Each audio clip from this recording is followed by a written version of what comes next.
Hello everyone and welcome to this week's episode of Beacon in the Dark, now in an actual dark place I suppose. Last time we reached the dark place, but before we get into that, as usual I would like to ask our players to introduce themselves and their characters. The dice have determined that we're at the very beginning in alphabetical order with DoomGoblin. Could you please go ahead and introduce yourself and your character? Yeah, I'm DoomGoblin. I play Captain Bladebeard, who in the last episode freed two elementals and saved the world. Debatably, yeah, sure. From a certain point of view and all that. Thank you very, very much, DoomGoblin. Then, according to the dice, we would have Khono. Could you please go ahead and introduce yourself and your character? Yes, hello. I am Khono, playing the lovable ogre pirate warlord with amnesia, Bud or Moarg. He is in a place full of danger, and he's pretty good. You know, he's having a good time. Yep, that's one way of putting it. Thank you very, very much, Khono. Then, according to the dice, we would have Zelryn. Could you please go ahead and introduce yourself and your character?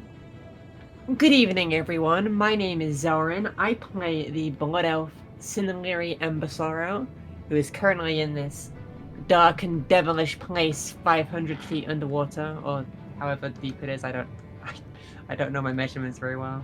And from my point of view, the elementals are evil. It's true. Also, my chair is about to explode. Anyway, yeah, that's who I play. Yes, thank you very, very much, Zelryn. And to be fair, I also don't quite know my measurements too well, so take any number I say regarding your current depth with a grain of salt. But thank you very much again. And then, of course, we would have Sir Thompshire. Could you please go ahead and introduce yourself and your character? Sure. As always, I'll be playing as Benjamin Aaran, and he is underwater. He is. Very, very much so. Simply said, simply put. Thank you very, very much, Thompshire. Last time, dear viewers, it was DoomGoblin who kindly reminded us about what happened the previous time. DoomGoblin has determined per a roll of the dice that it ought to be Khono who reminds us of what happened the previous time by reading the recap for this time. So, Khono, whenever you are ready, we are here and ready to listen. Alrighty, I took some water. Let's get into this then. I'm about to start and do the narration. Alright. Doom and darkness quite literally await our heroes as they near the sunken city of Illali. While the group pondered releasing the two elemental lieutenants imprisoned within Antoniz's spire, Captain Bladebeard decided to ask Petronini and Herotic Normu for the spell that Benjamin Aaran had used to control Lyri Embersorrow. The dragons momentarily refused, but offered to give Captain Bladebeard the entire tome of Argalaeus after the group's adventure in Illali was done. Further exploration and freak accidents in the control room also revealed a chamber filled with precious gems, as well as the Iron Dwarf's ability to replace parts of Bladebeard and Benjamin's bodies with metal. After questioning the two elementals, who mostly voiced the same intentions, rebuilding their strength, returning to their masters, and warring against the others, our heroes decided to release them.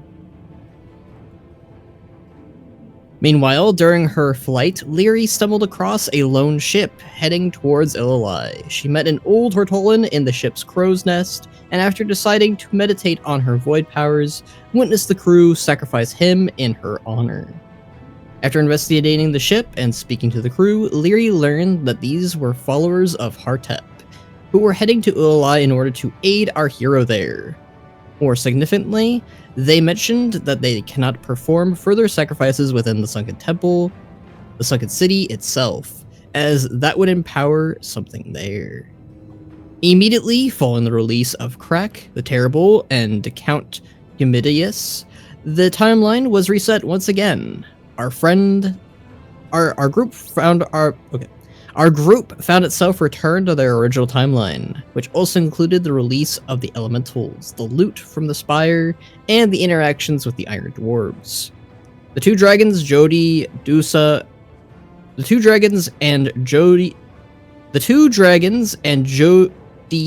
Dusa were, however, gone. Bladebeard remembered the previous timeline. Lyri, with the powers of the void, remembered all of them, and Fell Lord Tartarus, inside Chief Captain Morg, confirmed these events for the ogre. The dwarf decided to bring Mera, one of the Iron Dwarves, along with him to Ulalai in his closet-sized storage bag. Our heroes then finally departed the island and brought the rest of the group up to speed regarding the timelines. While en route, they noticed the 4 elemental lieutenants had already begun warring with each other, inflicting massive damage upon the environment. Once close to the storm wall, Benjamin, using the Stone of the Tides, and Hakala, using the Staff of Minloth, finally dispelled the hurricane. In the eye of the storm, they found Bladebeard's old ship, the Nasty Mule, and descended.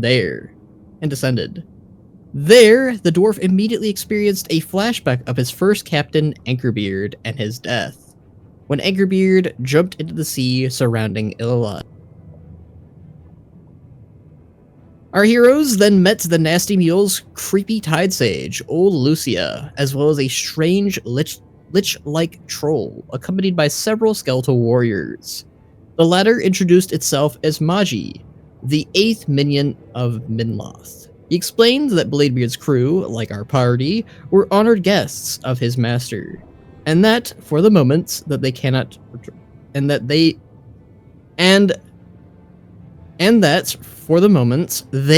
be returned.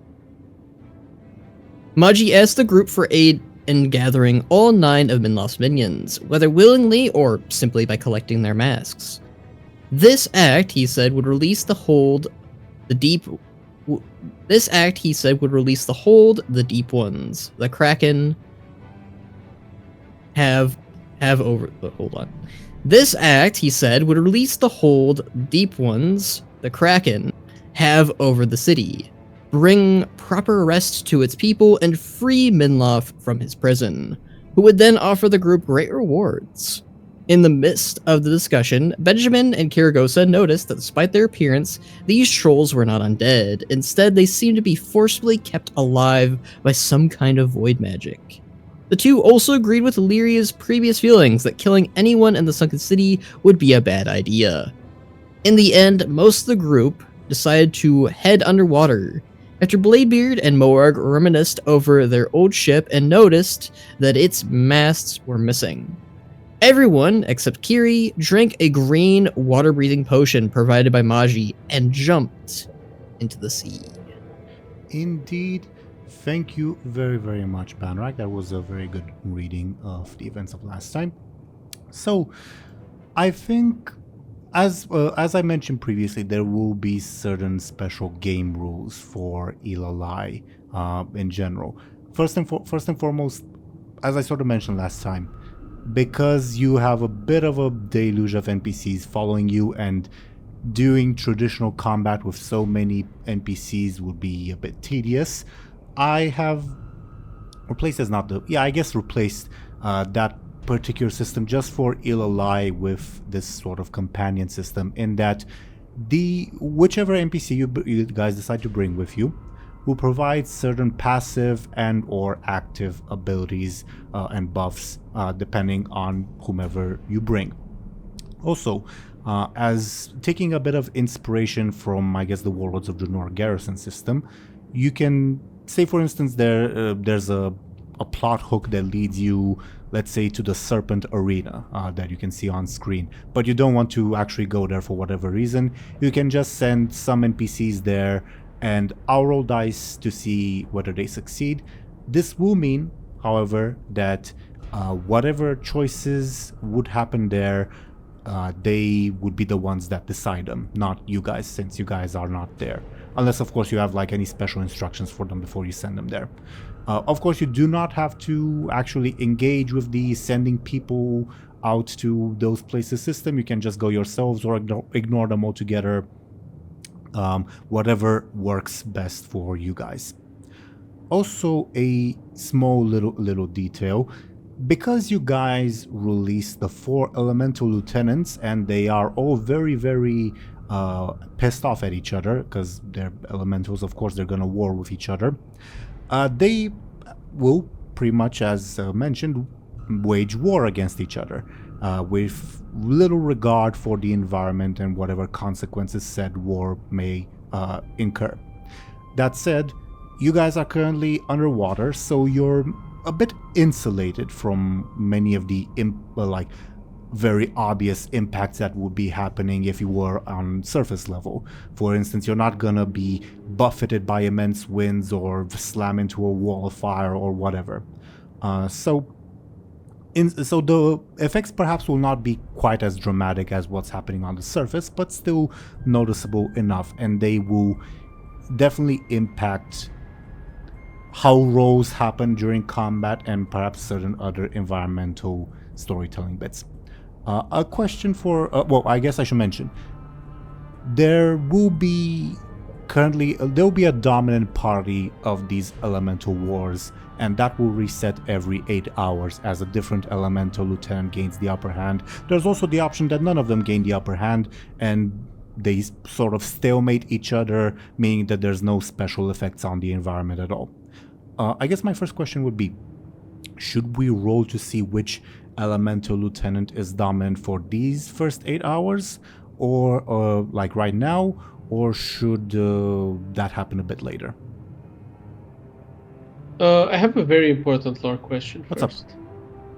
What would happen if they all kissed, like right now? It'd be They hot. would clash over who would go first, and they would start fighting again. Fascinating. Yeah. Carry on. Yeah, they're massive elemental ancient lieutenants. That's kind of what they do. The water guy would tell the earth guy that he needs to moisturize his lips. Something like that. Again, my question is, should we roll as to see who's dominant at the moment, or put that off just for the moment? Sure. Yeah, Okay. sure. There's no way we can like influence this, right? Probably not from Ilalai. There's never say never. Maybe, I don't know, Benjamin or Lyri can think of a particularly impactful sending spell that would influence Hazu or whoever to be more dominant. But that's more so up to you guys. I guess there's also the option of just leaving Ilalai and traveling to their spires and talking to them and maybe convincing them to make peace. But that would be quite a bit of a detour. But yeah, for these first 8 hours, let me see who is the dominant one, who is number 3. Count Humidius, fittingly enough, which is the water elemental. So I take it like the 5th is like a draw or stalemate. Yeah, pretty much. You are correct. Okay, yeah. One is... Or maybe Go it's ahead. the fifth element, love. But I've never seen Avatar, so I don't know if you're making a reference or just making a joke. I'm making a reference to a movie called The Fifth Element. Fair enough. For reference... I thought it was a reference to Captain Planet. I guess love is considered the fifth element in a lot of stuff. I suppose so. For reference, 1 would be Crack the Terrible, 2 would be Lord Cawdorus, 3 is Count Humidius, 4 is Hazu, and 5 is the Stalemate. So at the moment, Count Humidius is the dominant party in the Elemental War, which is a kind of fitting, I guess, for our current narrative situation for the moment. As, I guess, an example of what this Elemental War's effects would be, I guess we'll just use Count Humidius as an example. Water being dominant, Count Humidius rather, also kind of means that he gets a bit of a greater stranglehold over his domain and doesn't want necessarily intruders in there, which means the sea is much, much heavier and much more difficult to pass through. For specifically, this means quick rolls will be halved unless you guys can beat a careful roll of +2 for each individual quick roll. Make Oof. sense? Let's not fight for the next 8 hours. What are you talking about? You have a really good castle. Yeah, but I'm very quick based. To be fair, you have a good careful, so you are unlikely to lose those quick rolls. But this effect, by the way, affects you guys as well as NPCs. So don't necessarily feel discriminated. And, funnily enough, the user of the Stone of the Tides is unaffected and can unaffect others, but that does involve using the Stone of the Tides and all of its side effects. Make sense? Mm-hmm. Okay. That's... well, actually, there is one more thing that I ought to explain. There are these areas on the map, the Serpent Arena, the Imperial Gardens, the Old Temple, the two lesser ziggurats, and the big main ziggurat of Minloth. But there's also the city and its general outskirts. The city is, I would classify as optional, but relevant content, as in there can be some very, very powerful like loot items or story clues, like even the option to skip or disempower entire boss fights if you explore the city. In the city itself, there are a total of 30 possible encounters. I will roll dice as to see which one were to happen if you guys decide to explore the city or send someone to explore the city. Yeah, we'll pretty much go from there. I guess I'll mention one encounter is not quite finished yet, so if the dice land on number 24, I'll have to re-roll it if that's alright with everyone, because it's just not finished yet. Alright? Yeah? Okay. So, switching back to the narrative perspective, and I guess the sort of live view of everyone. As you guys jump into the sea from the Nasty Mule, at first what greets you is darkness. But your eyes very quickly adjust, thanks you will quickly realize to the potions that you ingested, and you are able to see as if you were just wandering around in almost the daytime outside. It is above board currently nighttime. And yes, the very thing that you will see is this enormous kraken nestled in between the buildings on the map. Now, a little bit of perspective. 3 of you have met kraken before, so everyone except Lyri. And just for a bit of perspective of how big those previous kraken are compared to this one that you see, this is about the size of the previous kraken that you have met. He's a baby. Or this one. Okay. Or this Oh, one is God. just very, very old. And it's... Zelryn made the comparison last session, and it's a fairly fitting one, that this gigantic kraken almost appears as... Like, the first thought that pops to your mind is a cat that has found a box that it's nesting in with these buildings that it is inhabiting. The next thing that you sort of notice almost immediately is that for a sunken city supposedly filled with death, there seems to be quite a lot of activity. Like as if you're looking from a plane, you see maybe people milling about, you see things swimming about. Obviously, you have to get closer to get a better look. But this, for a city supposedly of death, this seems very much alive at the moment. Before proceeding further, I think we ought to perhaps switch to in-character reactions, if that's sort of alright with everyone. If you want like the NPC's perspective, all of them are awestruck, except Kyrie, who is grumpy. Fair enough. If you want, feel free to volunteer to babble on. Otherwise, I can say anoint someone like I'm a school teacher or whatever. Yep, let me know what goes on for your minds. Lyri, I guess, looks at the Kraken and blinks a couple times and then turns to the other three and says, "You killed one of these?" And yeah, that's perhaps one of the very first surprising things that you notice. You are able to communicate seamlessly underwater. Again, thanks to the potions that you ingested. Um, Well, not one of the big ones. That's a really big one. Also, we didn't even manage to kill the small one. I The scared small off. Kraken is called a squid. What? Is that an attempt at humor? Says Victrix. No, it's just... I mean... You never know with these fur. Do you know how many tickles it takes to make a kraken laugh?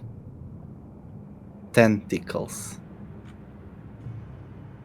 Huh? if I could drown you right now, Bladebeard, I would. I will punch you, says Victrix. Oh, I just got it! Like, it's a good one. I thought that was a pretty good one. That's a buffalo, by the way. Okay. Anastasia draws her sword and says, "All right, I'll go in front. You guys support me while I attack it." No, we're not doing that, says Victrix. Right? Looks at everyone else. Yeah, I think that thing is like sleeping anyways. Is it sleeping? Does it look like it's sleeping? Give me a careful, please. Your stunt would apply. It's... Four. You have not met many Kraken, obviously. It appears to be either light sleeping or only barely active, if that makes sense. Mm-hmm.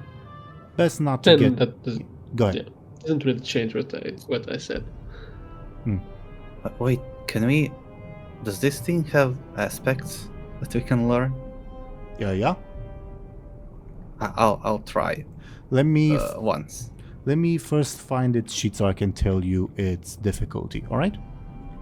Sure. Oh, I just moused over it. I'm so sorry. Where is it? Do you There it think is. they like calamari down here? Okay. For its high concept difficulty 2, it'll be easy to understand. It's trouble. I don't. Maybe if someone with a better careful would roll, I don't think Bladebeard could get it. For You won't even give me a number. if Benjamin were to roll, I would give Benjamin a number. Bladebeard careful is too low, even mathematically. I mean. Oh wait, I have 11 guessing games. I guess that's true. Okay, so for its high concept, 2. For its trouble, it's 8. For its one of its tertiaries is 4. For the other of its tertiaries, it's dependent on how much backstory you know about this place. How much does Bladebeard know about Eli? Because that would sort of determine about like the difficulty of the 4th tertiary, or for 4th aspect rather. I think when I'm playing Bladebeard, I'll still mispronounce both Ilalai's name and Minlaf's name, so probably nothing at all. I would then say that's also difficult. Yeah, difficulty 4 as well. Alright, I'll roll his careful. Let's see it. 2. It's enough That's for the enough for high concept. High concept. Alright. Do you want it? Yeah. You perhaps because you're a sailor, you have heard like scattered legends of such creatures, and you realize that you are in front of a legend come to life, as before you stands Karum, the eldest scion of Ozamat, and its high concept is Ancient Lord of the Kraken. Go figure. I convey that to my companions. I tell his name. Like, yeah, I heard legends about this creature. That's not daunting at all. I bet it also heard legends about me. So, we are on the same page. I would advise against trying to communicate with it, says Runeweaver. And Alright. do let me know if there's anything else, otherwise stuff will happen. TLDR. Going once? Nope. Going twice? Alright. As mentioned before, there are plenty of like small shapes that you see in the distance milling about in the streets, almost as if their city was just going about its business. Of course, again, you have to get closer to see what's actually going on. But you see some of those shapes coming closer and closer in your direction, like almost heading for you. You have time to prepare if anything, or to avoid them, or whatever you want to do.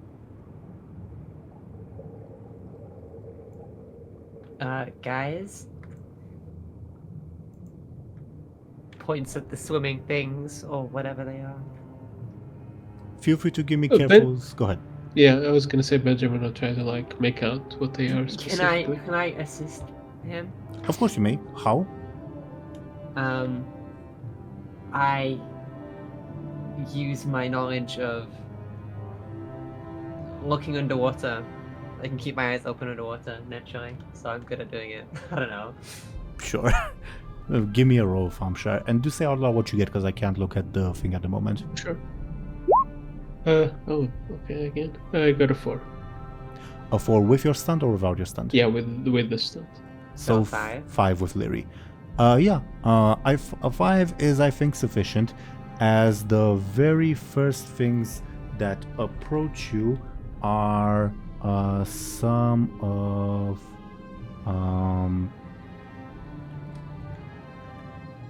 where are they? Oh, that I titled them wrong. That's why I couldn't find them. That's my bad. Yeah, a bunch of D's approach you. Oh no, it's the Squid Game. Very much so. They approach you, rushing towards you. Can I get flashes from all of you? This is to see how intimidating you appear. Yarr! Okay. They begin swarming you with the intent of getting on top of your pretty little heads. And yeah, I guess we begin our first combat encounter, I guess. Isn't the troll here? The troll? The troll lich guy. Oh yeah, he's behind you. And he's like not doing anything. Give me a careful to see if you notice something. They might not be on the same side. 3. It's a 5 with your stunt. The mind breakers assail all 5 of you, or 4 of you, 5 with Goran, plus your NPC companions. Well, try to anyway. But they're not approaching Maj or the undead trolls. Maybe it's because they're wearing funny masks they can't fit on their heads. I mean, I don't think they're alive or like traditionally alive. But are they like moving to help us? Or are they just staring? What's They like, stand, the status? like they stand, doing absolutely nothing, as if there were nothing there. Okay. The Mindbreakers will head towards the least intimidating person as they view it, aka Zelryn. Zelryn, how do you defend yourself from these things that trying to attach to your head?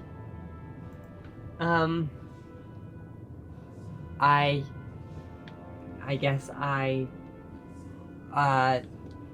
wait, I have a question. What's up? Is this like this year where we can walk on the bottom of the surface of the like seabed, or are we swimming? Yes, yes to that question, but you're currently just jumped in. You're not at the bottom yet. Okay, I just try and swim away as fast as I can. Well, first give me a careful to see if your quick roll will be halved or not. Okay. Your quick roll will be halved, so give me a quick. Okay. A 3, it is still sufficient to defend yourself, as you find yourself quicker than the Mindbreaker. Benjamin goes next. And Kyrie says, remember, try not to kill them. Good. I thought this would only apply to the denizens. Well, I think these count as denizens. Sure. Okay. Benjamin will, like, take out his sword and kind of, like, quickly slash in the water, like to make, like, a big ruckus, like in currents or, like, sounds waves underwater or whatever. Sounds very flashy. Is this an attempt at an advantage? No, it's an attack. Yeah, give me a flashy. Like a psychological attack, I guess. Hmm? A 4. Okay, pretty good. Oh, okay, they also roll very well, apparently. Oh, well. Can I get a careful to see if you notice something? Sure. A 7. More than sufficient. More than sufficient. The Mindbreaker that's assailing you does not stop its assault, but you see one of its tentacles mimic the movements of your sword. Okay, not sure what to make of that, but okay. Lyri goes next, unless there's anything else on Benjamin's turn. No, not really. He'll keep observing. Okay.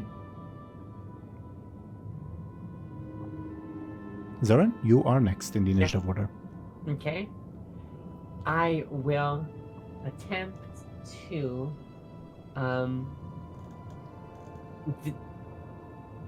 okay, these guys are ooh, this is actually fun. We're in like a 3D space. We have like a Z-axis now. I guess Lyri will attempt to, I guess, blink just right above them and kind of give them a little kick in the back of the head. Sounds like a sneaky attack, I guess, from the way you're wording it. Okay. Wait, I need to pull up my... It's been so long since I've actually fought. Let me pull up my sheet. You have a sneaky of 7, so it's your highest stat.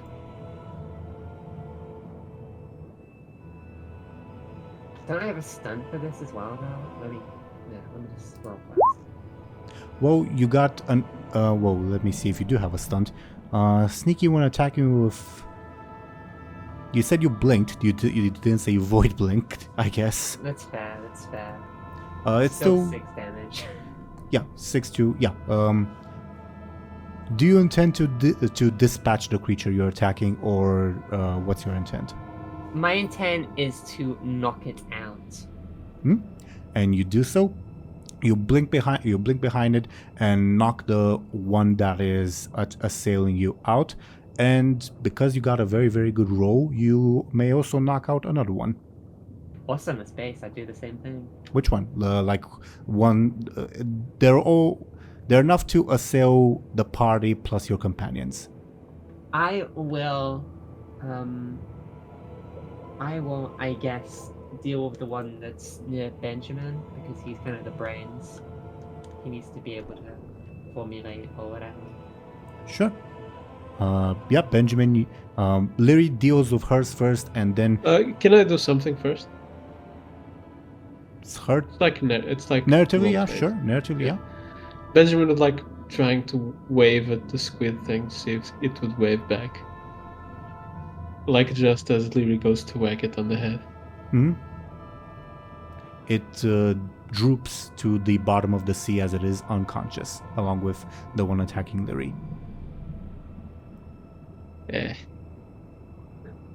Bladebeard and Morg, it's your turns. You guys decide whoever goes first. That's gonna be so annoying. Do you wanna go first, Chrono? I can't.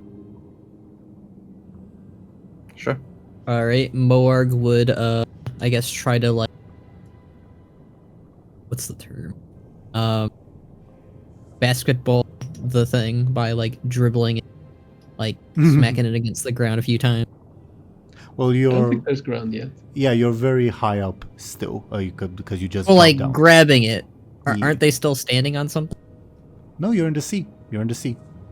Oh, so there's nothing to. Well, he can dribble. He can dribble it against his cannon. You know what would be kind of funny? If you did like the Hulk clap. You know? Hulk clap. Yeah, where it like claps and it sends like a shockwave. All right, I can. Well, let's have I'm Morg just do a saying, clap. you can do whatever. Sure. Sounds forceful to me. All right. Yeah, that is enough to dispatch 2 of them.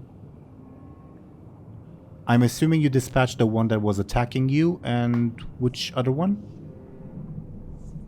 I suppose whatever is closest to it. It's kind of like a wave. Like it's, Morg is like doing a very intensive wave clap. So it would be more like an AoE type of deal. For convenient... Well, DoomGoblin, do you want it to be yours? Sure. Yeah, for convenience's sake, it's, let's say, the one attacking DoomGoblin. Or Bladebeard. Bladebeard, I'm sorry. Yeah. Bladebeard. Unless there's anything else from Khono, it is your turn. So, why are we not supposed to kill those things again? Kyrie, as she is struggling with hers, says, "It's deaths empower something bad that's here. Let's keep it as simple as that." All right. So, Bladebeard will try something that he wanted to try for quite some time now. He saw Bud, drawing power from his demon within, and Bladebeard also talked about this with the demon hunter that was in jail. He'll try to draw power from Loken, from his demon within, I don't want to use that word, but forcefully take his power. Is this an attack or an advantage? Advantage, yeah, I forgot to say that. I would try to create an advantage by drawing power from my demon within.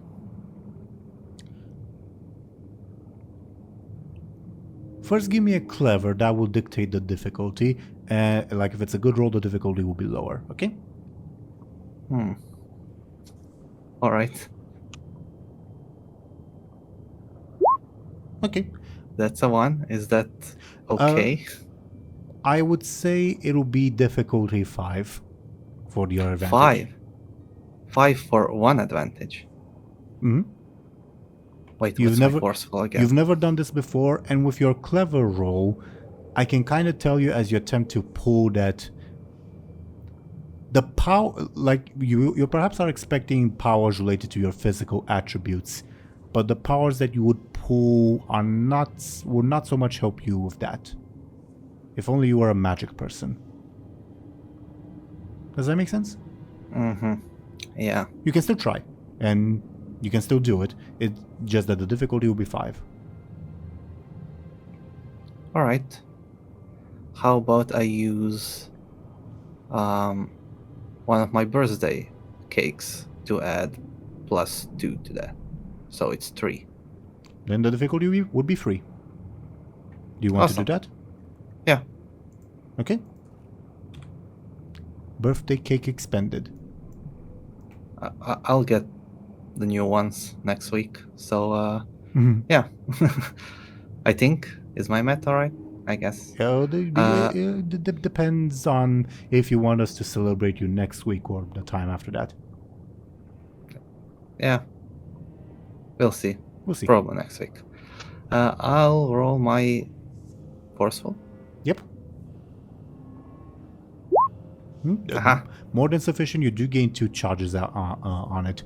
As to sort of describe the process, you try to draw power forcefully, again, for lack of a better term, Do let me know if there's anything you'd like to say to quote-unquote Loken.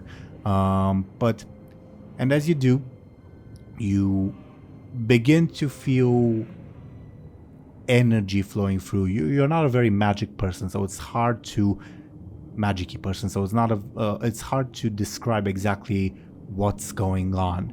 But you do get the inkling that whatever you're about to do is about to be a lot more powerful. I don't think he'll communicate anything to Loken. Let me Or know if the- you have a name for your advantage, by the way. Power within. Power within.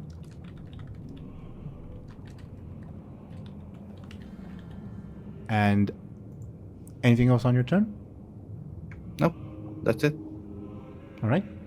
Gurin's turn. Unfortunately, nobody yeah. told him in Dwarven that he doesn't need to kill anything. I guess Bladebeard will communicate that. Aye, he says. I'll tell him to, for now, just protect us from those things, but don't use your hammer, just your shield. Aye. I think that sounds like an attempt at a forceful or careful advantage. What do you think? I would rather it be forceful. I'm sure, yeah. I gave you the choice. Yeah. That's a 4. Gurin's not used to underwater combat, but he's still a dedicated warrior, so it does create one advantage. How about...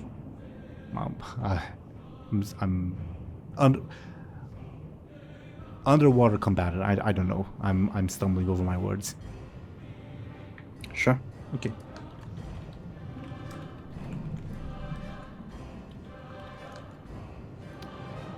Oh, wait.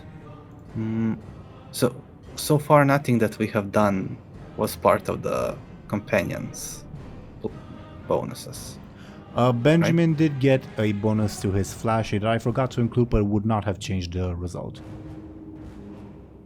The Hakala thing Happens at top of the round, but Mhm. bit of quote-unquote bad news, for lack of a better term. The Mindbreakers would like to concede the fight. That said, DoomGoblin, I don't want to waste your birthday inspiration, so you'll be able to keep your advantage for quite a bit longer, because the power you have drawn does not go away. All right? All right, thank you.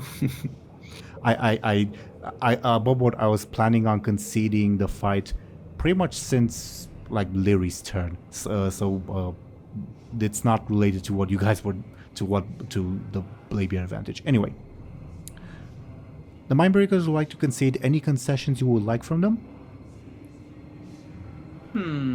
They would like do to you guys think? GTFO and leave you guys alone. Do they have like? Do they have anything useful they can drop? What Did was they drop like an underwater mount or something? I don't know. Anything good on them? I'll think about it. Thompshire, what were you going to say? I was gonna say like I wanted more information about the mimicking thing if it's meant to be something important. Yeah. Here's a bit of extra information I can give you. I can give you the extra information. Is there anything I can give Zelryn regarding dropping something? Because these particular ones don't necessarily have anything to drop. Alternatively, Any I wouldn't kind of- mind one of them becoming a pet. Yeah, funnily How enough, big are these things? let me see if I have a token to demonstrate. Funnily enough, I'm sure your thoughts were close to what I had in mind. Funnily enough, and macabrely enough, I guess. Let me see if I have a token to demonstrate. Yeah, here's a random person you can meet in Elalai. Okay, so they're not too big. I'm fine having a pet. I don't have a party pet. Okay, so What a we. nice gentleman. I'm good with going with that. But Khono and DoomGoblin, what do you think? Sure. About the pet thing? Pet plus information as terms for these Mindbreakers conceding the fight.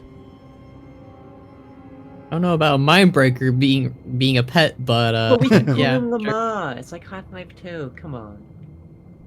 I don't know anything about Half-Life 2. We haven't played it yet for some reason.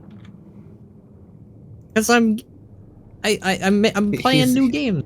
He's waiting for the third one. Oh God. Yeah, can that's play all definitely three. it. Yeah. So he can play all 3 episodes in a row. Yeah, makes sense. In a row. Hoy. Sorry, I sneezed. Yeah, I'm cool with the information. Indifferent about the pet thing. That's gonna bite us, I think. Somehow. Okay. Okay. The Mindbreakers oddly quickly concede the fight, more so in literal terms rather than game mechanics terms, but also in game mechanics terms, as they quickly realize that you guys are stronger than you first appeared to be, and all begin fleeing in semi-random directions, except for one that has succeeded in attaching itself to Anastasia's head. And It's not what I meant by pet. no, give me a second. And here's the information bit that you get. This thing has attached itself to Anastasia's head, and per like your previous experience, you might expect Anastasia to go all murderous on you and like attack you and do whatever the Mindbreaker wants it to do. Instead, after it takes control of Anastasia just stands there and says, "All right, are we ready to continue our adventure?" with a Mindbreaker on her head. Are you okay? Yes, I'm fine. There's a squid on your face. Taps her head, including the Mindbreaker. No, there isn't. And above board choice, would you like the Mindbreaker as a separate pet, or would you like it as controlling Anastasia? Yeah, I'd rather not having her with a squid on her head. Okay. Then, yeah, Anastasia pats her head, says, yeah, there's nothing there. So Victrix pulls up behind her and forcefully rips it off Anastasia's head. The Mindbreaker looks dazed and then begins following Anastasia around. Whoa! Do I kill this? Anastasia says, seemingly having recovered. I think it's fine. I think this was on my head. Yeah. How did you feel? Nothing. Huh. Worrying. Very, says Kyrie. Why? Isn't that better than something? When Maybe Anastasia they're not real. when They're just Anastasia illusions. when Anastasia lifts an arm, it also lifts one of its tentacles. Do you think it becomes harmless if we debeak it? If we what? Debeak it. Yeah, squids have beaks. Oh, beak. I misheard what you said. Kyrie says, the less we have to do with these things, the better. I'll be honest. Just curious, I suppose. And meanwhile, I'll put a individual Mindbreaker token on screen to represent your new pet. It's currently following Anastasia around and mimicking her movements, which freaks Anastasia out. I turn to like the troll-lich guy and say, anything to say about these? Servants of the Deep Ones, we would rid Ilalai of their control. I don't know, I feel it would probably be an important information to tell us that some squids would try to like grab our heads. You dispatched them easily enough. Shame you did not kill them.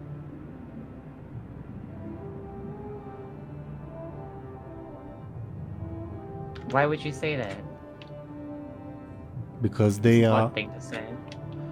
because they are preventing the denizens of the city from getting the proper rest they deserve. Instead, they forcibly keep them alive through the millennia. So what about your servants behind you? My master devised a way to trick them for a short time. That is why we are currently not under their control. but it only affects, he like indicates himself and the skeletal trolls that are following him. And if we interact with them directly, they will notice us. So the whole city is under the control of this thing. And all the people are mindlessly performing the same routines before they were supposed to die, over and over and over. Why? Just pure cruelty? I believe so. I'll roll sneaky.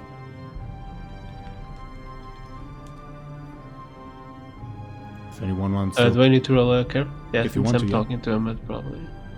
Does my stunt apply? Let me check the wording on your stunt. Careful noticing or analyzing. Yeah, we have had this debate before, I think. Yeah, and it's yes, like it because I worked. think like analyzing body language Yeah, and all yeah, that. yeah. But he doesn't have a body. Okay. Bladebeard. Well, I win anyways. Yeah, Bladebeard, you have no idea. You are hooked into what this fellow is saying, hook, line, and sinker. Benjamin with an 8. He's obviously lying. The Mindbreakers are, and you can tell, it's not that the Mindbreakers are keeping people alive out of cruelty, it's because they want to prevent people from dying, even forcefully. So, why are they preventing people from dying? To inflict cruelty, as I said. I mean, that doesn't really feel particularly productive. There's no controlling the world plot. There's no advancing a cult or a mission. They It's are, kind Didn't of Kyrie pointless. say that when we kill people here, we are like feeding something? worthless superstition, he says. Benjamin can obviously tell he's lying, and he continues, the deep ones are cruel by their nature. You've met them before, I imagine. We have, but there's always a plan, a bigger goal. The hour of twilight or whatever it is each week. If there is, I do not know it. I'll roll another sneaky. Come on, Benjamin. Some monsters are just like Oh, chaos. that's a good one. That sort of answers it in and of itself, doesn't it?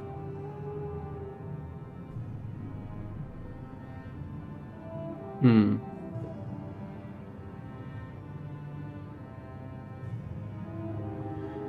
We should, Marge says, we should be on our way. But just as he says that, you guys notice more figures rapidly approaching in your direction. I promise this will be the last one.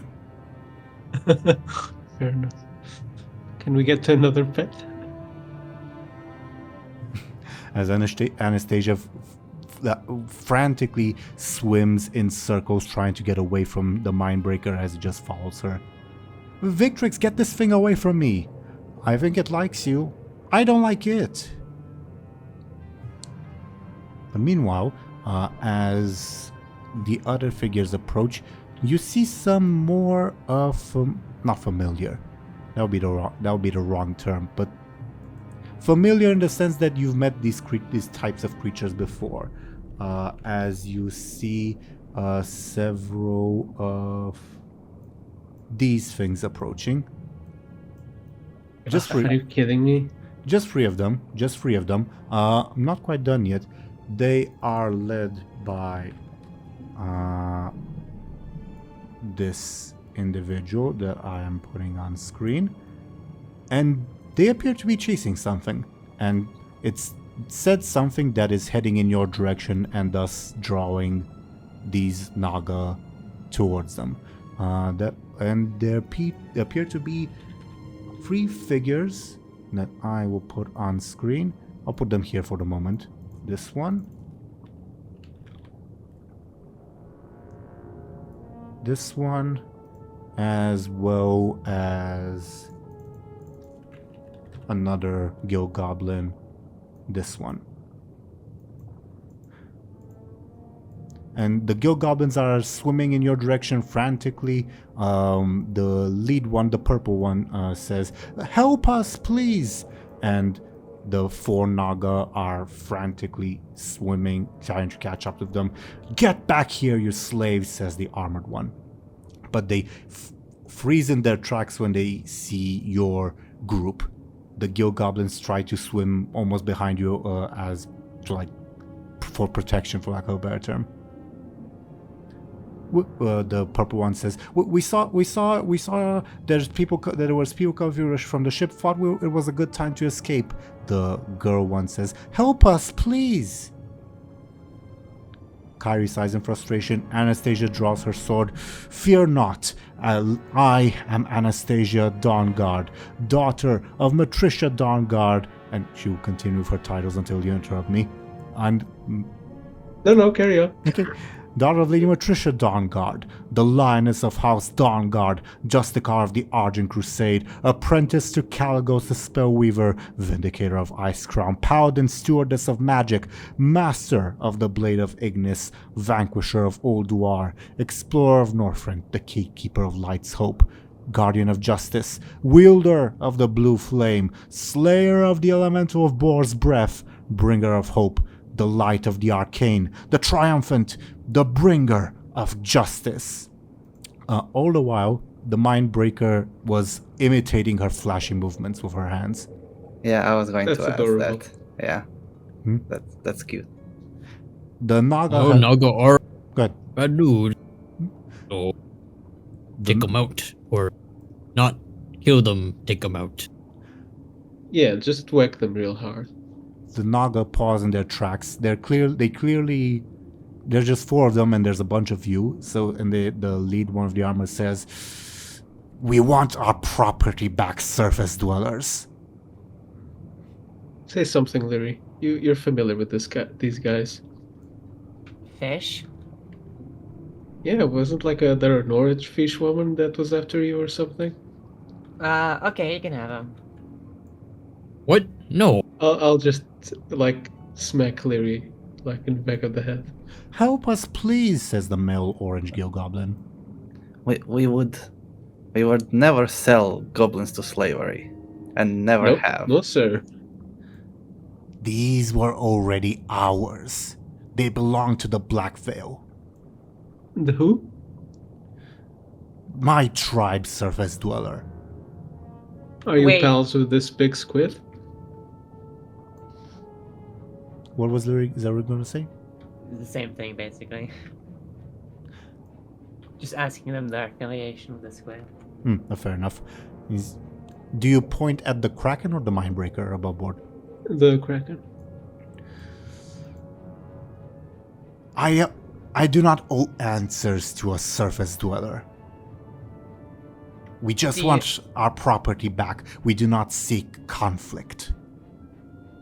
You're not going to question how we can talk underwater, or? It is clear you are puppets of those things. Points at the thing imitating Anastasia.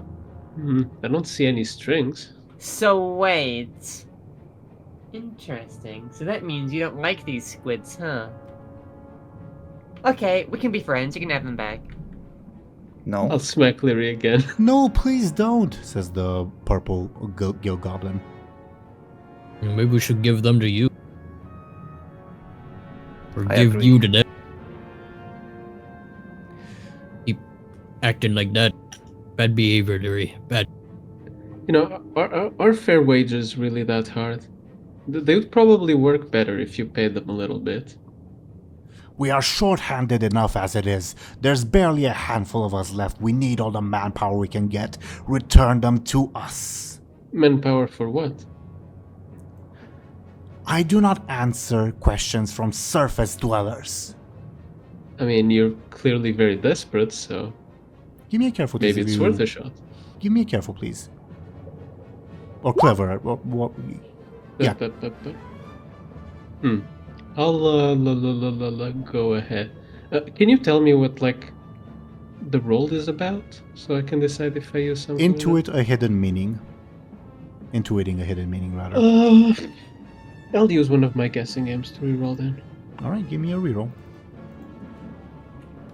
Okay. Does my stunt apply?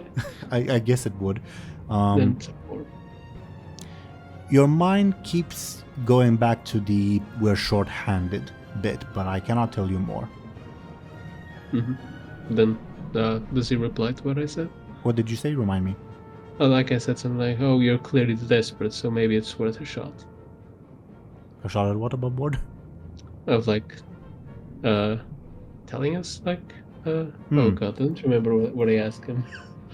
I believe. He says, I'm not authorized to deal with you outsiders. We'll pay. Who is authorized?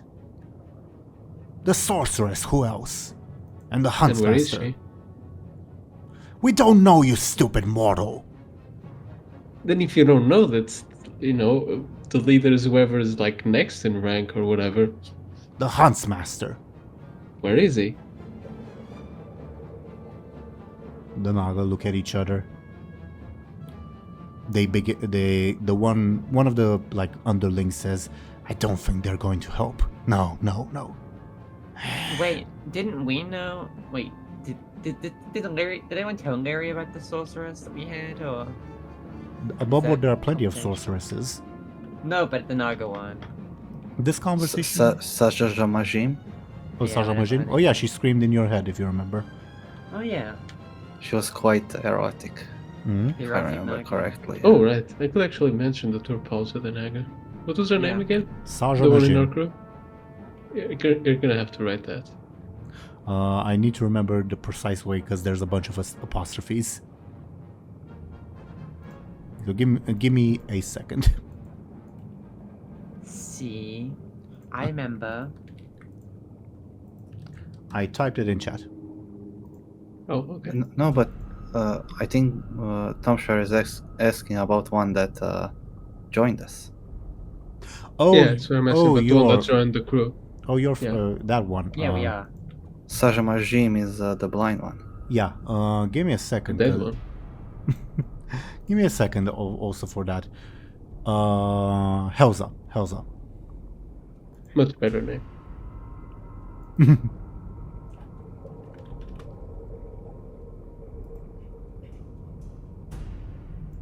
Anyway, yeah, they bicker to each other that they're not gonna help. So the lead Naga person says, "We'll come back when we'll be willing to pay. Where can we find you?" I guess We're it's gonna pay for probably not slaves. difficult to notice a bunch of so-called surface dwellers walking around, so you'll know. The city is enormous, foolish. He pauses. He stops himself from continuing that sentence.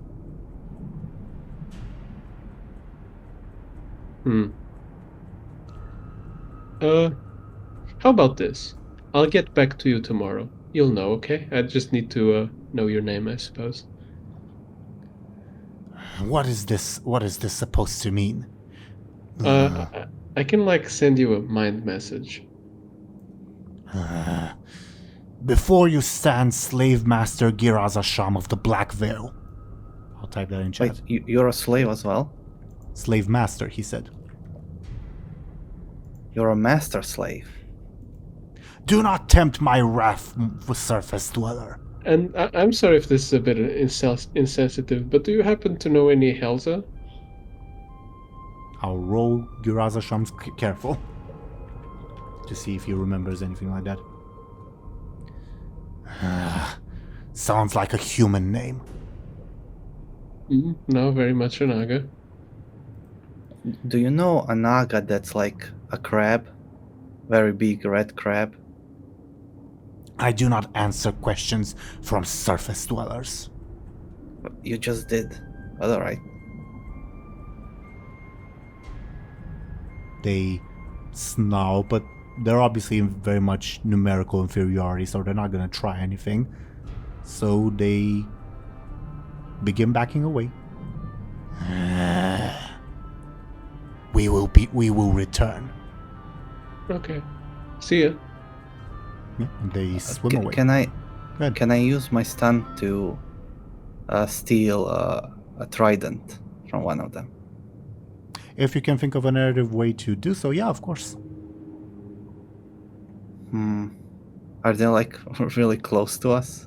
I think they would be like spacing out a bit, almost as if trying to surround you. They're obviously too few to try that, but they're basically assuming like a battle formation to like try to get a shot at capturing the slaves who are hiding behind you, former slaves anyway. Maybe when they like turn around to go away, one of them like puts his trident back on his belt, on his back. I don't know where they would like sheath them. I guess back. And Blade will like swim forward and very quietly take it and shove it into his bag. Yeah, you may do so. You now have a Naga trident. Awesome. They were kind of reasonable, all things considered. Because They were outnumbered. It precisely, says Kylie. If there had been 10 more of them, this conversation would not have happened. Well, there weren't. I don't And there trust clearly them. aren't in general.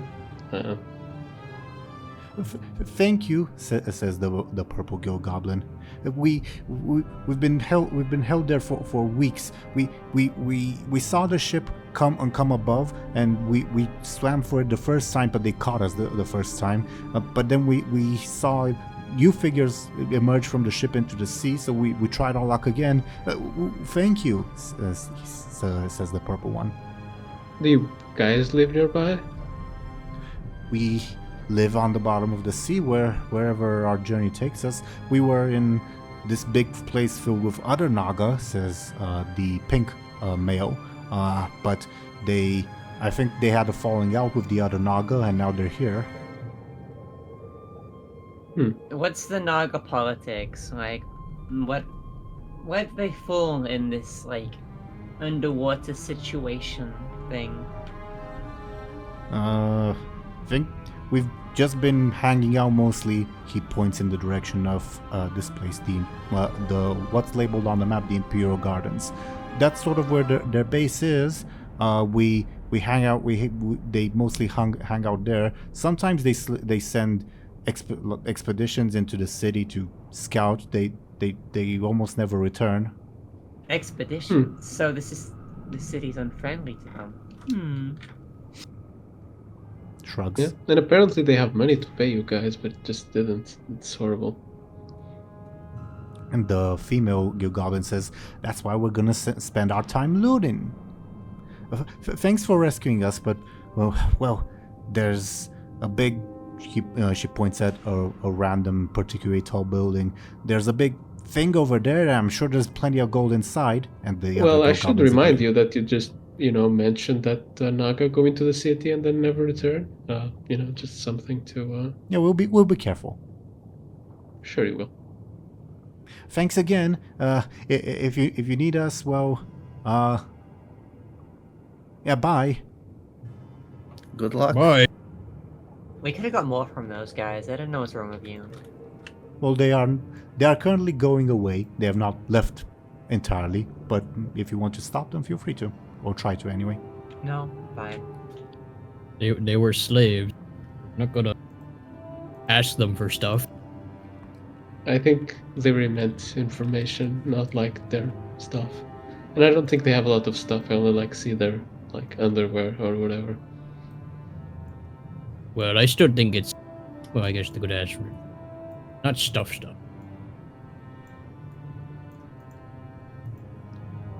Well, Mom, are we at the bottom yet? have you been heading to the bottom? The way I picture this is we're constantly falling. The way I pictured it is you jumped in, then because you saw the Kraken, you paused. And then because the Mindbreakers approached, you paused. And then because the Naga approached, you paused again. Do we all have to doggy paddle to stay at the same latitude? Whatever swimming style you prefer. Yeah, I still I'm can't just believe gonna that be Exhausted. backstroking underwater. none of you are dressed for swimming except for me. I don't think. You're wearing plate armor and a long coat. Yeah, and you have swords in your beard. That's not great either. And above board, the that- sea is particularly heavy because of Count Humedius.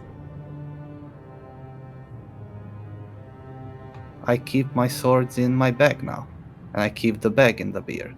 So you're just Captain Beard? Captain Bagbeard? No, Captain Bladebeard. Do you have blades in your beard? Aye. Then that's my exact point. Above, Thought he had bags in his beard. above board question, do let me know if you are more or less stationary or if you wish to descend. I'd say at least. Let's descend into the belly Yeah. of the beast. I guess we'd be slowly descending. The NPC If the ocean's heavy, that probably makes it easier, right? Yeah, it would. It would definitely. The NPC companions as well as Marge and the skeletal trolls will follow you. I'll just put his little token, I guess, next to. I'll ask Khadgar how he feels about this. Give me a second to roll a d30 then, in that particular case. And also give me a second to look up what that means. Alright? In the meantime, I'll ponder the image of one of those mind thingies taking on, like, the Khadgar globe. 1, 2. Khadgar says, "You will likely survive. Most likely." That's the spirit. Smiles. Sticks out its tongue. Why did they program it like this? It's ridiculous. As you descend into the city, and of course, as the various images that you saw before come closer to mind, you do see just people, trolls, milling about their business, specifically skeletal trolls for the most part, and mind breakers next to each and every one of them. Not on their heads though. Feel free to give me a clever as to speculate as to why. Oh. What happened? What do you mean? Bladebeard is smarter in this case than Benjamin. And the answer will be easy enough, unless anyone else wants to roll, of course. I find it funny though the clever people aren't rolling. Oh, do you want us to roll clever? If you want to. I thought you said careful for a second. Okay, Morg and Lyri are definitely on the case. Bladebeard has a hint of it too. The reason though, it's pretty obvious for Bladebeard, not Bladebeard, Lyri and Morg, why the Mindbreakers aren't attached to the skeletal trolls' heads. It's that there's not much left to attach to. But they're still keeping close distance and maintaining control as close as possible, and they all appear to be like waving their tentacles, and whomever's magically attuned can sense that they're casting magic at the skeletal trolls. And they all appear to be going about their business as if nothing else is going on. So you say most of the citizenry is controlled. How many people are on your side, let's say? You're asking Maj? Mm-hmm. He pauses and thinks, says, "My master's remaining 8 minions who should, well, except for the ones that have joined the enemy, remember their roles if pressured enough. There should be other people in the city who remember my master, such as my master's wife, if we can find her. Otherwise, most of my master's loyalists are locked within his ziggurat."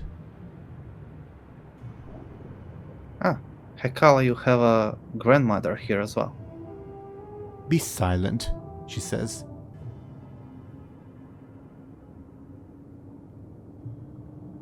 Clearly, she's very irritated and quite frightened at what's going on.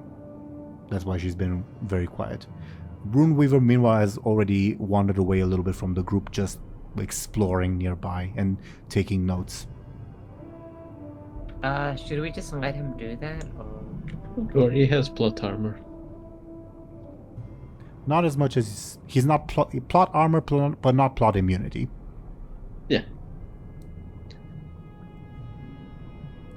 And above board, Ilalai is your proverbial oyster as to whether you would like to go, including exploring the city. I'll mention the first city exploration is pre-scripted, as in it will not be a random dice roll, it will be something predetermined. So, go ahead. I was gonna say, if you were to drop down directly from the boat, where would we land?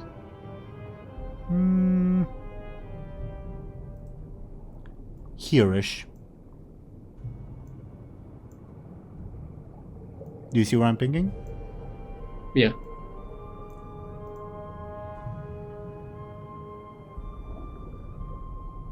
Is that particularly dangerous from what I can tell? Or, You're not quite in reach of the Kraken's tentacles. You'd have to get a bit closer. Okay. Does not appear to react to your guys' descent.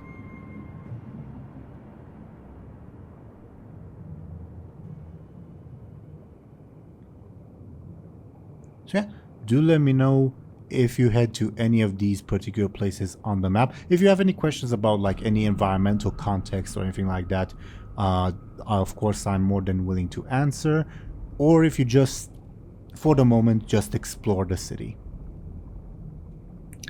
Well, knowing my crew, they would probably be in some kind of tavern or a brothel. And also do let me know which NPCs you bring along. And Your all that. crew would fuck a fish? No. I'm more concerned about having sex with a skeleton or a decaying corpse. No, just like normal brothel.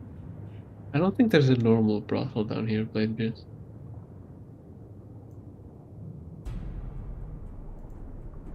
I don't think they even brew beer down here. I don't know, you'll be drinking salt water or something. You'll We be are drinking drinking salt water. fermented fish remains or something. Maybe they get the import. I mean, fermented fish is alright on like toast or something. It's a little smelly though. Runeweaver approaches you guys and says, I would very much like to go exploring at the moment. Do you need me, or shall we meet up later? I think we should stick together. I would tend to agree. Alright. Well, where do you want to go, Mr. Kirintor? Well, there was an interesting looking temple that I saw, but I imagine we ought to, first before heading there, take a look around. Well, I don't particularly mind, I suppose. We should probably get the lay of the land before... Well, I'm not really sure what's gonna happen.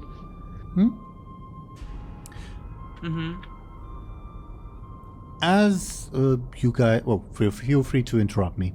As you guys begin a sort of cursory exploration, you realize that other than the immediate area that the Kraken has nestled in, the city has been kept oddly intact. You have heard tales that it was sunk in a Kraken attack, and there's definite signs of water damage, but otherwise it's almost creepy how deliberate and precise it seems the damage is. Otherwise the city seems very much close to intact, other than the water So it would damage. be like it was teleported underwater versus, say, like a tsunami taking it over. Teleported underwater and then stayed underwater for about 1,000 years. But yeah. Okay. Yeah, this place is in a better shape than Zul'Gurub. I should smack you for that, says Hekala. It is true, priestess, says the wind serpent. Runeweaver says, have you been to Zul'Gurub? Me? No. Like on the outskirts, I guess. And this will be the sort of pre-scripted exploration encounter, the like very first one. As you guys venture into the particularly populous area of the city that is quite apparently the markets, and you see not undead, skeletal trolls going about their business as if nothing happened. So, some of the vendors appear to be selling something very, very old, rotten, well, not even rotten at this point, just disappeared food, and some skeletal trolls appear to be eating nothing, again going about their lives as if they were still in their above the ground iteration, for lack of a better term. And you don't just see skeletal trolls, you also see among the stalls, let me put something on screen, a bunch of these things among the stalls. They are perusing the city pretty much like the trolls, as if it was just a day-to-day occurrence. They, unlike the trolls, however, do not have any mind breakers attached. This is creepy. I don't trust turtles. Well, you should probably just outright ask them if they're part of your cult or whatever. Do you think I should? I mean, they obey you, don't they? Yeah, but what if suddenly they... You hear stories like this all the time. People join a cult, they worship them, and then suddenly they get sacrificed. So, I don't know. Should we approach? Do you want me to do it by myself, or should we go as a group? I mean, we can stay at a safe distance. Can I get a careful to see if you notice something else? Bro. From anyone who wants to roll. Oh, my carefuls are kind of shitty today. With your stunt, it will be sufficient, because it will be easy to spot. Does Lyri also want to roll, or...? Okay. Sure. Lyri notices out of the corner of her eye, Benjamin does see that there's also another strange outsider in Ilalai that I will put on screen. That appears to also be browsing the stalls. This individual. No, what the hell? Yes. An Can I ogre. sense if he's there in the flesh or if it's some sort of like projection or something? You may careful. 4. All you sense is the same thing you've ever sensed from any other ogre warlock that you've met. Ogre mage Fair warlock. enough. Is the Mr. Lich troll with us still? Yep, they're following along, deliberately not interacting with anything. What's with these non-troll people? The city attracted visitors since millennia prior. The Tortolans are somewhat new, past few years they've been arriving. The ogre,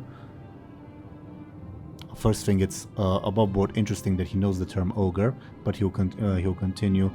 He's been here for 20 years. Above board, I need to check on my timelines, but I think that's correct. Are you pals with him? No. Is he your enemy? Shrugs.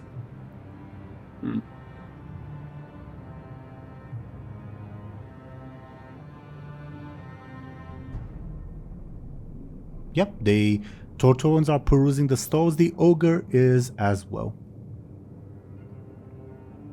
Can I notice if they're looking at anything in particular, or like they whom playing do you along mean? with the fantasy? Like both groups, really. You be careful. A 5 with my stunt. The Tortolans seem almost like they're curious explorers. Like, they approach some of the like a vendor and pretend to play along, like, yeah, we'll buy something, and then they return to the group and like to babble about their findings. At least so it seems at first glance. The ogre seems more deliberate, as if he's searching the stalls for something. Mm-hmm. Like something in Do you particular, want- I mean. Mm-hmm. Sure.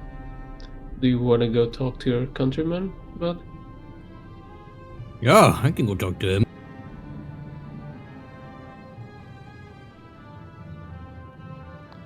Let me... Yeah, I was correct with the 20-year timeline that I gave. Woo me.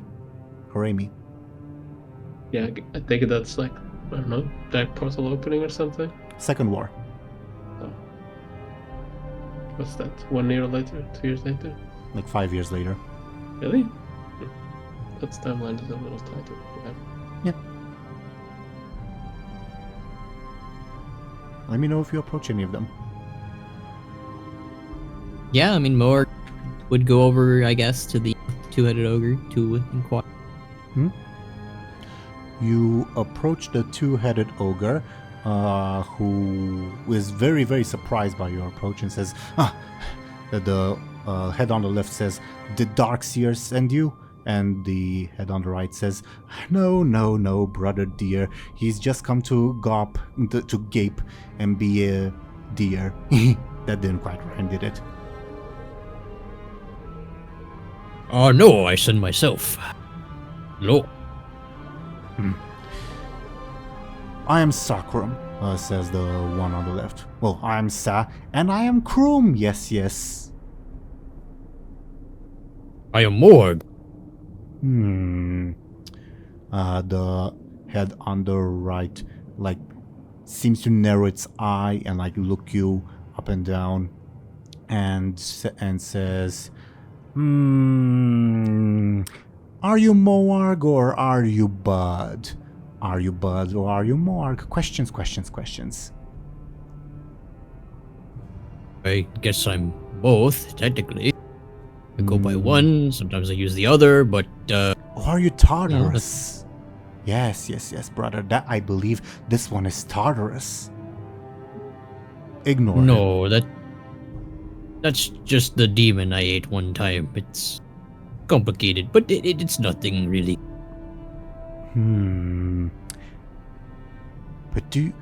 But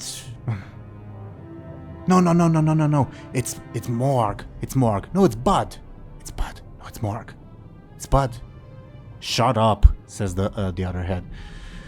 "What brings you?" Is Morg joined by anyone above board? don't think so. I wouldn't be like next to him, but I would be like within earshot or something. "What brings you and your companions to this sunken city?" "Darkseer sent them." Yes. "No, he didn't." "No, never mind." Well, we're more or less here to help out and save it. "Save it," he says. "Save it," as if he truly knows what it means when he cannot even save himself. Be quiet. What's that supposed to mean? The head on the left sighs. As he said, are we talking to Bud or to Morg? Questions. What about Tartarus? Questions evermore. And the sunken city calls once again. Who'll determine? Are we speaking to Bud or are we speaking to Morg? Maybe he should go to Darkseer to truly find out, yes? Would that interest you? Darkseer.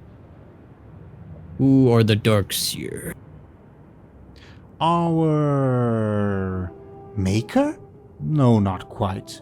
I say quite. No. Boss? Former. You know, he used to be pals with this fellow named Gul'dan. Don't know if you know him. Name rings a few bells, I think. Quite. The head on the left sighs and says, "You're not friends with Gul'dan, are you?"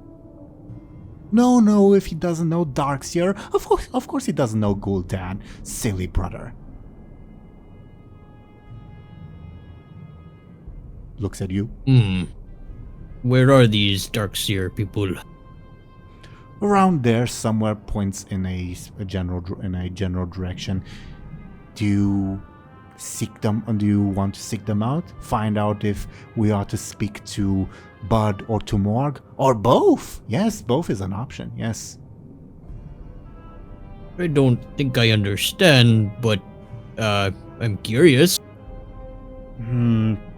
No, I'm telling you, brother, this is Bud, not Morg. Yes.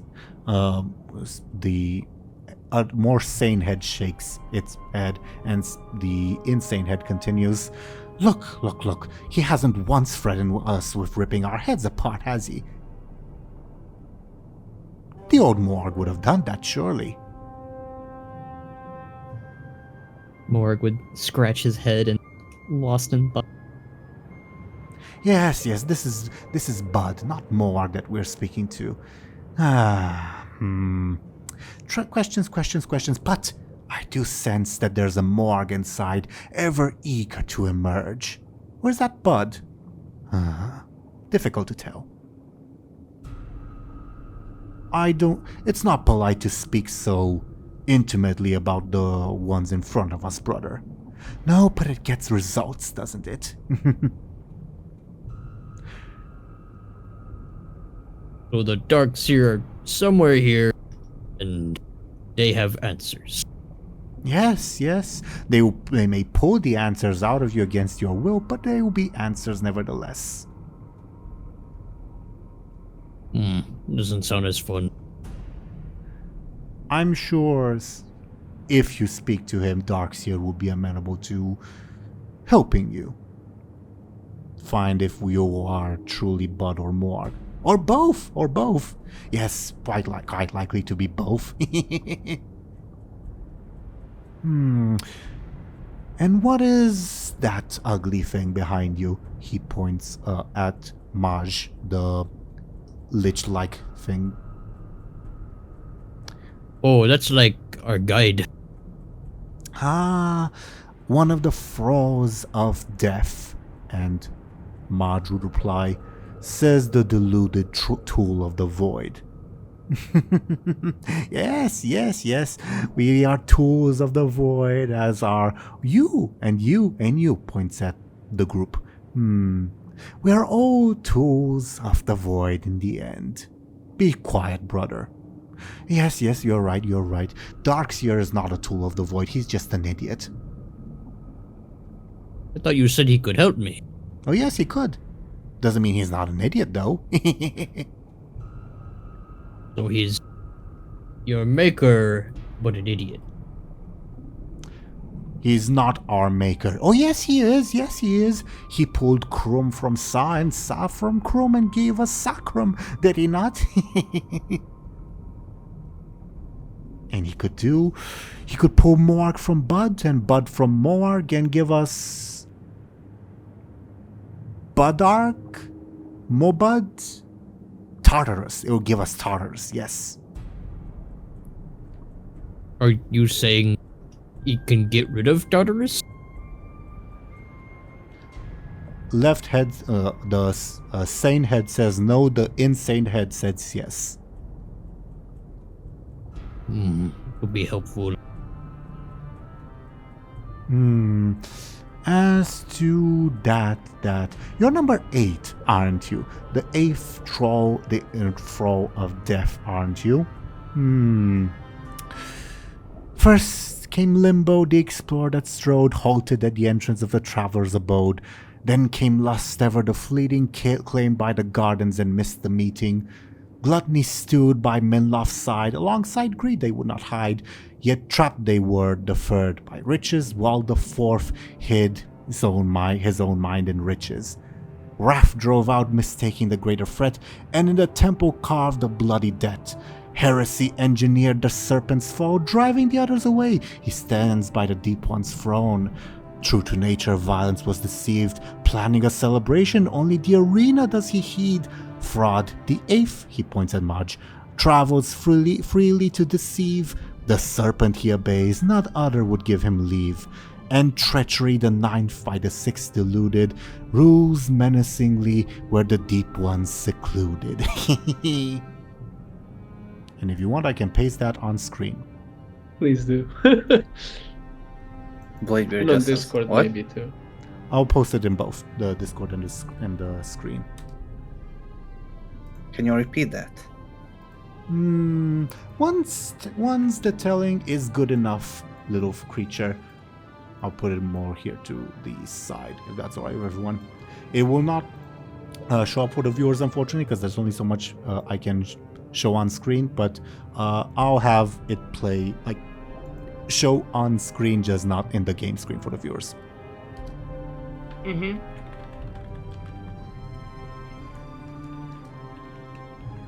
I believe those are the answers you seek. It would be interesting to see you if you wind up a thrall of death or a servant of the void, or neither. That would be fun. No, says the left head. He looks at Bladebeard. That one is a servant of someone else entirely.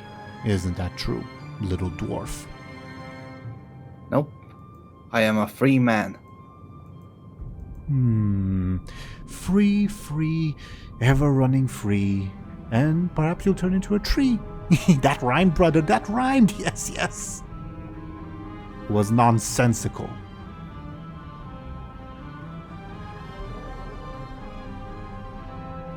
So, what can we help you with? Asking the entire group, not just Morg. But also Morg can respond, of course, if they want.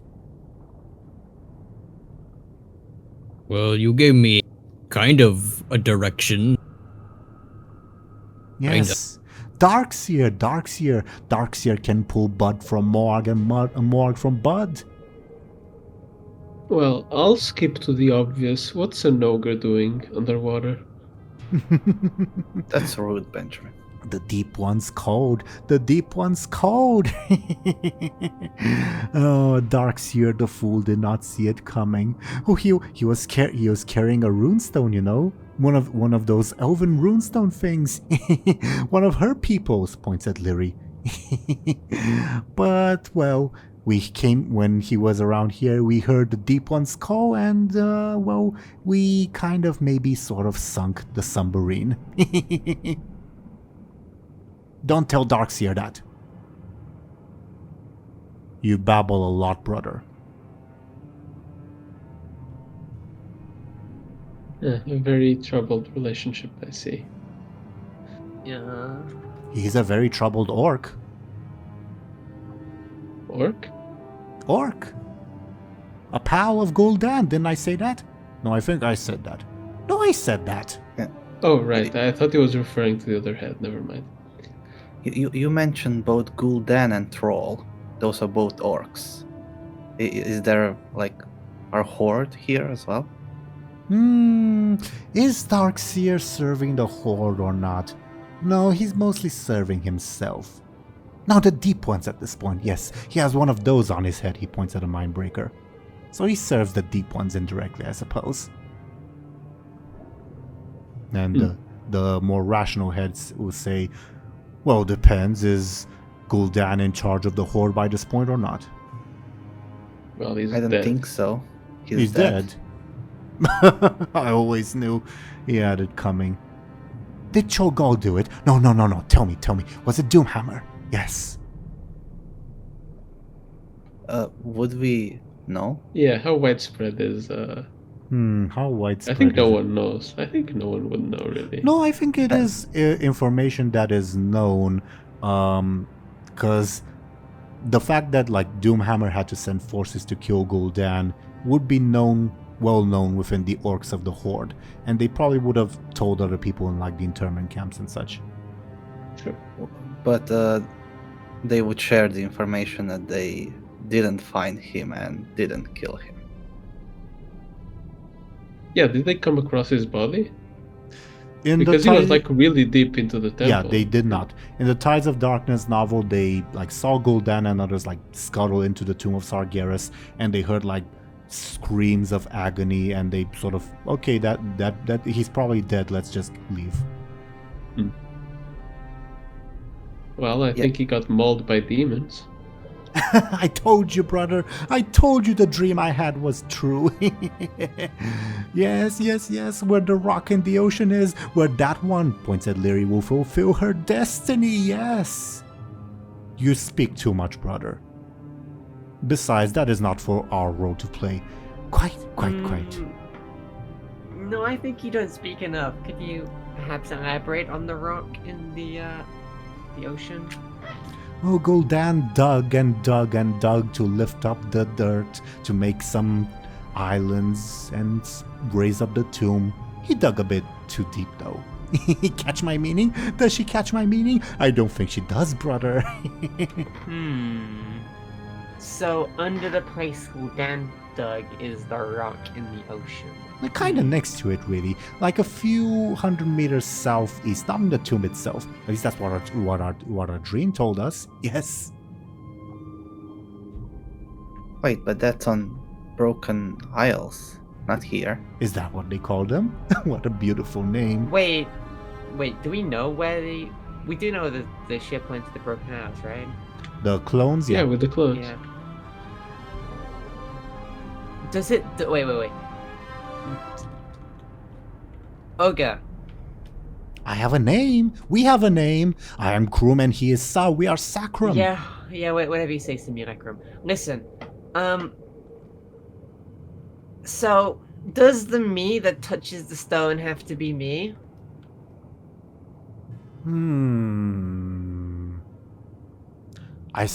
We saw you in our dream. Don't know if it was you or if it was not you. Oh God. You truly do shine like a beacon. Not my beacon to follow, but well, he points at the random Tortolans. They might know more. Are there more than one beacon? Don't you remember the ship full of clones that went to the Broken Isles? Well, I meant more so other not Lyri beacons. Wasn't Shallan a beacon? Or still is? No, didn't they say Shallan was like a key or something?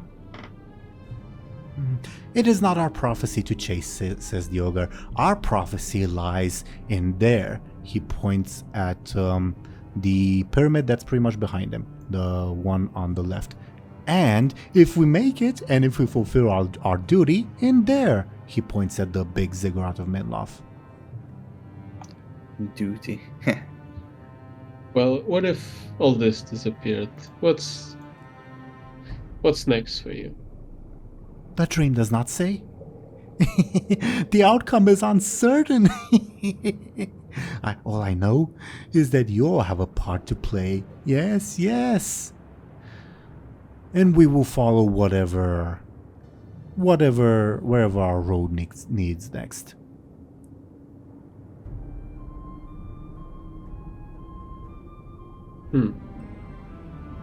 Brother, Have you seen a crew of pirates?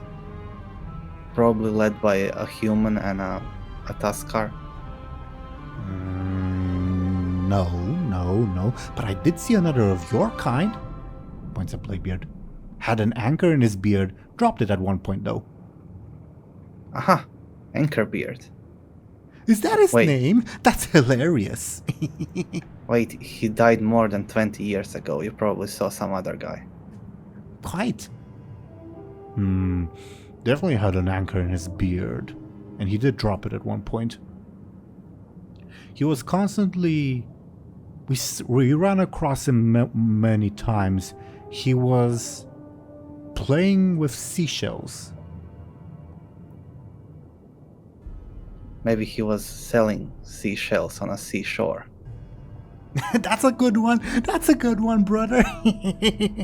What does that even mean? There's no seashore nearby. Is this the seashore? He taps a foot on the ground. No. That might awaken Ukurkesh. Cannot have that. Cannot have that. Don't do that.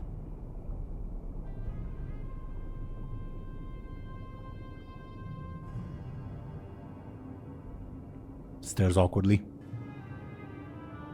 So, is this Anchor Beard still around? Shrugs. Last we saw him was a couple weeks ago. When the big storm he points up towards the proverbial sky. When the big storm began. Take it is a skeleton and has a squid on his face? No to skeleton, yes to squid. Gotcha. He was playing with seashells a lot. Yes, You yes. mentioned. Yes. Quite. Wait, if he's still alive, does that make him a captain of my ship? Or I guess he abandoned his ship, technically, if he's been away from it for decades. A power struggle. Yeah, Oh, we have if- enough struggles as is. If it's really him, well, good for him. I'm excited to see him again. The ogre looks at you. Yes, it's you. Yes. We will meet again. I truly believe so. Another thi- question. What? You have 2 heads and only 2 eyes. Does that mean that you have depth perception or not? He said depth when we're at the bottom of the sea. Isn't that funny, brother? The left head says. The left head shrugs, which just looks like one shoulder raising. I have a question. Looks at you. If you need to clench your butt, do you have to coordinate? Does one head control one cheek and one the other?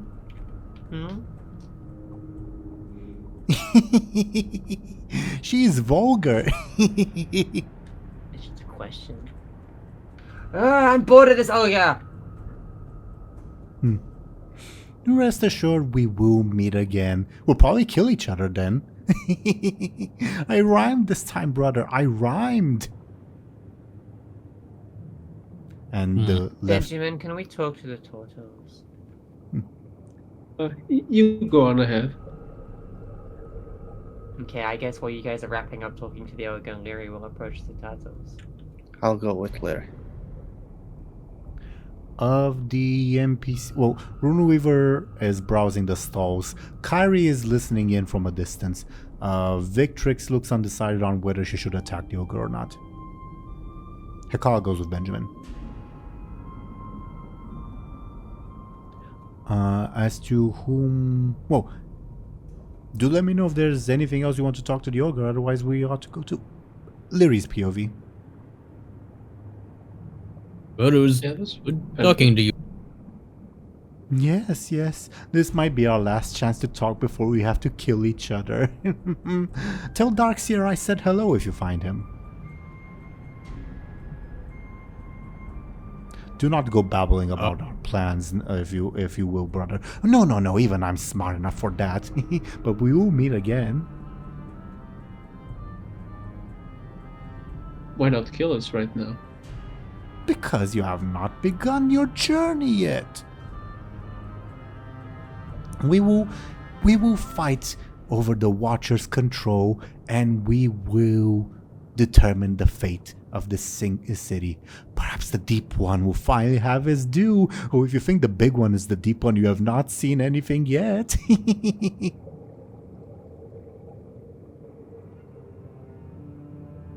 Right.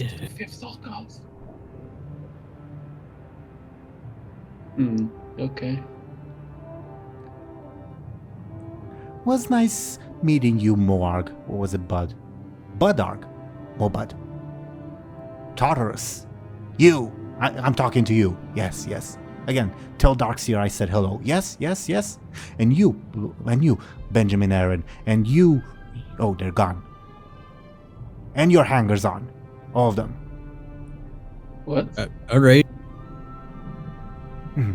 We'll see each other next. Maybe we'll kill each other then. Maybe we won't. Who knows? Bye-bye now. begins walking away. My head hurts. My head hurts all the time. You Maybe more now. As the ogre departs, the head on the right says, "You wouldn't believe the spoilers I hinted at, brother." Benjamin blinks a couple times. Meanwhile, Lyri, you approach the Tortolans. May I get a flashy from you? Okay.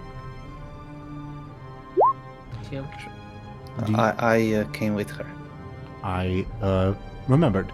And there's a reason I only asked Lyri to roll. Zelryn, are you trying to be recognized or not? Yeah. Okay. Then as soon as you approach, just a random group of Tortolans, because they're pretty scattered, they'll gasp in surprise and drop to their knees, like kowtowing before you. "It's her, it's her, it's her," they mumble to each other. Yes. Tell me where to go and what to do. Thank you. Lyri is like motioning like a fanning motion with her hand. One of them looks up. But my beacon, isn't your journey supposed to take you to the rock beneath the ocean? This is not it. Yeah, I just found out about where the rock beneath the ocean is. Could you perhaps verify where it is? By the folly of the Dark One. We're next to where he has found his end. Is it in the Broken Isles? I think that's the term. Yes, that's the term. Yes. Thank you. But this is a holy place for the deep ones, but your destiny does not lead you here. Are these guys my allies or Whom are you my indicating? enemies or like the deep ones? The mind breakers, you mean? Above board? Yeah. Depends. Yes. It's really straightforward. Thank you. No, depends. Are they? They like discuss to each other and say, well, the prophecy, if you read stanza number 8, it says that she will venture to the sunken city. No, but not this sunken city. It means the sunken city of... Lyri face bombs. And they begin delving into deep beacon theology, referencing various Just stanzas. esoteric They're knowledge discussing flying. scripture. Yeah, pretty much. They are all quoting Hardtop a lot. And in conclusion, after a few minutes of debate, they turn around and say, "We don't know, my beacon. We know we are here to help, but this is not where your destiny ought to lead you. That is all we can agree on." Well, thank you. Although, I met some other wonderful beacon worshippers on the way here. They were coming here for some kind of sacrificial Oh, they ceremony. better not. They better not be sacrificing anyone here. Yes, this is my question. What are they doing here if my destiny is not here? Well, the Book of Hardtep, page number 48. No, it's page number 52. I have the first Gospel of edition. Hardtep. Sorry? I said the Gospel of Hardtep. Oh my god. Yeah. And they begin arguing over which edition. Anyway, it says that you would venture here for a momentous event. This would not be where your destiny would occur, but it would still be important. So we're here. Well, and we're also here as pilgrims. Can you not feel the power around you? And above board, for anyone magically attuned, there would be an overwhelming presence of void energy nearby. Like nearby in terms of the area Everywhere. or nearby Everywhere. Like, okay. Permeates everything, just from all the mind breakers and all the... Because above board, the magic they're using to keep the trolls alive, for lack of a better term, is void energy. Okay, can I have can I for a moment, kind of while standing here, like, once more try to meditate on the void, since there's so much energy around me? Maybe I can learn a bit more about my own void within me, I suppose. Sure.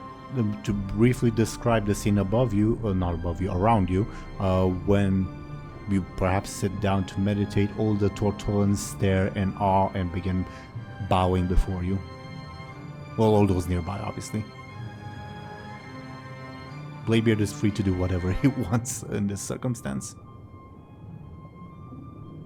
Let see Zelryn finish hurting. Also, BR, give me a second because I'd like a drink of water. But while I take a sip of water, Zelryn, please tell me what exactly are you pondering? Like, what's the question that needs to be answered? Will I be able to keep control of myself if I'm in an even more, I guess, void-addled area, I suppose?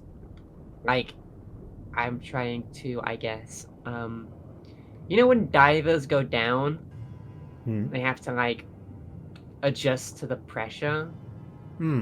Imagine pressure, but it's void pressure instead, I don't know.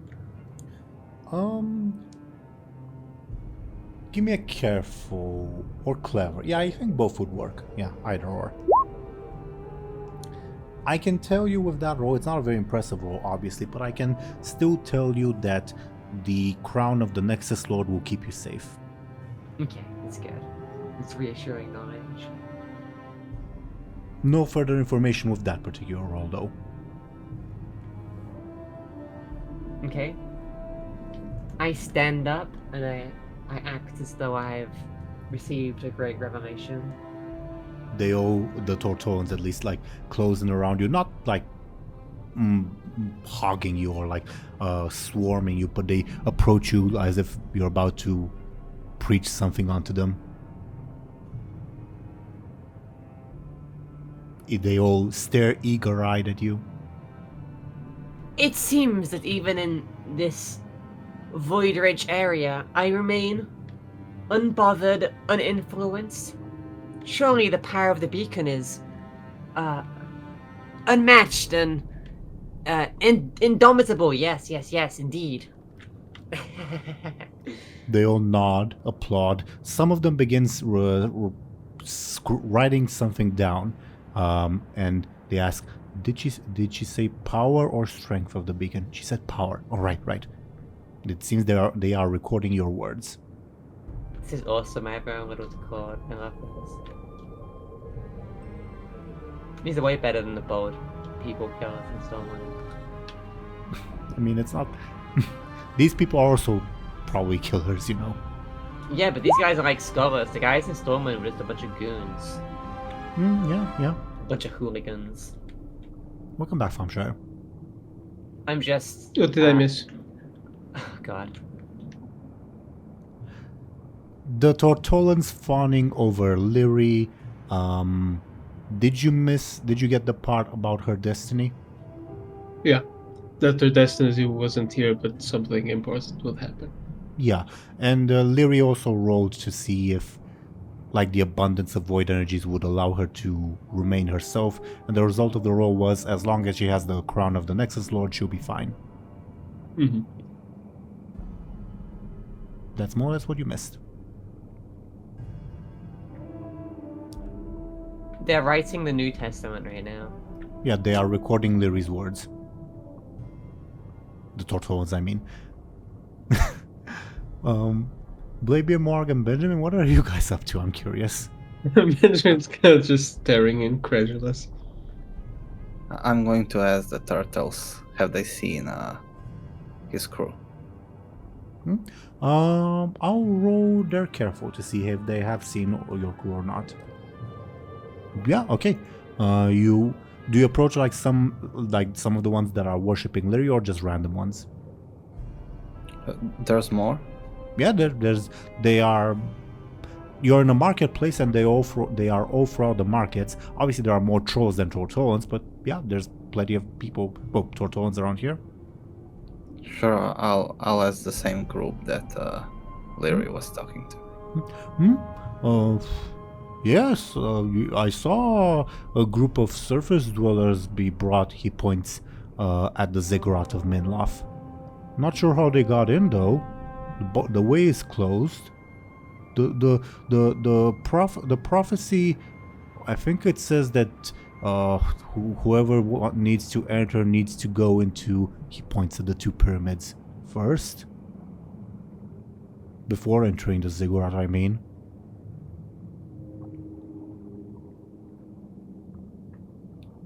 So wait, you saw them go into the ziggurat? Will be taken there. They were taken there by, oh yeah, by that one, points at Maj. And the skeletal trolls that are around him. Hello, the turtle one says.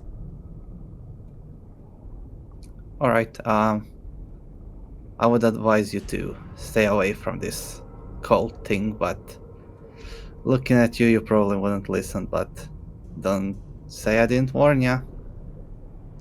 You are... He, like, leans in closer to you two, like, almost like look you over. Do you allow it? Sure. It's the one with blades in his beard. And some of the nearby Tortolans gasp, oh, beard blade, as foretold by Hardtip, yes. No, like it's Judas? Bladebeard. What did Thompshire say? Is he like Judas in this story?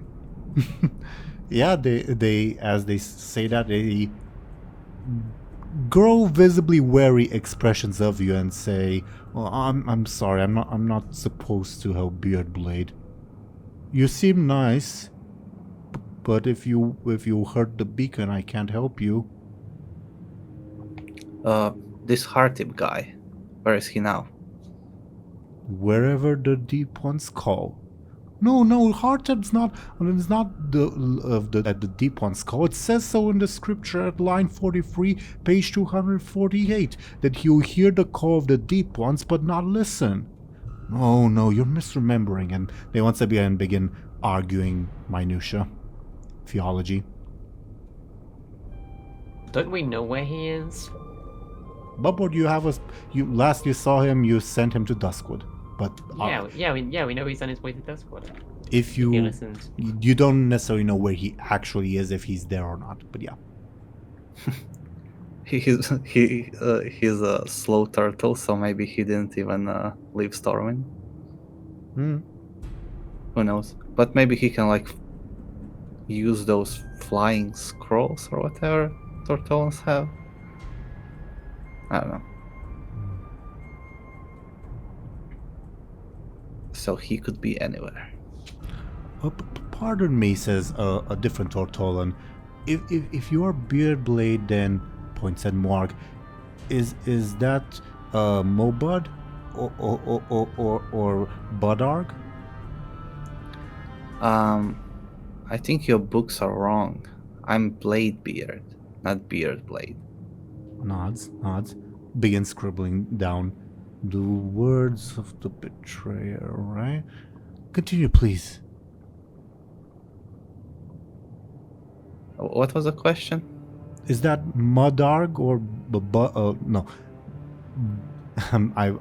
Is that Budarg or Mobud? Points at Morg. I don't know. Go ask him. Right. And he scampers off to ask Morg questions. Above board, they're faster underwater. Go figure. Excuse me, says approaching Morg. Hello? You're one of the companions of the beacon, yes? Are you Budarg or Mobud? Well, that's what the other guy was calling me. I'm, well, I go by Moarg, I go by Bud. Go by many names, but mostly Bud and Moarg. Begins writing it down. So, yeah. Do Oh, is this? Yes, it is. Yes, it is. He scampers away without being deliberately vague. That was confusing. Above board. Okay.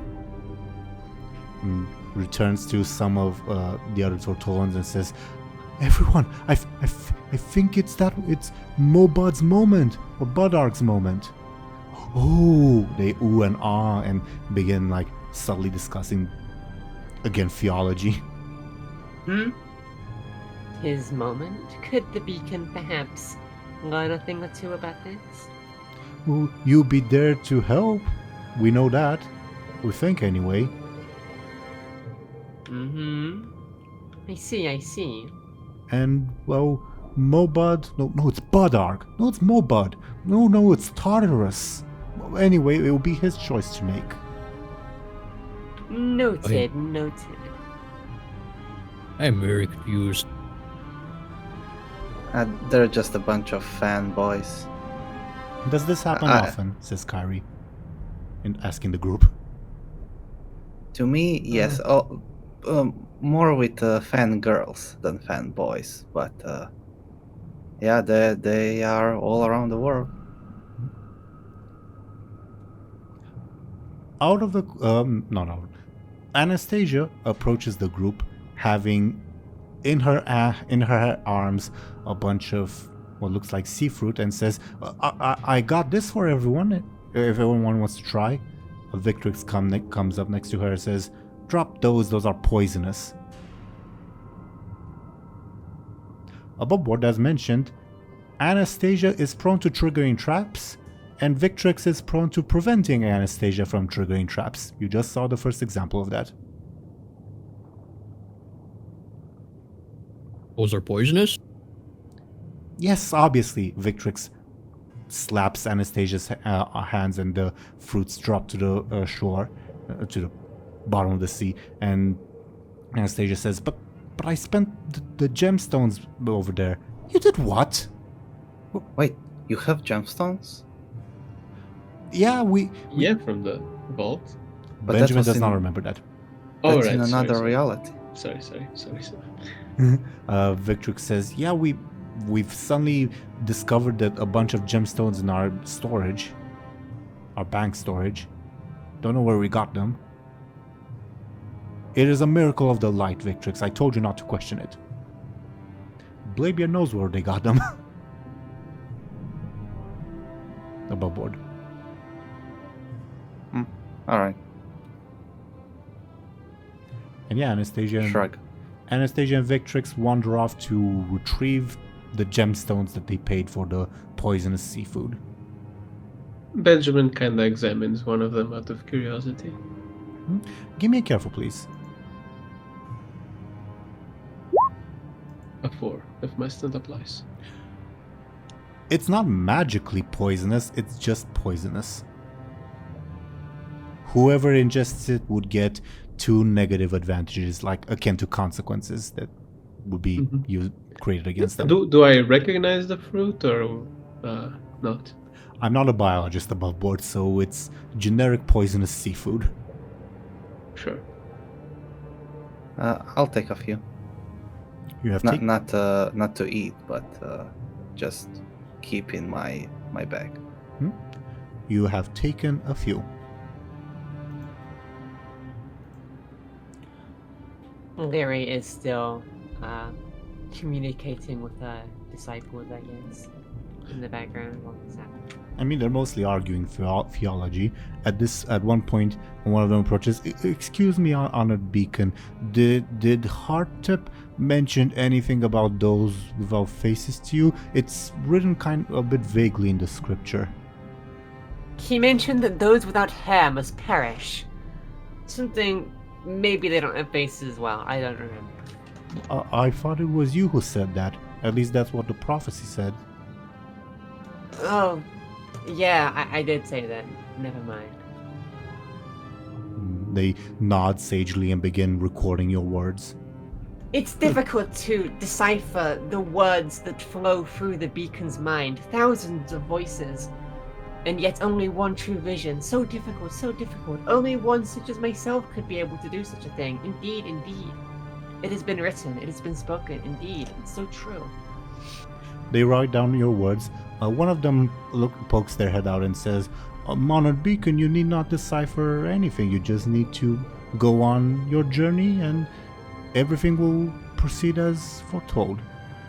Indeed, but I feel like I must bless my followers for they have earned such an audience from one as myself.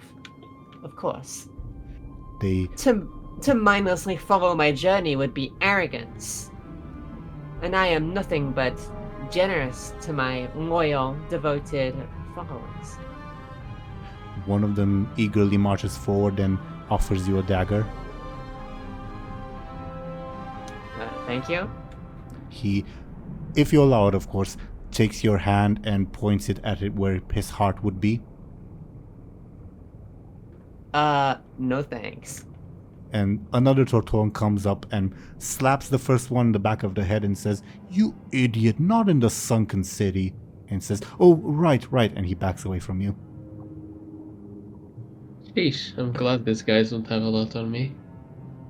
Are Kyrie and the Runeweaver paying attention to this? Runeweaver is not paying attention to the Tortolans too much, but rather to the everyday business of the trolls.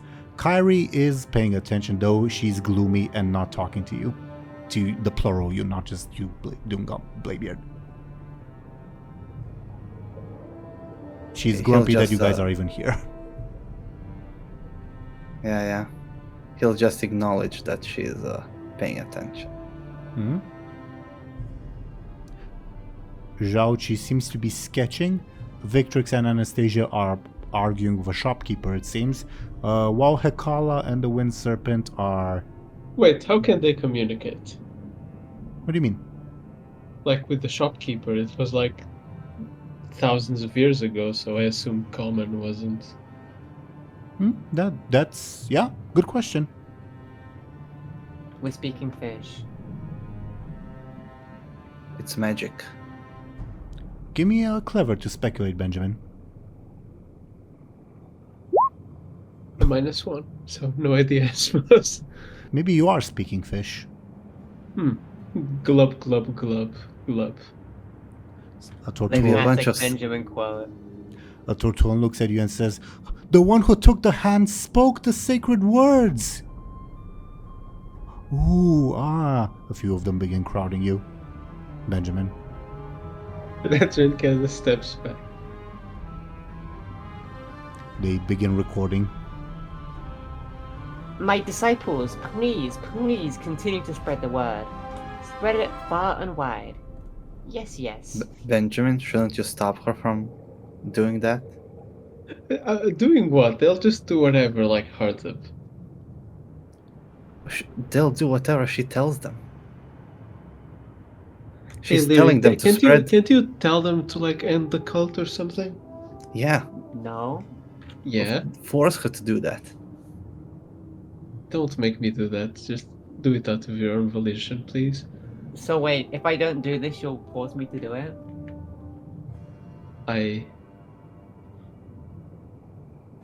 You what? I might. Larry ponders for a second. Can I... Can I use my visionary stunt on myself? What does that one do again?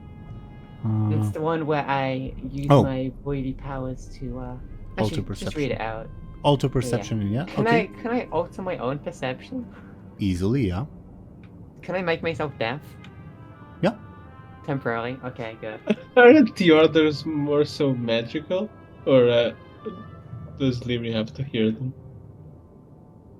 I mean, I have to hear them, right? You can't be like 1,000 miles away and say the orders. Oh, I have to do yeah, them. sorry, I got confused by the question, but yes, Lyri's stunt would allow her to deafen herself, and above board, yeah, you got, like, you and the Tortolans and the Skeletal Trolls and all that have been communicating with your mouths and your voices. He's asking about does he need to give a verbal order for Lyri to obey? Oh, Surely, right? Because you can't give an order over like a bajillion miles I away. mean- I mean, you can have like a mental Warlocks. order because like we're tied by magic or whatever. Yeah. That's what I'm asking. above board because it's Lyri's stunt, and stunts are supposed to be super powerful. Just because it's Lyri's stunt, it would allow her to circumvent commands from Benjamin. If it wasn't her stunt, I might rule the other way. So imagine I use a sending spell. Would that not work either? Oh, sendings are not related to hearing. Well, that's what I'm saying. So a sending spell would work. Yes, though you have used yours already. Okay. Just wondering. Yeah. So Benjamin would like tell her like to end the cult. And Lyri cannot hear Benjamin. Benjamin would repeat. And the Can I read his lips? Or would that work? Do you want to? Yeah. No. No, I don't want to read his lips. I would just assume he said what he wanted to say, kind of nod my head and Well, above board, if you assume, oh yeah, Benjamin's telling me end the cult, then the command would apply. Because what? I have to be ignorant of him saying the command. Oh yeah, because you're stunt on your hearing, not on your mental capacity, if that makes sense. Make me stupid. That's stunt. Okay. Well, the stunt's already been used. I guess I close my eyes. The Tortolans begin muttering to each other, writing down. Lyri doesn't hear this, of course, but they say, as foretold, the beacon has outsmarted the one who took her hand. They appear to be in awe that they're witnessing a religious event. Yeah. Benjamin, it isn't working. I'm noticing. One Tortolan approaches you. May I ask, how are you feeling for posterity's sake? He has like some paper to write down and all that.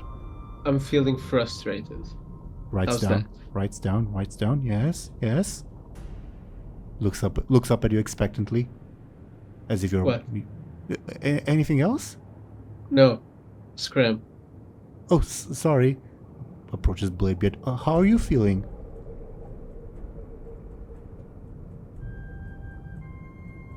Get away from me. Writes it down. No comment. Next question. Is it true that you once fought and almost killed the beacon in the place where pirates gather, but that timeline got nullified by trousers? As the Book of Hearttip foretells on page 548, stanza 3? No, it's stanza 5, you idiot, says another Tortolan. Next question. Writes it down. When you reach the rock at the bottom of the ocean, is it true that... And the other Tortolan says, shut up, that's spoilers! Oh, sorry. And he says, sorry for bothering you, and leaves. Apology not accepted. Leaves regardless. Hey, do you think do you think you could get our hands on that book, maybe? Oh. You want me to steal his book? Maybe. Might have some interesting information. Above board question, which edition? Because apparently there's a bunch of them. I don't think Benjamin would know, so he wouldn't specify.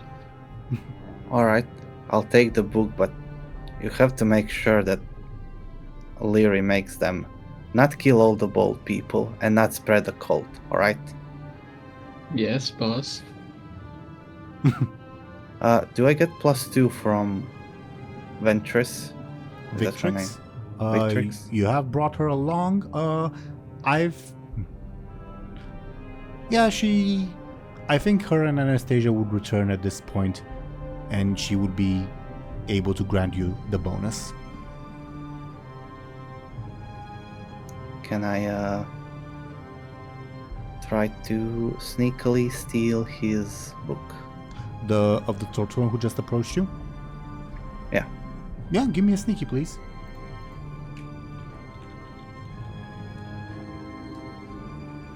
That's 4.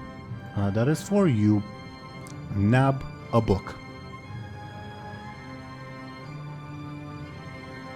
First, I'll look through it to see if there's any pictures. You open it and you find, as soon as you open it and like open at a random page, you It's empty. no, you find Okay. an illustration Invisible ink. of a badly drawn illustration of Captain Bladebeard. What? My nose doesn't look like that. It is That badly. part definitely doesn't look like that. It unlike how say your model looks, you don't just have like daggers in your beard. You have battle axes, a gun, some giant swords. It's very representative, the drawing, let's say. Yeah, it's like... Yeah, I get it. Allegorical, Like that's the word. Allegorical, yeah. Mhm. Yeah, it's a different interpretation of what the Bladebeard should look like based on the writing. Mm-hmm. Do I see any other pictures? Yeah, you open to a random page and but let me think. You see a representation of the group, and again, you are drawn with very allegorical weapons in your beard. Moarg is drawn. It's weird. It looks like he has the place where his head should be is scratched out. Feel free to give me a careful to like look what the hell that is supposed to be. Did you say scratched? Almost as if someone drew something, then scribbled over it, and drew something again, scribbled over it again. Oh yeah, he doesn't know who to draw, Moarg or Bud. I get it. But Bladebeard And doesn't. And Benjamin is portrayed very allegorically, like oddly enough, he looks weirdly handsome, for lack of a better term, but in all of his representations, he's drawn with an elven-looking hand in his hand. Like holding That's it? Holding it almost as if... He's holding my hand. No, not romantically, but as if it were the head of a beast, like triumphantly. Oh, okay. And in this particular representation that you flip to, these three individuals, aka allegorical Bladebeard, Moarg / Bud, and Benjamin, are just busting Lyri out of her cell. In above board, it would be the Tower of Lord Roswell. Is she depicted normally? She has, if you know like saints drawings, she has a holy aura around her, but this holy aura is black. Is there like that halo thing they do behind saints? Yeah, this time surrounding her whole body though. Mm-hmm. So wait, does Benjamin see this as well? If he's looking I over mean, your if you show shoulder. me. Yeah, I show him. Sure. Interesting. See? You're holding her hand, but her hand is also on drawing on her. And this isn't the moment when you chopped off her Yeah, hand. the timeline's a bit off, but I think it's like meant to be a metaphorical, I guess. Above board, You know how. above board the book You know is how. written. I'm sorry. I just want to say Go the book ahead. is written in a script you don't understand. It's just the images that you understand. Like a language, or like it's like, does it make sense? Give me a careful. That's a hard question to answer. Like, do I know the letters, for example? Oh, it's different lettering. Okay, that's my question essentially. Oh wait, I know a guy who might be able to read turtle language. I have a turtle friend from Stormwind, a hearty, but oh wait, no. I shouldn't ask him.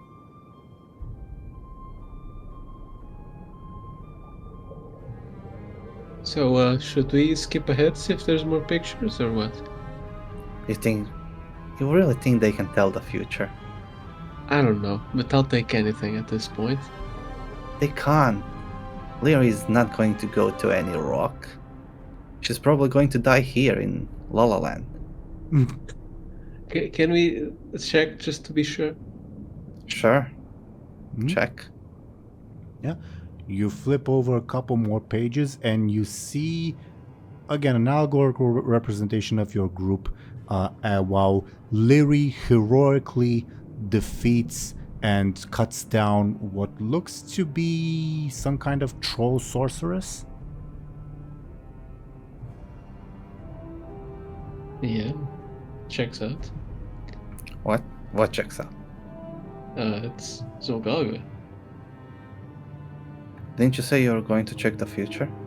Look, I'm going through the pages, okay? Take a breath. Yeah. This is where Wait. Go ahead. Go to the pages that show us what she did while she was away. We never found out.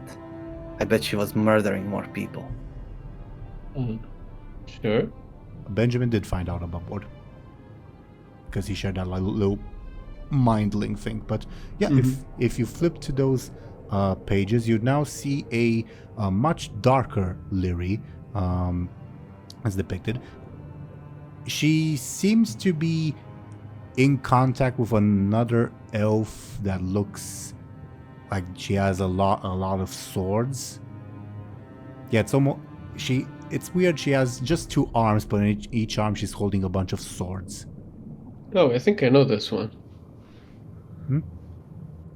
As well as multiple other elves.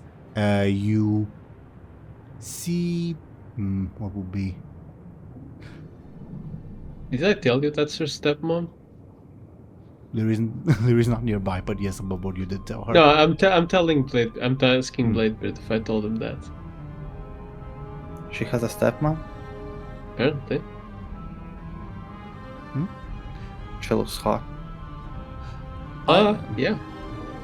I will mention it's clear that not all the events have illustrations, so obviously we'll be skipping ahead a bit. You see Lyri standing on one side of a temple-looking thing. On the other side, it's the 3 of you and some kind of fox, and in the middle is some tall swirl with a head on top. I take it this is Jesus Tower. That rat thingy that was with us for a bit, you remember? Yeah, Mera. Yeah. Was that her name? Yeah.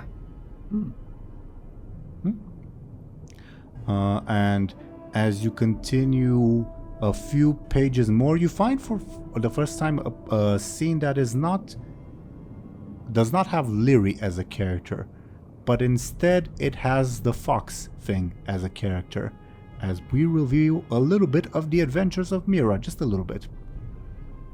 Huh. Why does this rat get a page for itself? You see as the rat finds itself joined by the elf with a lot of swords, as well as a bunch of other elf-looking things, trying to attack, it seems, the swirl with a head on top. Oh, they attacked Jesus. Poor guy.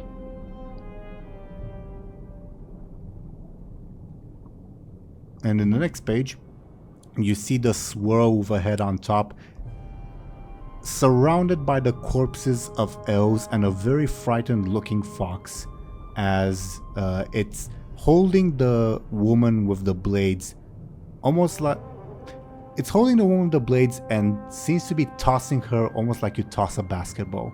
Oh, didn't we see her get projected through a teleport or something like that? Not I a vaguely teleport, remember but that. a gust of wind. Oh, okay. Huh. I don't remember if you saw her or just heard an elven scream because you didn't roll well enough. Yeah, it was like a It was blur. her, but I don't remember if in character I knew. Wait, Okay. maybe Kyrie can read this. She's a dragon. I guess we can ask. Kyrie, Looks how at you you. doing? So when are we leaving? Once we find my people, my crew. I would think, she points at everything around her, that at the very least these surroundings would convince you that it would be a good idea to leave.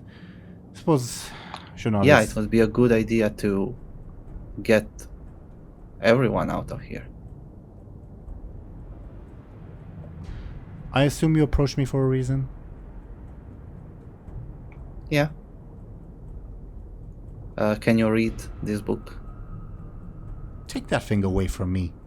I will not read into the mad prophecies of the void. That way only lies madness.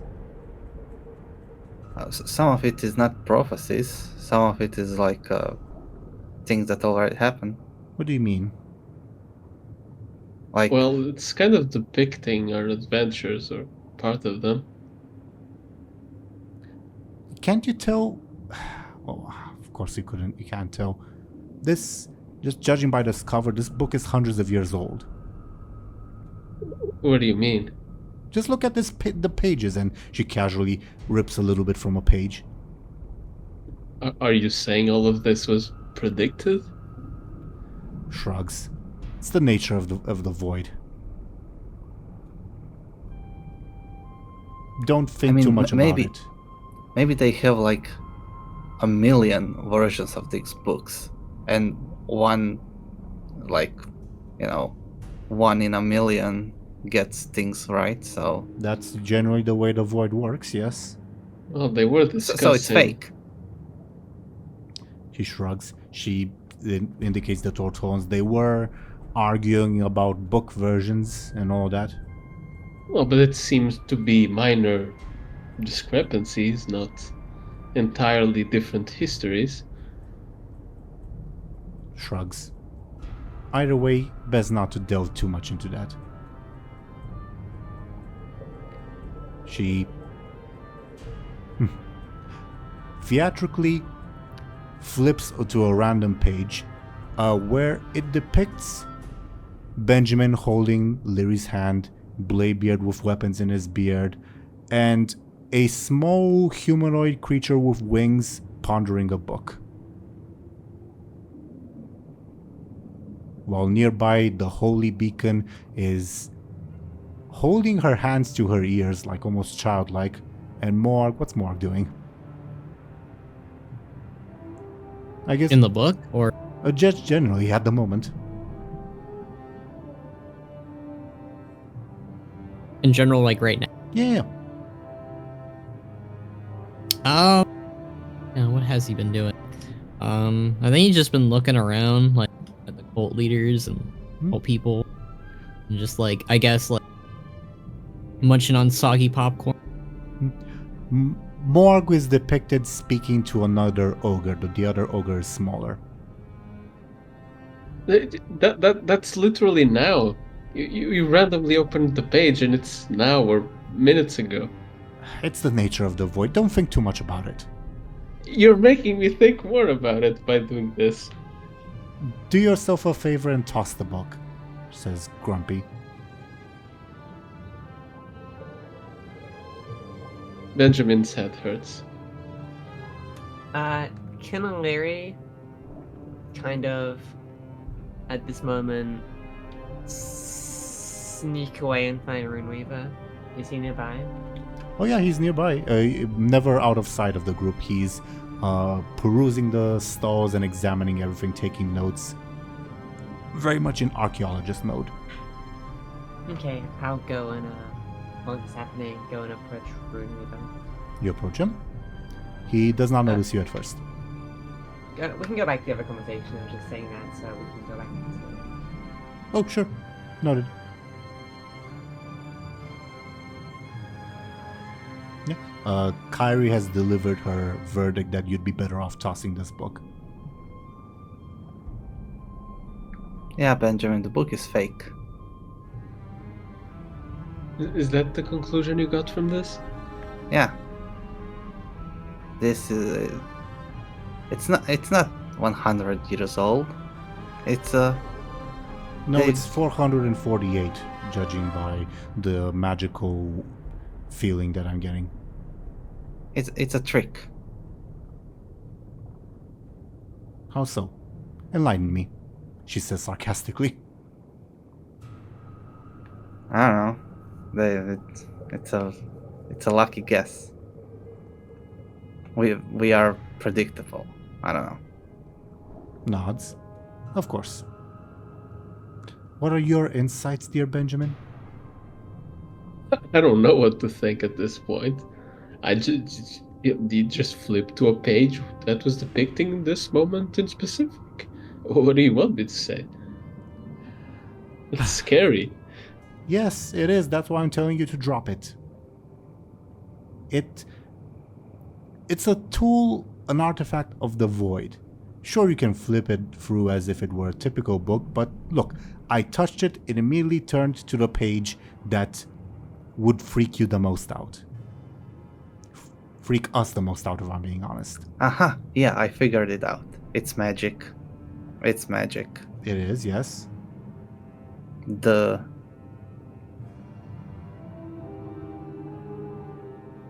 Duh. Yeah, it's magic. It's not real. Oh, I thought you said THE, not DUH. My bad. What did you think I said? Like the book, the something, like you were going to continue your sentence. Oh, it's magic. Quite. It just shows you what you're thinking. Not quite. But best not to think about it in general. Benjamin just kind of takes a deep breath and tosses it away. So how about getting Lyri to stop the call? Well, that would imply her listening to me, which she isn't, and I can't send her a sending spell right now. There are other ways to persuade her. Enlighten me. He'll ignite his arcane saber. Look, Bladebeard, What did I tell you about not killing people? Says Kyrie. We can make an exception. No, we can't. Not I here. think this is the one person we shouldn't kill if we decide to kill someone. Wait, Let's did not you say forget- should or shouldn't? She's the one person we shouldn't kill if we No, she's do the one decide person to- we should kill. She's like pumped up full of void. Do you think it's a good idea to kill her here? Aye. You're hopeless. She's hopeless. Look at her. She looks like a baby. She's just sitting around covering her ears. She's telling people to murder and spread a murderous cult through Azeroth. Then do And it. this is not the first time she's done it. I'll be honest, she just seems to be toying around with them at the moment anyway, says Kyrie. Yes, that's Toying all she around with the does, cult and is a people die terrible because idea. of it. I agree though, and also good old Runeweaver told you that you all should limit your contact with her followers. She's not limiting her contact with her followers. Yes, He and just perhaps, let her talk with her. yes, and perhaps you ought to go and convince her. Why don't you just swallow her? You're a dragon. I'm not here to kill people.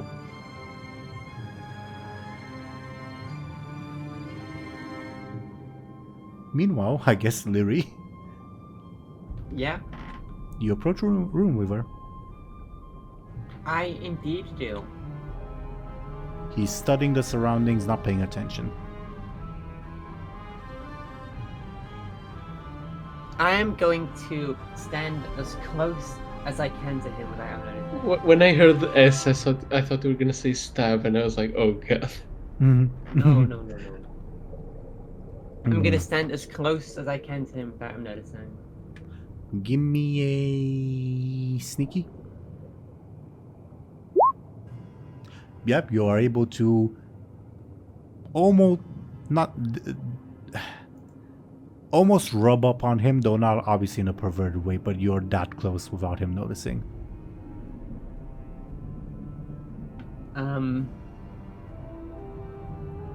I guess I say something very loudly right behind him. I'm sorry, I didn't notice you there. Lyri will wave. Hello? Can I help you? Lyri will wave. Yes. Nods. Lyri nods. Blinks. Says, you know these ruins, I think they date from the early Zolgurub period, or perhaps the late Vargusian period. I need to perform some further studies. Can you help me? Can you hold this for me, please? He hands you a notebook. I guess Lyri will grab it just because he's holding it out. And he takes you by the arms and makes you point the notebook at a random building. Okay, I do that. And hold still for me, please, while I cast the spell. All right? Lyri does not hear that, but just kind of leaves her hand in the position that Runeweaver. I mean, through gesticulation, it might be understandable. He doesn't realize that she's deaf. Well, I mean, but when you tell someone to stand there, you kind of motion a bit. He is gesticulating, yeah. And he begins casting a spell. Not a very intense one, but still casting a spell.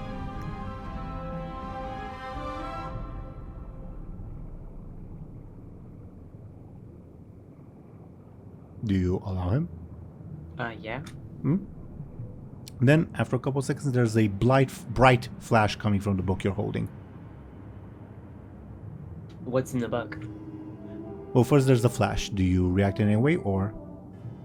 I close my eyes because it's bright. Okay, fair enough. I was wondering if you dropped it or anything.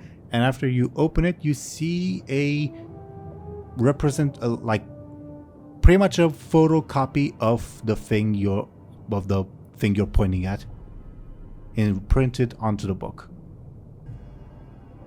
Lyri will do a one-handed clap with her free hand and her elbow, I guess. Yes, thank you. I can teach you that trick. Well, actually, I should teach you this just in case I miss anything and you'll notice it.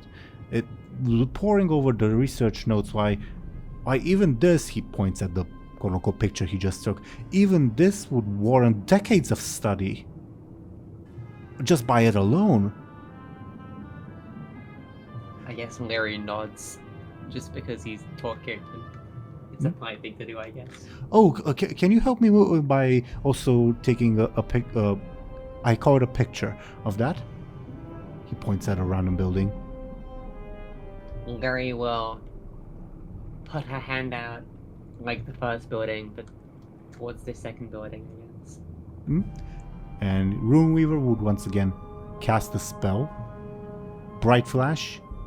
And now it is imprinted onto a different page of the book. And it says, I believe... here's an archaeology joke I'll make. I believe that building was used for fertility rituals. Oh, I can't wait to study even more. Oh, can you help me with this one as well? Does he point again? Yeah, he takes you by the arm, if you allow it, of course, and drags you to different buildings. This process will repeat quite a bit. Okay. Lyri will do that, meanwhile not hearing a single thing he says. Just smile and wave, as they say. Yep. And you continue babbling on about niche bits of troll history, and of course Lyri's completely oblivious to it. And this process will continue for quite a bit, because there's quite a bit to document. Mm-hmm. I'm curious, again, what has Morg been up to? And I'm also curious, feel free to expound on what he has been up to, but I am definitely curious, what does Morg think of whatever the Ogre Mage was babbling about?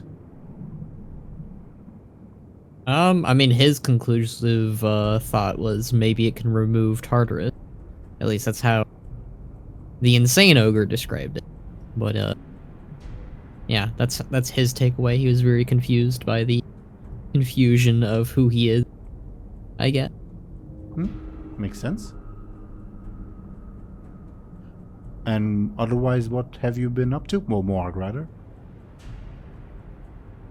I mean, he's been just kind of watching everyone and, like, you know, keeping an eye on the cult, I suppose, in that retrospect. Not been doing a whole lot. He's been kind of lost in his own thoughts.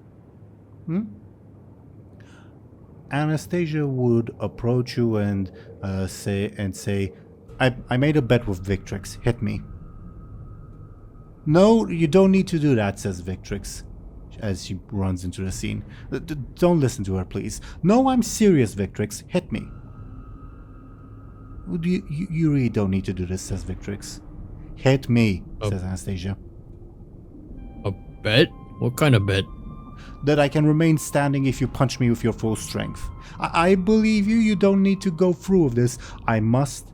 My honor was just challenged, Victrix. Even if it was done so by my sister, I need to prove it. Hit me. By my full strength, I don't want to hurt you. Hit me. Please don't. You're big and fearsome, we can tell that. You're questioning my honor and my prowess, Victrix. Hit me. Please don't. Wait, she doesn't want me to. It is my honor in question, not hers. Hit me. You're always on about your honor. It is everything to me, Victrix. Yes, I know, but in this particular case, can't you let it go? It was a joke, not a jab at your honor. Turns back to you. Hit me, I said. I don't think it's a good idea. What, are you a coward? No, but it just seems like it would hurt you, and... I'll hit you if you don't hit me. Anastasia, please stop. You started this. Yes, and I'm stopping it. Please stop. She draws out her sword. Hit me or I'll hit you. You're gonna hit me with a sword? I just was gonna punch you or something. Yes, Calm down. exactly. Hit me or I'll hit you. Morg would go for a light tap on the shoulder. She... Give me a sneaky. Okay. To see if you convey the idea that you're putting enough strength into it, and you don't. She seems offended by the light tap and will try to punch you in the face. Do you accept this punch, or do you try to block or evade or whatever? I guess he would try to grab the punch. Give me, I guess, a forceful. Yeah, and you do. I told you to hit me. Can we calm down? I did hit you. You just, you know, it was so quick. You barely felt it. Give me a sneaky.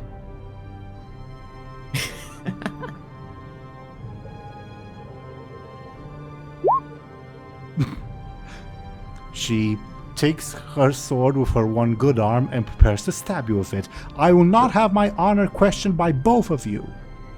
Does he get +2 sneaky from Oh yeah, the Victrix is there. So okay, so instead of pulling out her sword, she, and we'll add it to the previous sneaky as well, says, "Really? Yep. If I didn't feel Victrix, I'm invincible. Not looks at you, Morg. Mark just kind of gives her a slow shrug, like, what do you want me to do here? Thank you for proving my point, Anastasia says. Look, gather everyone. We are marching forward and confronting the Kraken right now. No, we're not. Well, see, the Kraken is more impressive than me, so that'd be a bad idea. Not that much more impressive, surely. You're gigantic. And the Kraken was this small. She lifts her index and big finger and makes an image. It's very, very obvious that she's indicating the Kraken's size from a distance, if that makes sense. I don't think that's how small it is. Nonsense. Come on, gather everyone. We need to liberate the city once and for all. Like that weird mask thing said. We're not... I'm sorry about this, Victrix says. He's a handful. She's heroic for what it's worth. She'll fight till the end. Indeed, says Anastasia, and Victrix says, and I think our next battle will be... He looks at you, Morg. Where are we heading next? Benjamin might know. I mean, I do want to check out that Dark Rune guy. Quite. You hear that, Victrix? We're heading to the Dark Rune guy. I don't think that's his name. Victrix. Well, it's his name if he says it's his name. I think the name is Darkseer, Victrix. Whatever, doesn't matter. Darkseer, Dark Rune. I knew it was dark something. But yes, we are going to see the Dark Ogre. I think it was an ogre or an orc. I didn't actually ask him if it was an ogre, but yeah, him. Yes, let us march forth and gather everyone and proceed. And Anastasia walks forward, dragging Victrix along. Are you coming? Says Victrix.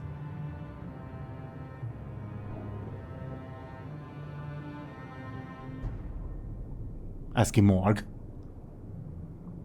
Oh, we're going now? Shouldn't we wait for the others?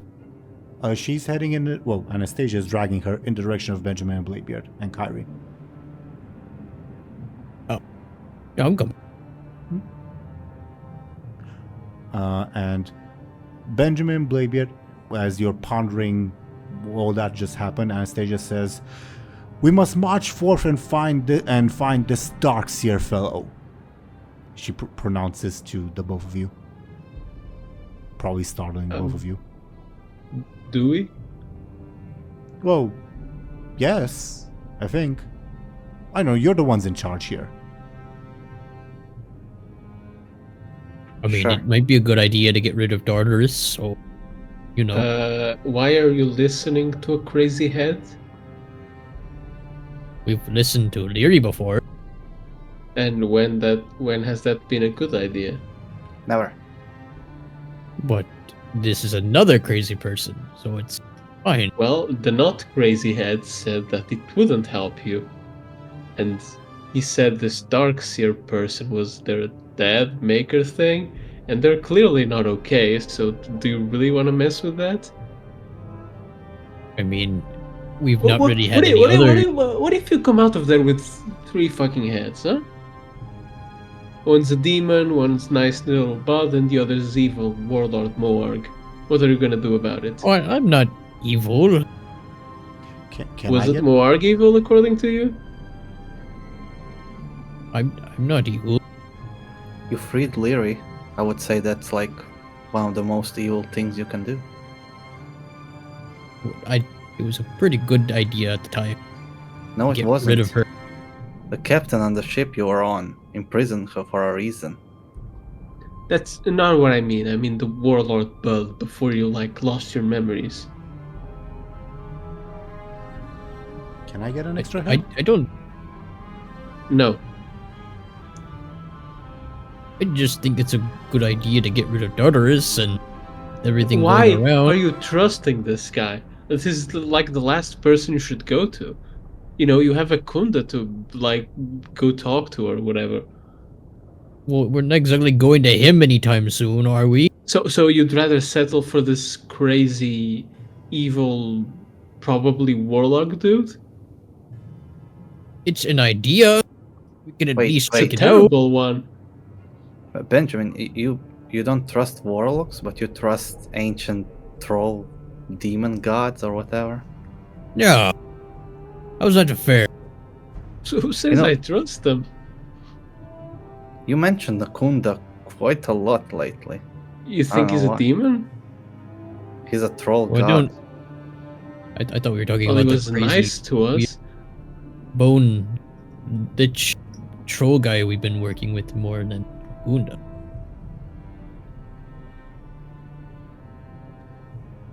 What? Kyrie pipes up.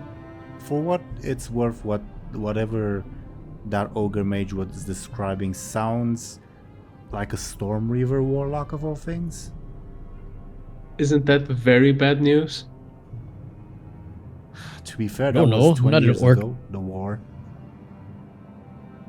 I don't know all this stuff about orcs. What do you think I am?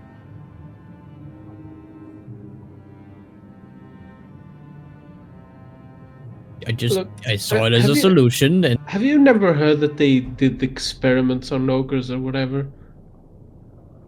I heard rumors. I wasn't there. Is that Mom what you might have want done on you? It's not like I'm getting any better. Well, but you sure can get a lot worse. We hear any solutions from you two, and every time that you guys do stuff, I go along with it. And every time I want to do something, it's it's bad, bud. Oh, it's bad, Morg. It's ridiculous. Is Look, this Bud or it- Morg speaking? Says Anastasia, and Victrix elbows It's her. me speaking.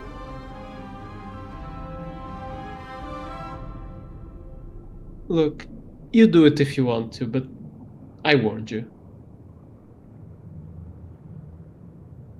Okay, I'm going to do it.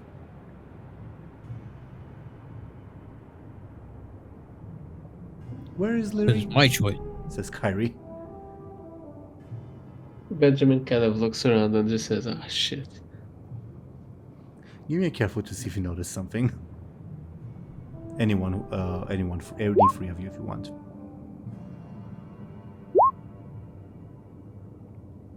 Mark can roll 2 if he wants.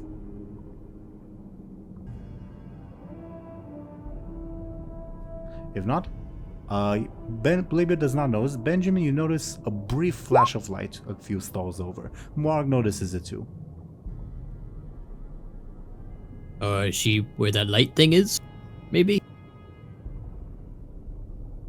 I Probably. feel that Lyri is there. Yes, Bladebeard does. Ah, she's there, probably murdering people and spreading her cult. Meanwhile, the Tortoans are arguing over scripture completely separate from Lyri. Yes, Benjamin would peek to see what's going on. You see Lyri holding, it's not hard to find her, holding what appears to be a book while Runeweaver babbles at her and casts spells. Whenever he finishes casting a spell is when a new flash happens.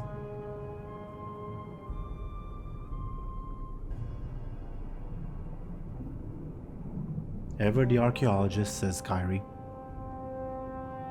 Can we go back to like killing monsters and stuff? I think we've been at this market for too long. We can depart whenever we wish and track down and fight that kraken, says Anastasia. Pointing at the big kraken. Number one, I don't think we need to track it since we can see it, and number two, I think that's suicide. So, where should we go next? And that's a question for everyone. Above board. Well, Bud seems to have his mind clear. Above board. Again. And of course, feel free to drag Lyri and everyone else along. You can head to any of the named locations on the map, or you can explore the city, which would be a dice roll of the 30 possible locations. And do let me know if you're looking in particular for the Darkseer fellow. That's what Moarg's mission is currently. Question for everyone. What did the mask guy say? Regarding? Where should we go? He did not say much other than, hey, you need to gather the minions of Midloth. And what was the thing about Bladebeard's crew being in one of the pyramids? A Tortolan saw them being taken by Maj, the mask guy, into this place, the Ziggurat of Midloth. But he also said that the entrance... That's a kraken. The thing that the Kraken is nestling next to. But he also said that the Tortolan said the entrance is usually blocked. Mm-hmm. Either the Tortolan or the Ogre mentioned that you need to venture into the pyramids first before the Ziggurat.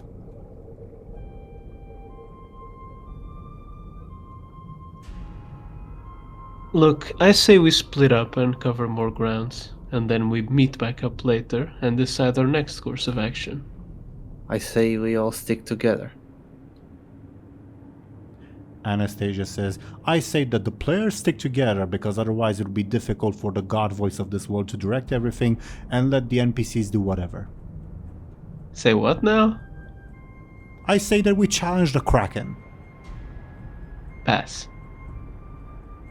Alright, we are not challenging the Kraken. So far, I think only actual thing we have to do is find this warlock guy. Is that what we're doing? Anastasia would say, I heard from the trolls that there's an arena. We simply must compete there.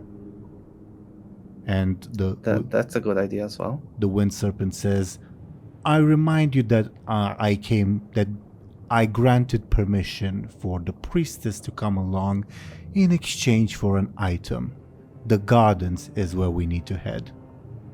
Victrix says, I'm just here for the loot. I'm down for exploring. Runeweaver, if he rejoins you by this point, says, oh, I heard tell of an old temple that just sounds so interesting. Kyrie says, if you're heading to an important place, I want to be there.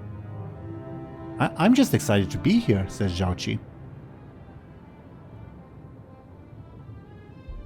Well, which one of these things is the closest? The closest will be just continuing exploring, obviously. But if you're referring to a specific destination, 1, 2, 3, 4, 5, I'll roll D5. Oh, so you don't even know where we are exactly. Well, yeah. A free is this spire over here. However, above board, it's unfinished. By me, the DM. Why did you include it? Roll again, then. For the sake of honesty, I guess.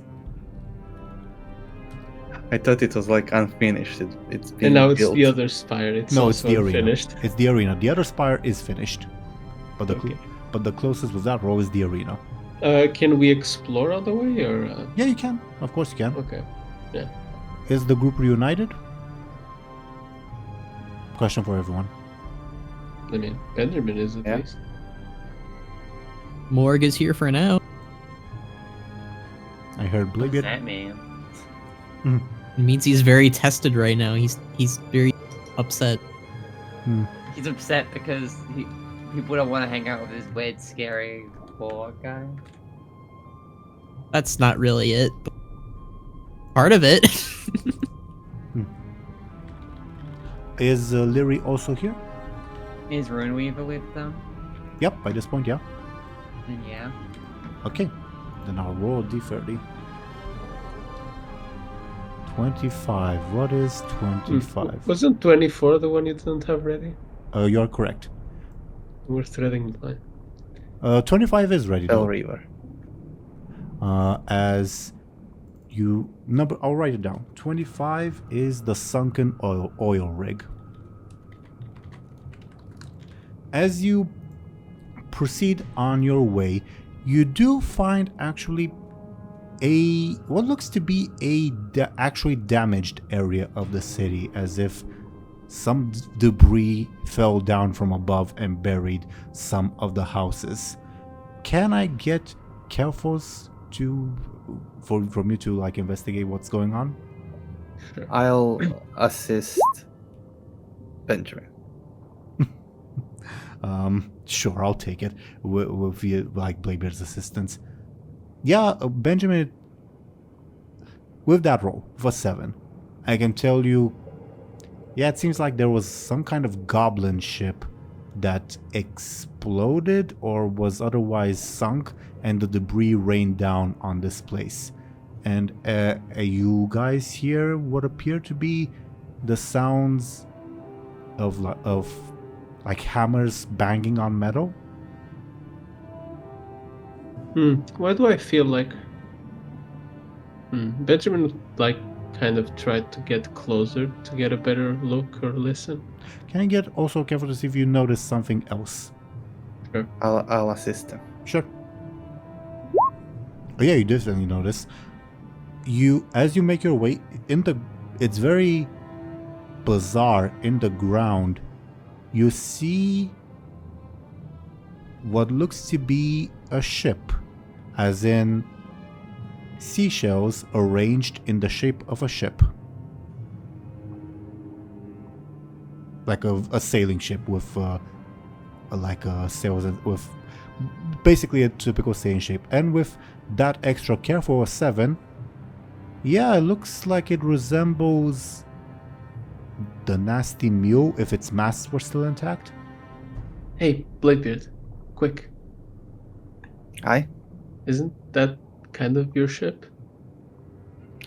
No. But these are seashells in the shape of my ship. That's what I meant. I think someone mentioned that Anchorbeard was doing things with seashells. And he Yeah. probably knows how my ship looks like. So Because he was a this- captain of it. Okay, so this guy you know has been down here for 25 years. 20? 25? Even more. Before the first war above board. 30 years? In What? In the backstory DoomGoblin gave me, it said shortly before the first war, so about 30-ish, I think, above board.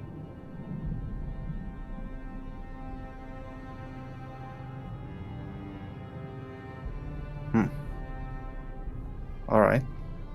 Hmm? It's a drawing of my ship.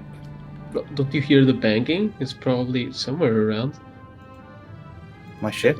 Can I? Is this like a singular bang or are like multiple people working? on Multiple it? bangs, like it's Uh, it's multiple people hammering on something Okay, metallic. okay.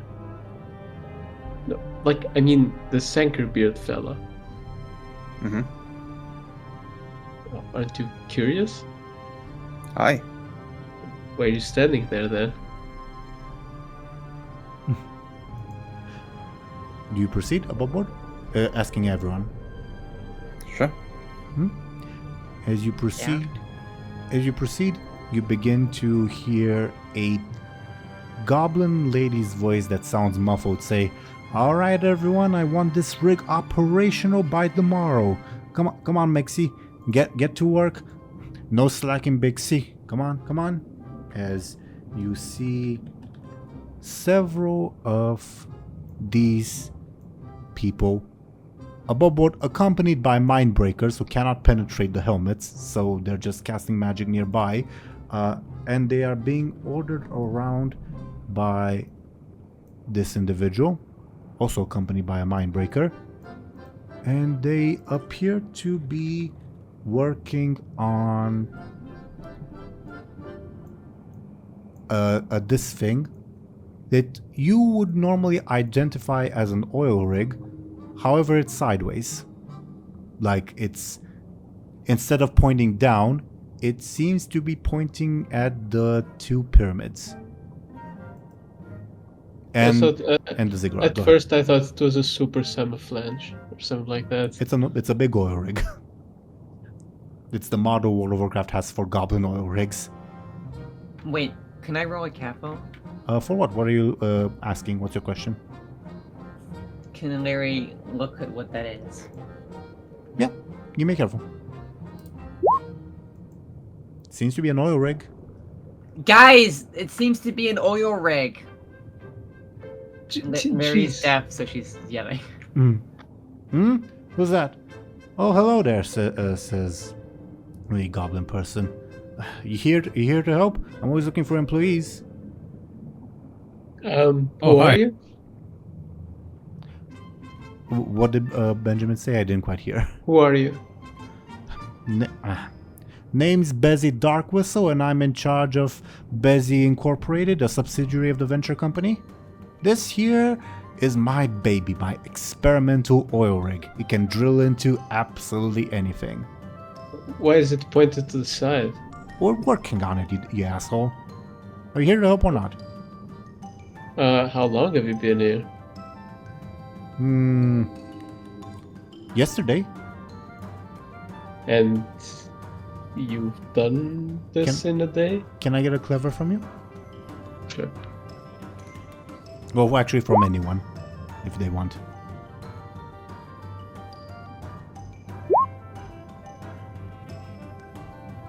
Lyri can't hear, doesn't... Okay. Morg, you realize... She said, oh yeah, we've been here since yesterday, but Maj mentioned that the people enslaved by the Mindbreakers just repeat their tasks over and over and over, so they've probably been here longer. Yeah, also, the storm would prevent them from getting here Also true. yesterday. Also true. Good point, Dungoblin. So they came here before Zugalga created the storm, before Bud gave her the staff. Mhm. What's the state of their like scuba suits or whatever? Give me a careful.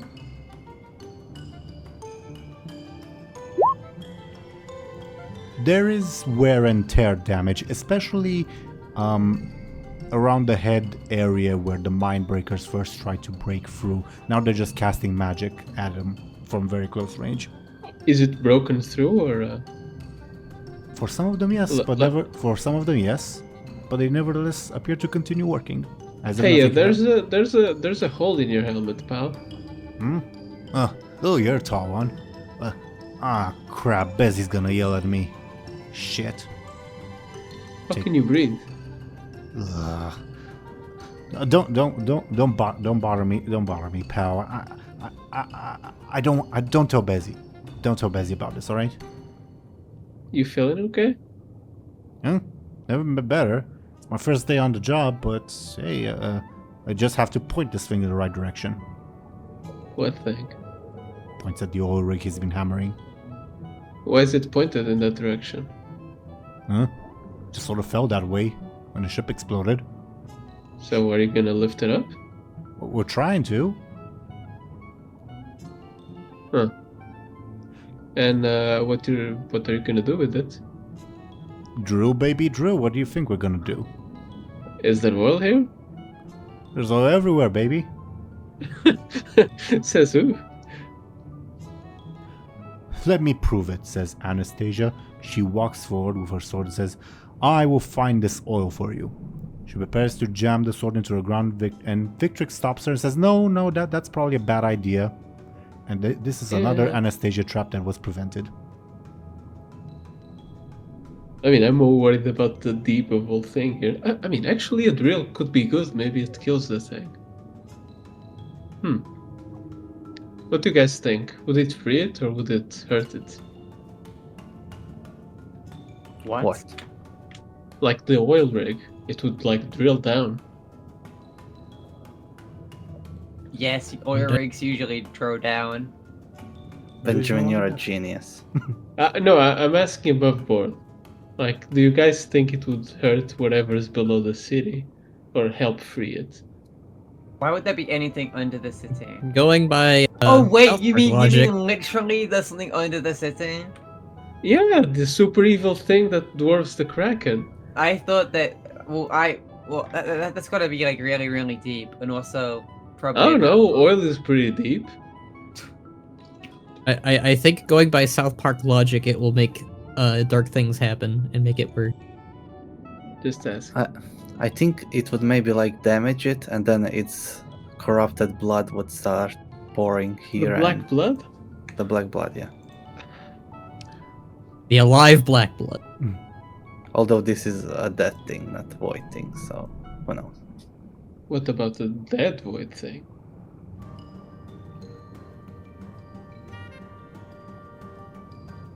Okay. And You guys seen any dwarf here? yeah, came around here. Not drew. Put some shells in the shape of a ship and fucked off. Today? Yeah, today. Said something about can be used to skip boss encounters or something. Can't or can? Can. The boat? Wasn't clear. What direction did he go? That way. Points towards the arena. And Kyrie will reveal the answer, not the answer, but the benefit of this random encounter. Says maybe if we can help these people, not help in quotations, these people by pointing the rig in the right place. And See, I'm not stupid, guys. she indicates the pyramids and the spire, and above board. The rig can be used once, empowered once, to skip a boss encounter. I recommend using it on any particularly difficult encounters, because what it does is, if you go into the spire, let's say, the second floor of the spire on the right, that's too difficult. Bezzy, drill a hole towards the third floor. You can just skip the second floor like that. But you have to convince her that she's drilling for oil. Okay.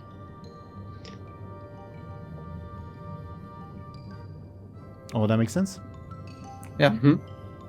And Kyrie would reveal, perhaps if we convince her that she's actually drilling for oil, she can carve a path for us towards something that would perhaps expedite our journey here. How about war? Would they just be carrying the thing with them wherever we go? You don't Yeah, know. the mechanics are confusing don't me a know. little bit. You don't but- know. You don't know. Above board. I could help lift it. Well, I think they need to repair it first.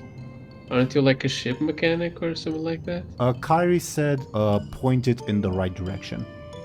And Betty said, oh yeah, this is a super experimental, super fancy oil rig. So it's not broken. It's just not pointing downwards. They need help landing it. Or All moving. right. I guess Blade will try to convince them.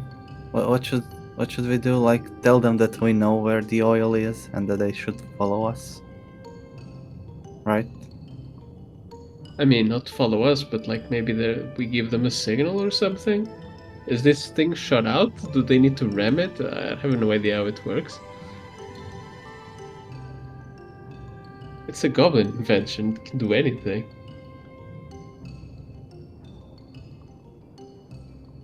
Maybe we ought to ask her, says Kyrie. She wouldn't probably know best. Yeah. I So feel she how would. does this thing work? Like, let's say we find some oil. Can you like immediately get to us and drill it? You asking Bezzy? Yeah. Well, what do you mean? We just need to point in the right direction, baby. Let's And say then? we go far away and we find the oil and we know the direction of the oil. Can we like somehow communicate the direction to you? Yeah, come find me here. But you can return at any time. And she pulls a lever. Just watch this. If you could see it, she would wink at you. She pulls a lever, and fortunately, the oil rig is not pointing at anything in particular, like any object, as it shoots out a big laser. It says, "I told you this baby can drill anything." Wouldn't this like explode the oil? Shit. No, it wouldn't. We are underwater. The water would negate the laser effect on the oil. Also, above board, let's say the oil rig is here, the laser, would reach all the way to the other side of the city if need be. All right, we'll somehow contact you if we find some oil. All right. Do you have like a flare gun or a glow stick or something?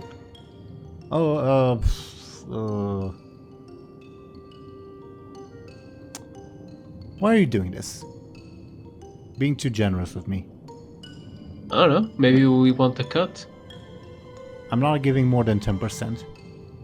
How about 15? 5. I like what the dwarf's thinking. Shit. It's a deal. Pleasure doing business with you. Shakes your hand. Idiot. So, All right. we'll She pats herself and hands one of you a flare gun. The one, probably Bladebeard, I guess. Does this work underwater? Shrugs. Never tried it. Does it only have like one flare? Does it have multiple? Hey, Bucks. How many flares did you get? Just the one, ma'am. Just once. relax, Benjamin. I have some hunter friends, and they can use this like whenever they are, like underwater, in the swamp, wherever. If you say so.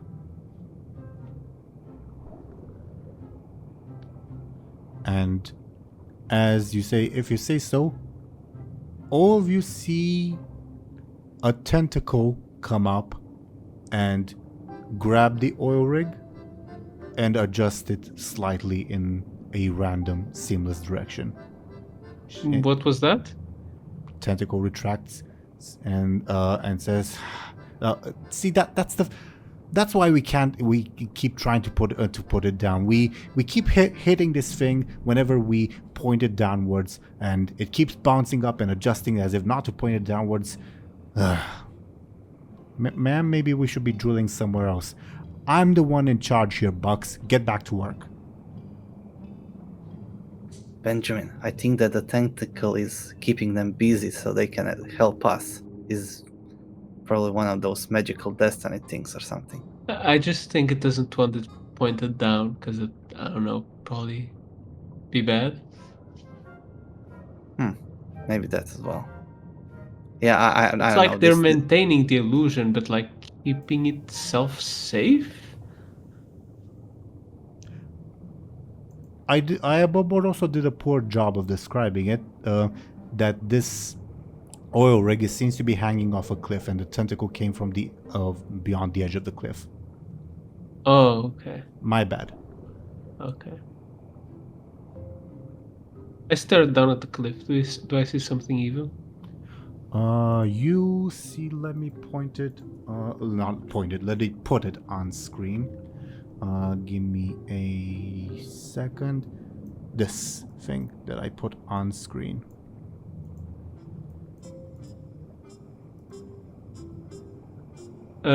Is that to scale to the other Kraken? Much smaller. Okay. Okay, we just got a squid here. Okay. Still Kraken size, like the Yeah, Kraken like that you the fought one size, we. but Yeah. Whenever we try to point downwards at it to get down in the ground. It pulls up and puts it back up. It's been doing this all day, says Busy. Can you deal with it somehow? Or find the oil you were talking about? Yeah. Alright, well, chop chop, get to it.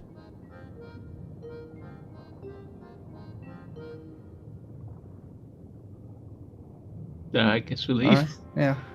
Let's go find some oil. You know where to find me, she says. And yeah, above board. Use the flare gun wherever you want Bezzy to drill, and she will skip a potential boss encounter if you so wish. Alrighty? Mm-hmm. Awesome. Put it, let's say here-ish. Okay. You guys were on your, well, more or less on your way towards the arena. Do you wish to continue exploring in the meanwhile, or do you just head straight there? I guess we can explore one more time. If Yeah. the Yeah, others sure. don't mind. Mm-hmm. Yeah, I think it's good. Alright, let me roll the dice.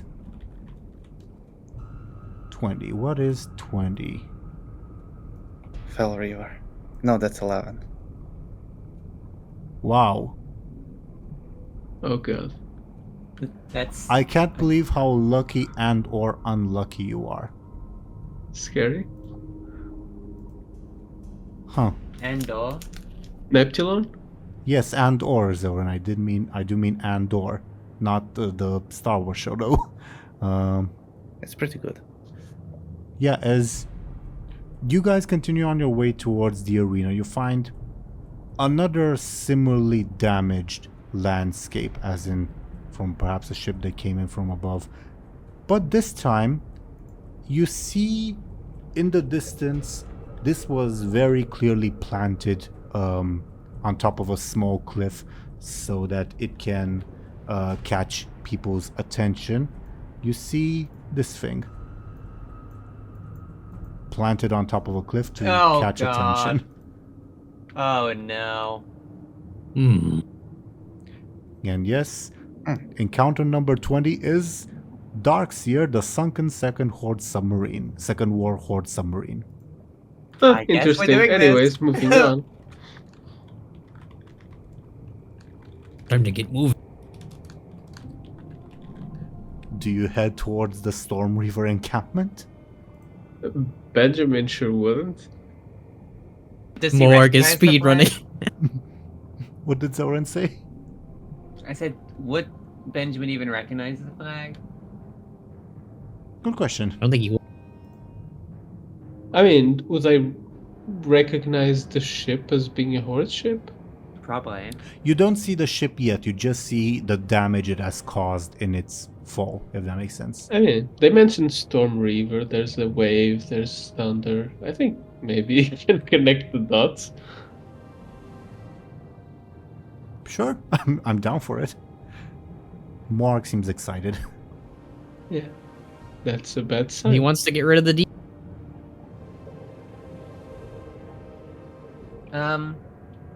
Well, there could be a loot here, so I guess Lyri will see what amid this wreckage. Benjamin's sitting this one out. He gave his warning, up to him to listen or not. Morg wants to. Kyrie says... Go ahead. I was just gonna say Morg's in his, however arc to describe it. He's tired of listening to Benjamin, I guess, in some capacity. He feels ignored. Yeah. Anastasia says, I've seen that in my history books. The Horde is here. We ought to proceed into battle, says Anastasia. What kind of word? The Horde. That one points at the banner. Is that the Storm Reaver? No, it's Thunderlord. When we were- Yes, it's Storm Reaver, says Victrix. Wait, Thunderlord, Thunderlord makes Stormy- more sense. There's a thunder drawn on it. Yes, that's what I'm saying, Yeah. says Anastasia. No, that's Storm Reaver, says answering Runeweaver. What does it matter, It does says have- Vakala. Does have a little wave on. And a moon.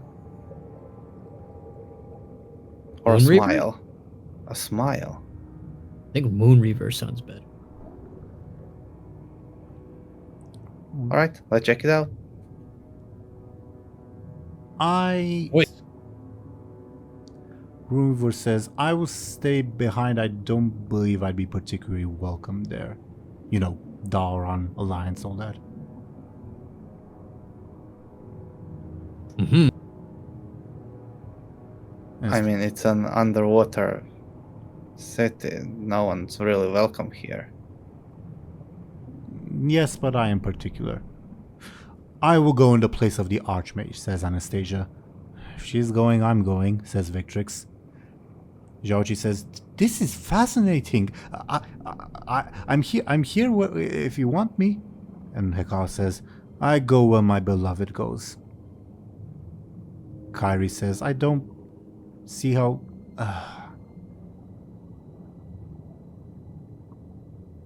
I'm staying this one out too, says Kyrie. So wait, Benjamin, Kyrie, and Hikara And and Moonreaver are not going. Yeah. Benjamin? Go ahead. Is Bladebeard going? Yeah. Lyri kind of gives Benjamin kind of a look. Like, what should I do? Benjamin gives her the middle finger. Why would he do that? Because she's been ignoring orders. You should be. And The fact then that you go- even and have then this go- over me is already bad. Look, you literally are propagating a cult. You give him a break. They need something to believe in. They can go believe in the freaking light. I don't know.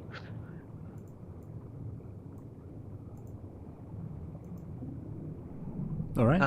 Good. I guess Lyri will be going with Bud and Bladebeard then. All right. So it's Bladebeard, Morg, Lyri, Anastasia, Victrix, and Zhaoqi. What a dream team. It's like the Yeah, most nothing dysfunctional bad will team happen. ever. This is the most dysfunctional, horrible team ever. Oh well. Yeah. And I'm assuming Morg, in his eagerness, marches forward more or less first. Let me put some stuff on screen.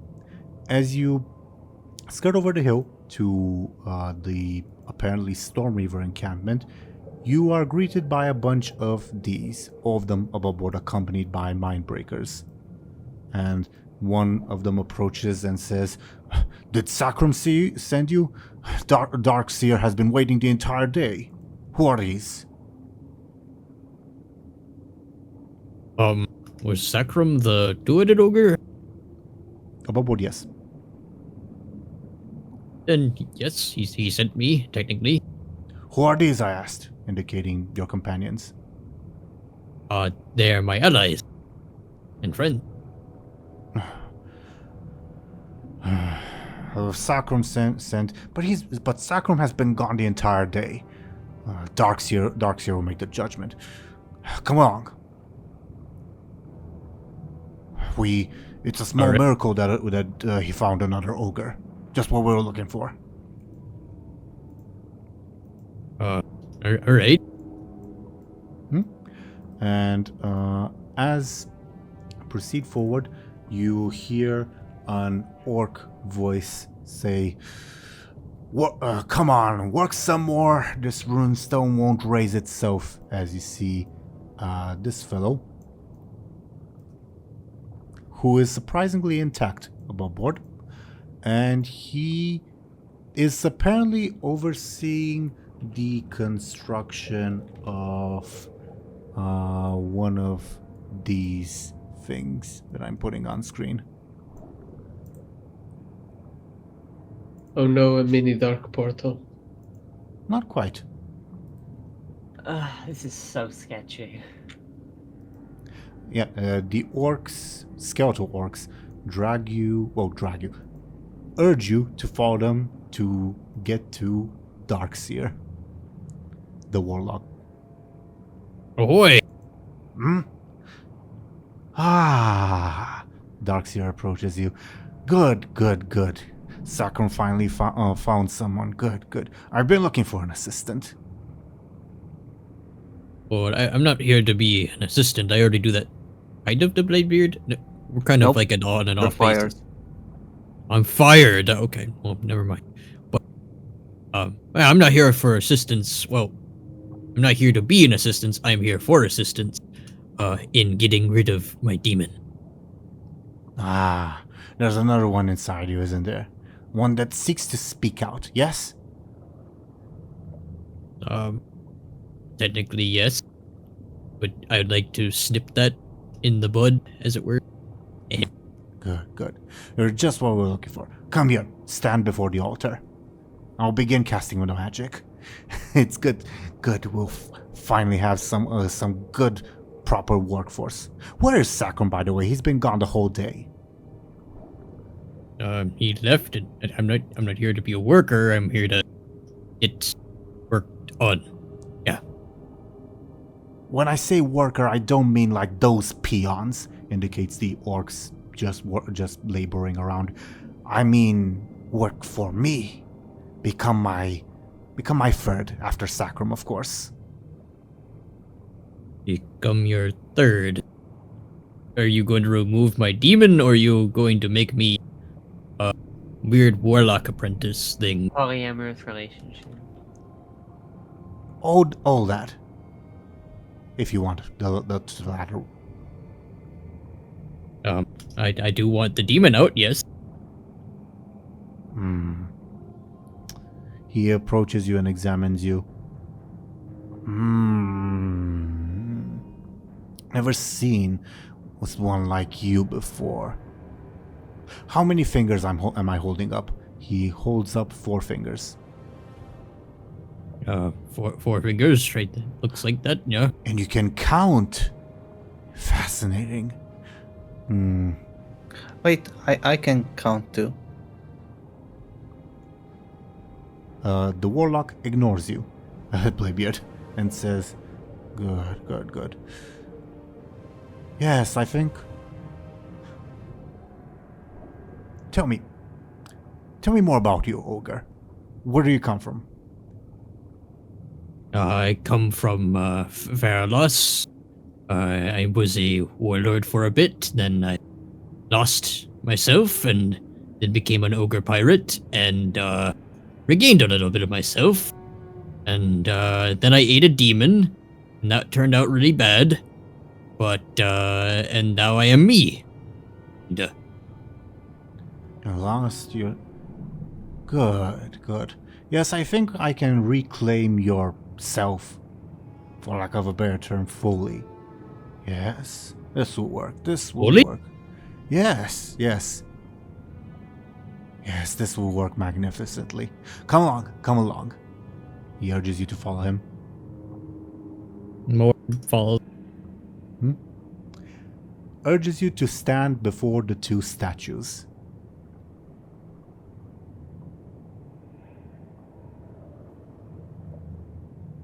Do you do so? He looks at the statues for a bit, and then no one's stopping him. Lyri is looking kind of like suspiciously, but isn't doing anything. Do we kill them Yeah, now? he walks forward. Anastasia asks Lyri, do we kill them now? Lyri does not have. Wait, I thought you heard. Like you regained your sense of hearing. No. Okay, I thought you heard don't- something before. I think all I've said has been above board. Okay, my bad. Yeah. Try to withstand the pain, will you? This will be all worthwhile, says the warlock to Morg.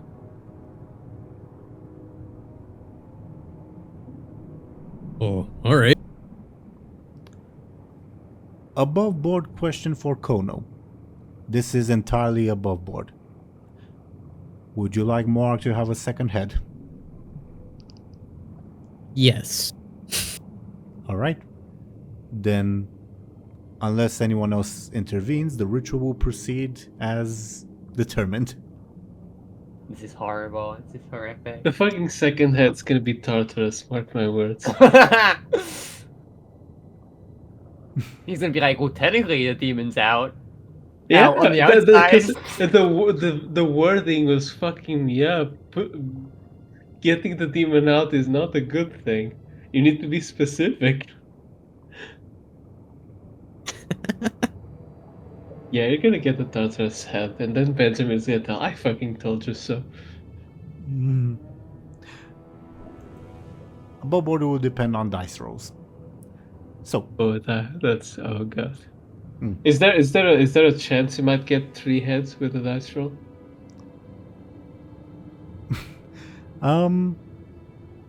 not heads, but a more grotesque mouth on their tummy. Ooh, Interesting. If that it, would look cool. if it goes very, very badly. Let's hope it doesn't. So, Darkseer says, name's Rokri Darkseer. You can call me Master from now. Come on, step in the middle. I'm not gonna call you that, but I'm gonna call you Darkseer, so, you know. You'll learn respect soon enough. Come on.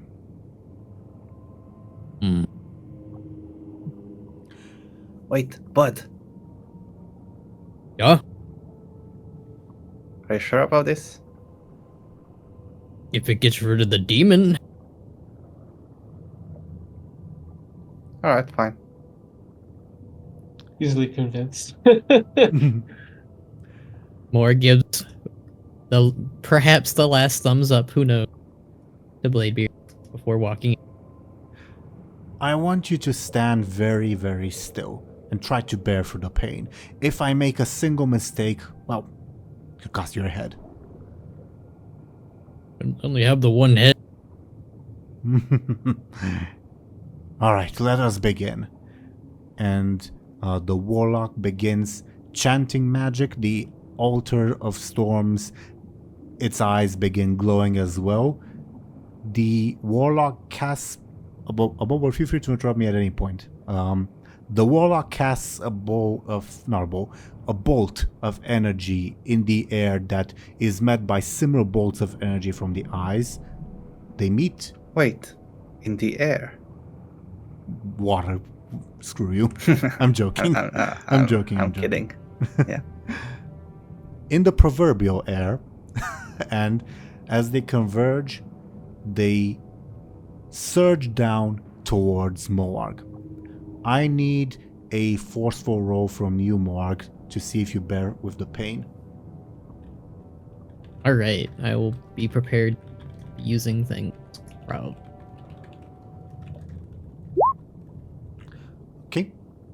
It is an excruciating process, and you feel the urge to rip this warlock apart for the impertinence of harming a Gorduni warlord. But then you think that Bladebeard and Kyrie wouldn't really like this sudden call to violence. But the urge to just you feel this overwhelming anger build up within you. I need I think a forceful roll to see if and let me explain what this is for. As these two urges fight among you, you feel a third urge emerge that seeks the destruction of the entire world. That doesn't sound very Moarg/buddy. Can I get a forceful from you to see if you can push that down? Yep. Are we leaving it at that? I don't trust that roll.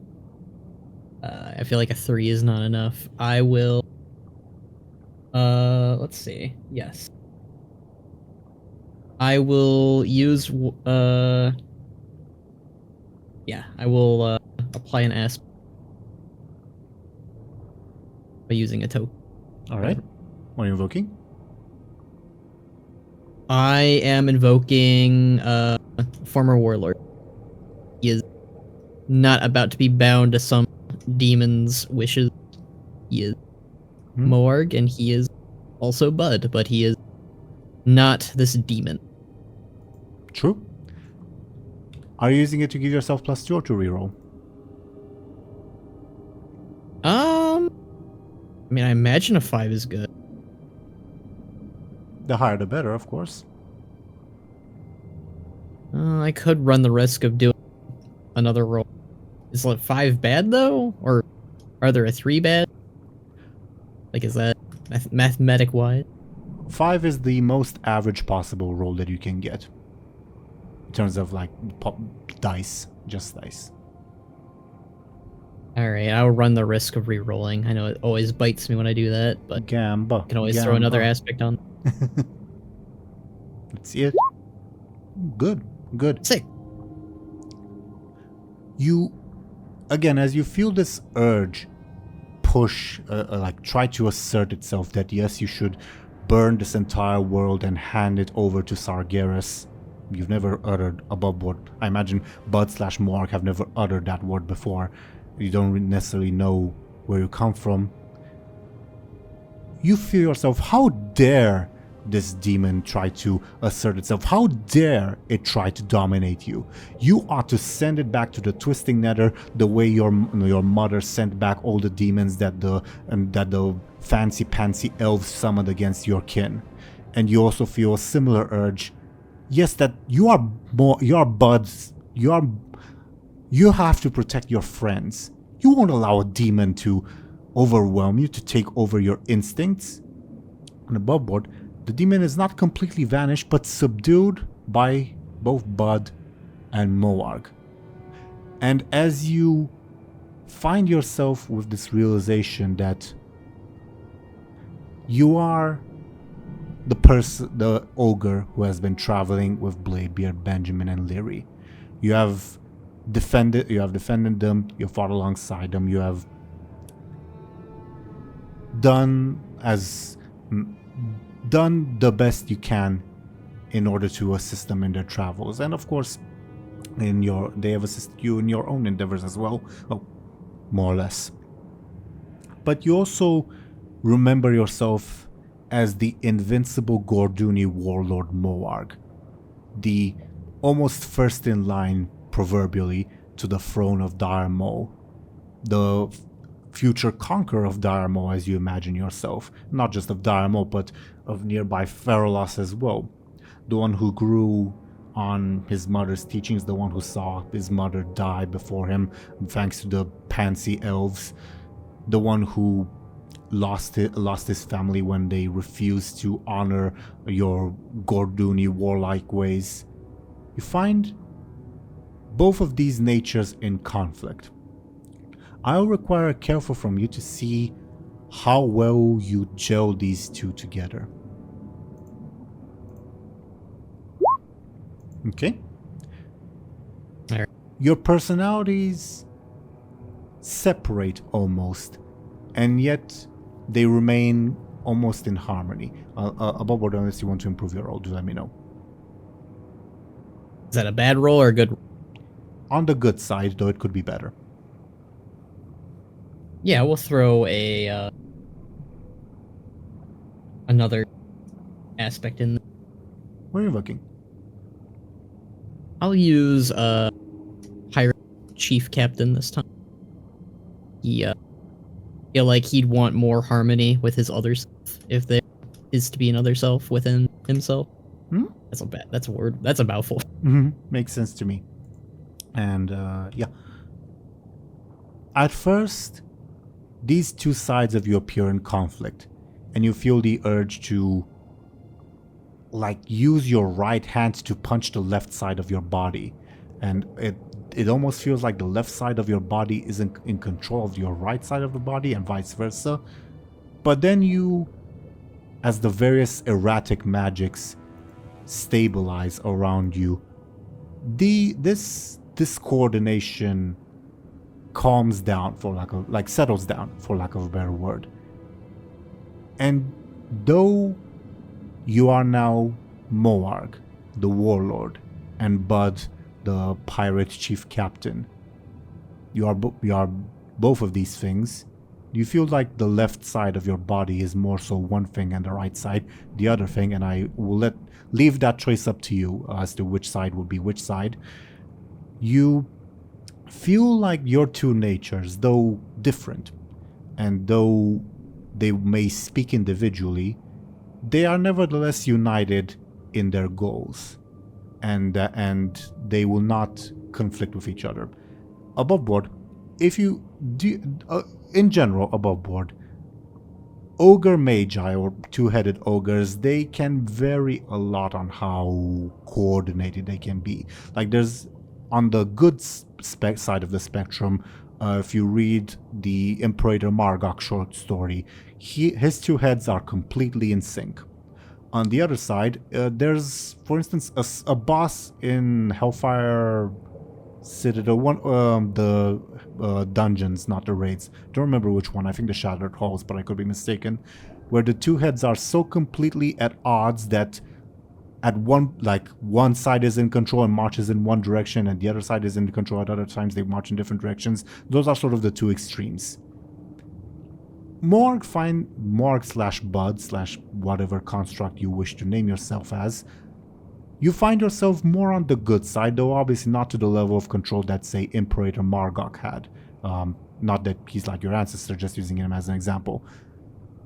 Your two sides are in harmony. When like one feels hungry, you both feel hungry and act in accordance. That said, your two heads are still separate individuals. They just have more or less the same, at least base desires. Like, oh yeah, I'm hungry, both of us are hungry.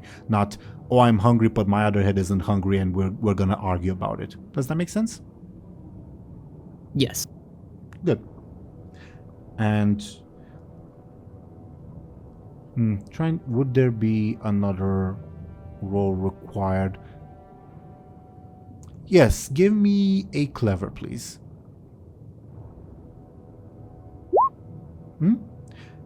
As you now feel about this inner harmony within yourself, as your two personalities and one that you almost suppressed, the warlord side of you, that warlord side emerged and nevertheless achieved harmony with your peaceful pirate captain side, for lack of a better term.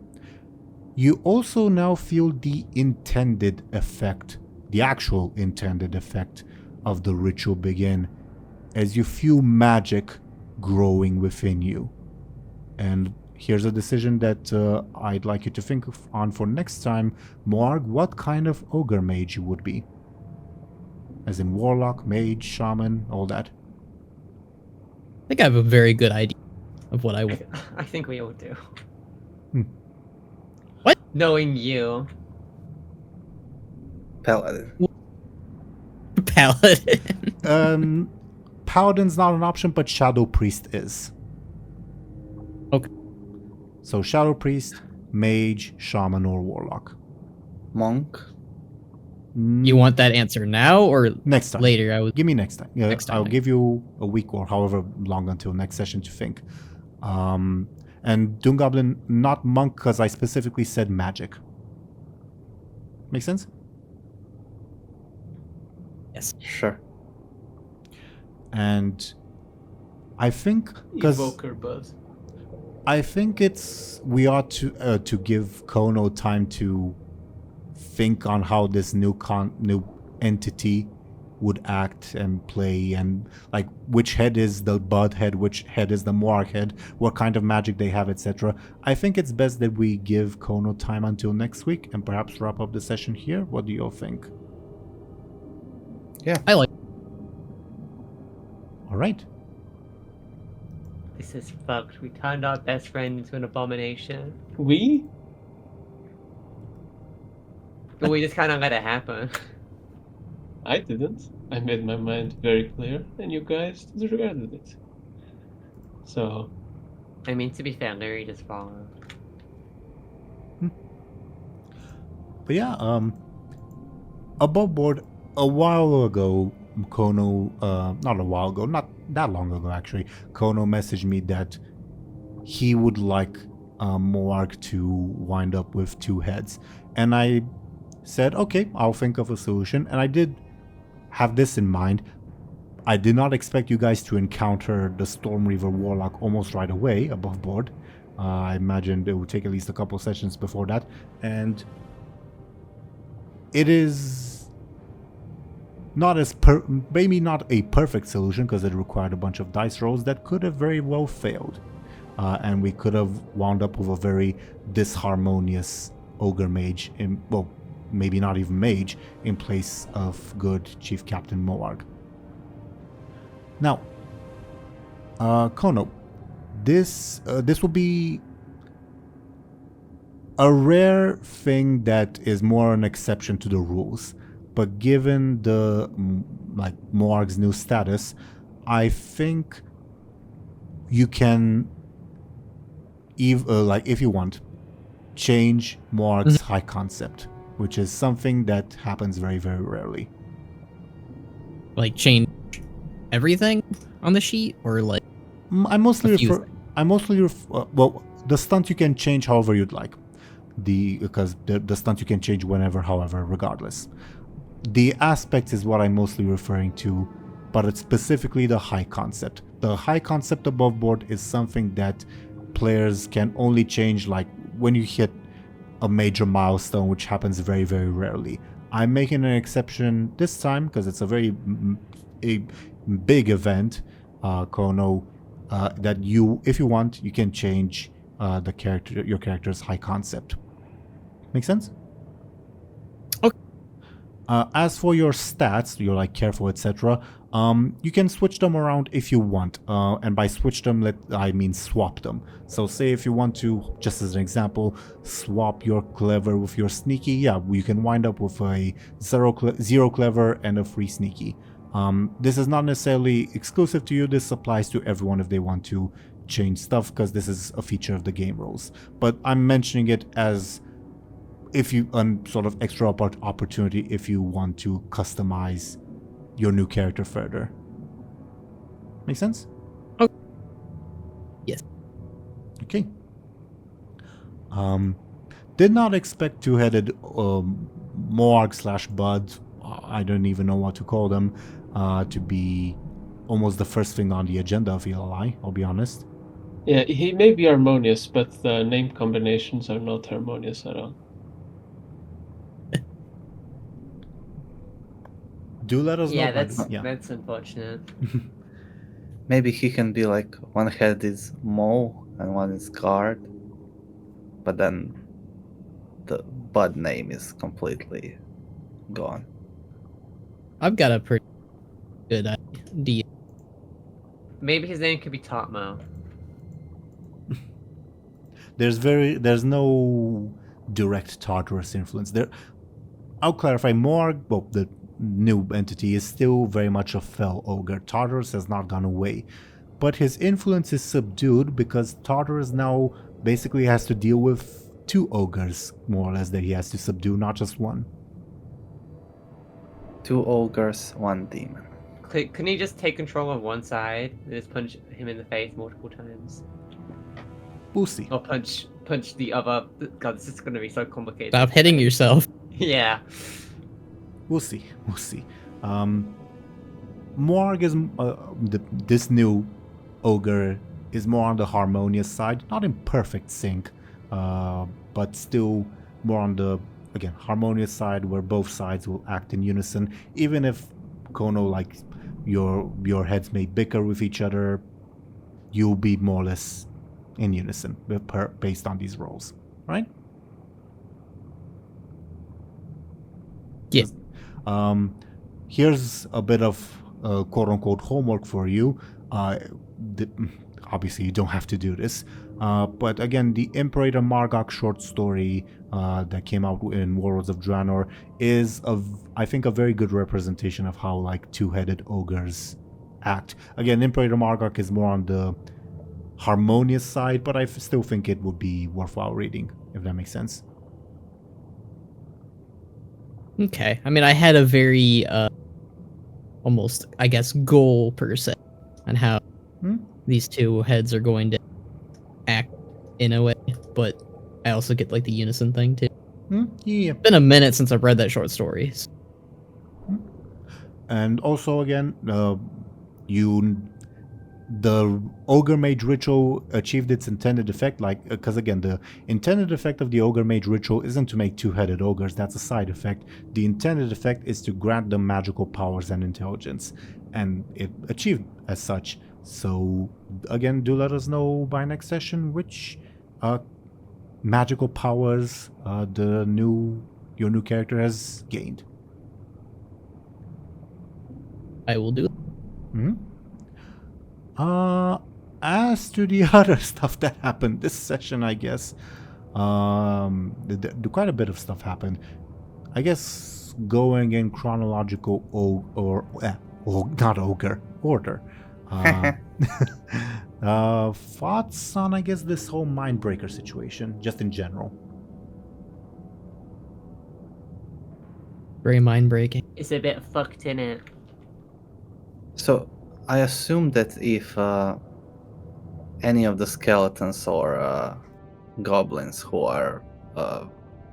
would have been drowned by now, if we like kill or somehow scare off their squids, they would just die. You don't know.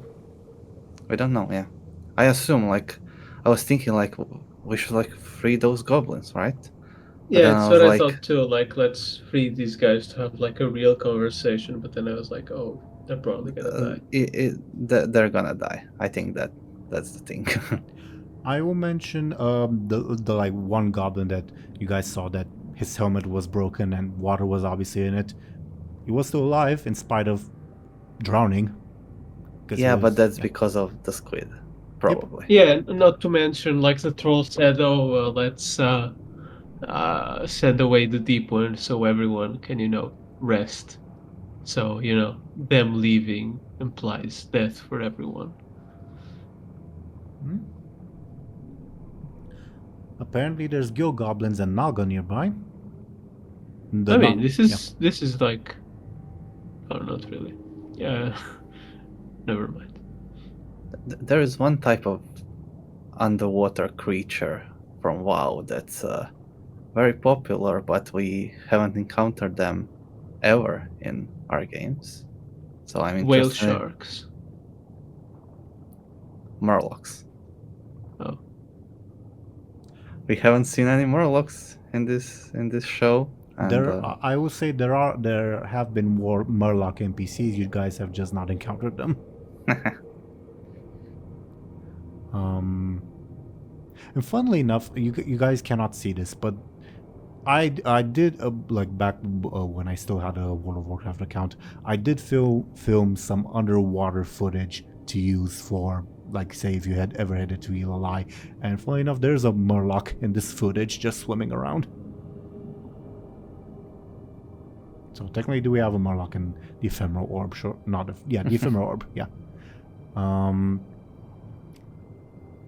As to whether there will be more Murlocs remains to be seen, I suppose. So you've considered Ilalai ever since season 1? Oh yeah, like Elalai is obviously I did not have all this detail planned out, but I considered Elalai probably ever since DoomGoblin told me about Zul'Gaga. Okay. It's a long time ago. Yeah. Again. And I sent a very detailed description of Zul'Gaga. She's a troll witch called Zul'Gaga. I didn't even specify the clan or anything. I was thinking like, or she could be Zandalari, she could be Gurubashi, she could be Darkspear, I don't know. It's up to him. To be fair, at the time, I don't think there were playable Zandalari that I could use, like models, so I probably would not have veered in that direction either way. But yeah. Really? Oh, I think Didn't it start in like before Shadowlands? we did start before. Yeah, I think before Shadowlands. Yeah. Well, you had Zandalari trolls back then. I don't remember. I'll be completely honest. Oh This game no! has Oh not no! been going on since The issue. 2018. The issue is. I was using a Warlords of Draenor model viewer at the time. That was the issue. I see. But yes, Ilalai, I've obviously not to this level of detail, nowhere near close, but I have planned on using it and having it be related to Zolgaga's final goals, again, ever since DoomGoblin first brought her up. Not to the level of detail, to this level of detail, obviously, again. Is this Still, where... no. Wait, that might be a spoiler. Feel free to ask. I was just gonna ask, is this where Zolgaga wanted to achieve like apotheosis or whatever? Or is that a spoiler? I mean, I Because think know it's she wanted to do it vaguely somewhere. implied since Mueh'zala and all that. Mueh'zala did promise that, hey, if you head to Ilalai and do the things, he would award Yeah, you with the a place positive. where you shouldn't kill people, kill like, was it 5,000? Oh, that makes a lot of sense Yeah. now. So like the deep evil thing would like, I don't know. Shit would happen. The jailer would break the sky and shit fucked up. Shit would Maybe happen. if we like defeat the evil death thing, and then we also defeat the void things, then all the souls of the people of this city will go into us, and we will become gods. I would rather not have a billion people's souls inside of me. Hmm. We There, will have all their anima. I say that as I Anima. have like, what the fuck happened with the fountain again? The Yeah. fountain Yeah. absorbed people, then I absorbed the fountain. So by You, proxy, you I have like infinite people in your head. yes, not infinite, but yes, if Lyri were to take off her crown and resist, as mentioned before, it's not just the voices of the void bombarding her, it's the souls that Excidium, that particular void entity, consumed as well. Yeah, that's fucked up. Are they upset at me? They're upset in general. If I take my crown off, are they gonna start like sending me like angry internet comments? They're gonna dox you, they're gonna post your IP. They're gonna tell me to KYS.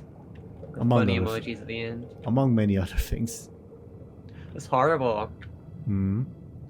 I mean, you ate them, so No, I ate the fountain. Who ate them?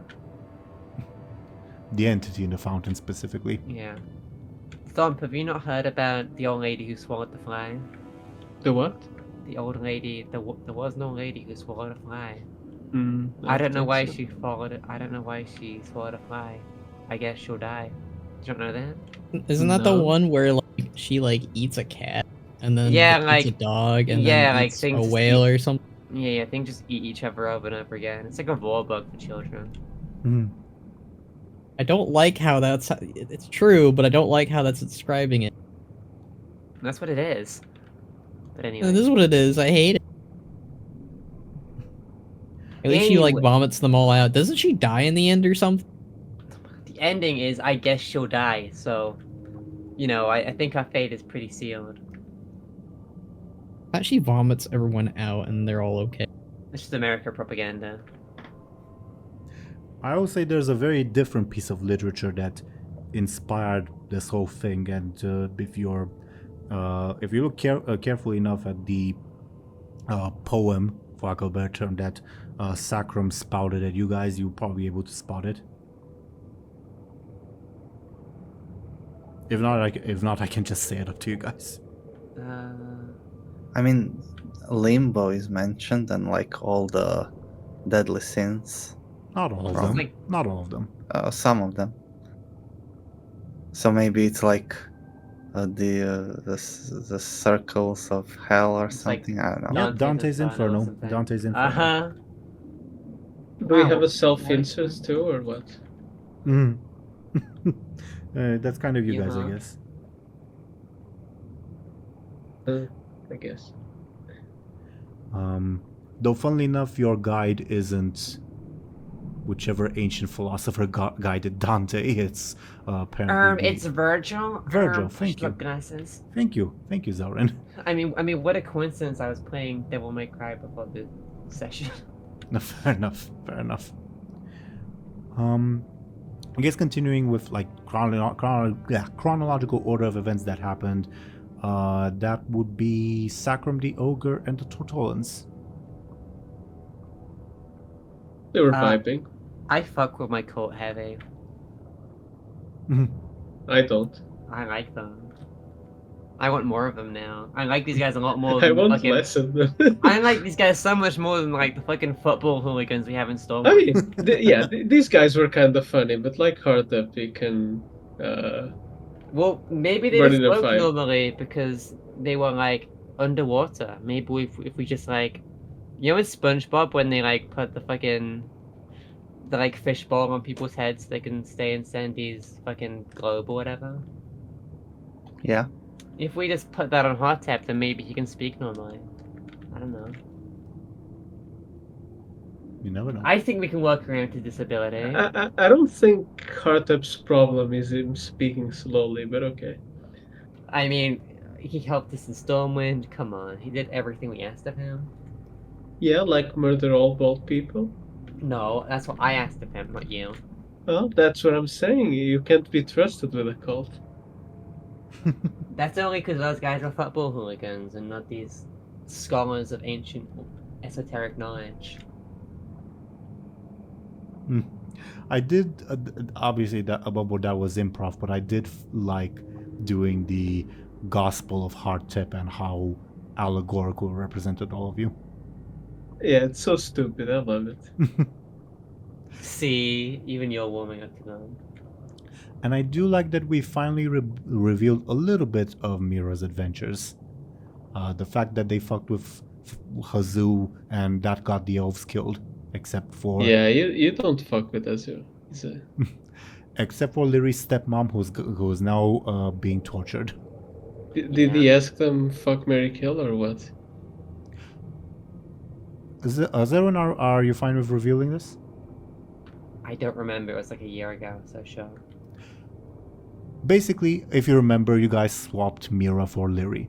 So the elves were very confused and aggravated that in place of Lyri, a random fox creature appeared. So they questioned Mera, very violently questioned Mera, and determined, alright, well, to find Lyri, we better reverse engineer where Mera got teleported from. So they teleported to Hazu's tower. They saw this big elemental dude. It's like, okay, he must have kidnapped Lyri or something, and attacked Hazu and failed miserably. Yep. Mera, because she, I think Hazu realized that Mera was not to blame for this or something. He just threw Mera back to Pandaria. What an adventure. But the elves, except for Lyri's stepmom, are mostly dead. Rip. Like everyone who considers Lyri an ally. And do you guys remember, Thompshire probably does because he did a render of her, the one blood elf that was a warlock summoner, the one who had ascending spell? The one with the gauntlet, yeah. Yeah. Mera gifted her that one little the bone that you looted from Lapidus, which caused her to which caused her to begin transforming into a Naga. But Oof. but she's dead now, so I guess that doesn't necessarily matter. Double Wait, oof. all the rendered people died as well? Dracius and Mirina. Specifically. No! There goes my plot armor of characters I give renders to. This is fucked. Wait, at the beginning of this season, he murdered a bunch of rendered people. So. Yeah, that was hilarious. I don't even take that to heart. No, Oh, I don't think you know the that's poet? hilarious. That was funny. Weren't you expecting that to be a season finale type thing? Yeah. And it just happened on episode 2? Yeah, pretty much. That's fucked. And all because of bread? Because of you. No. Yeah, you are solely responsible. There's no one else. Uh-huh. You know, I find it funny that you still have never ever shown Lyri the axe.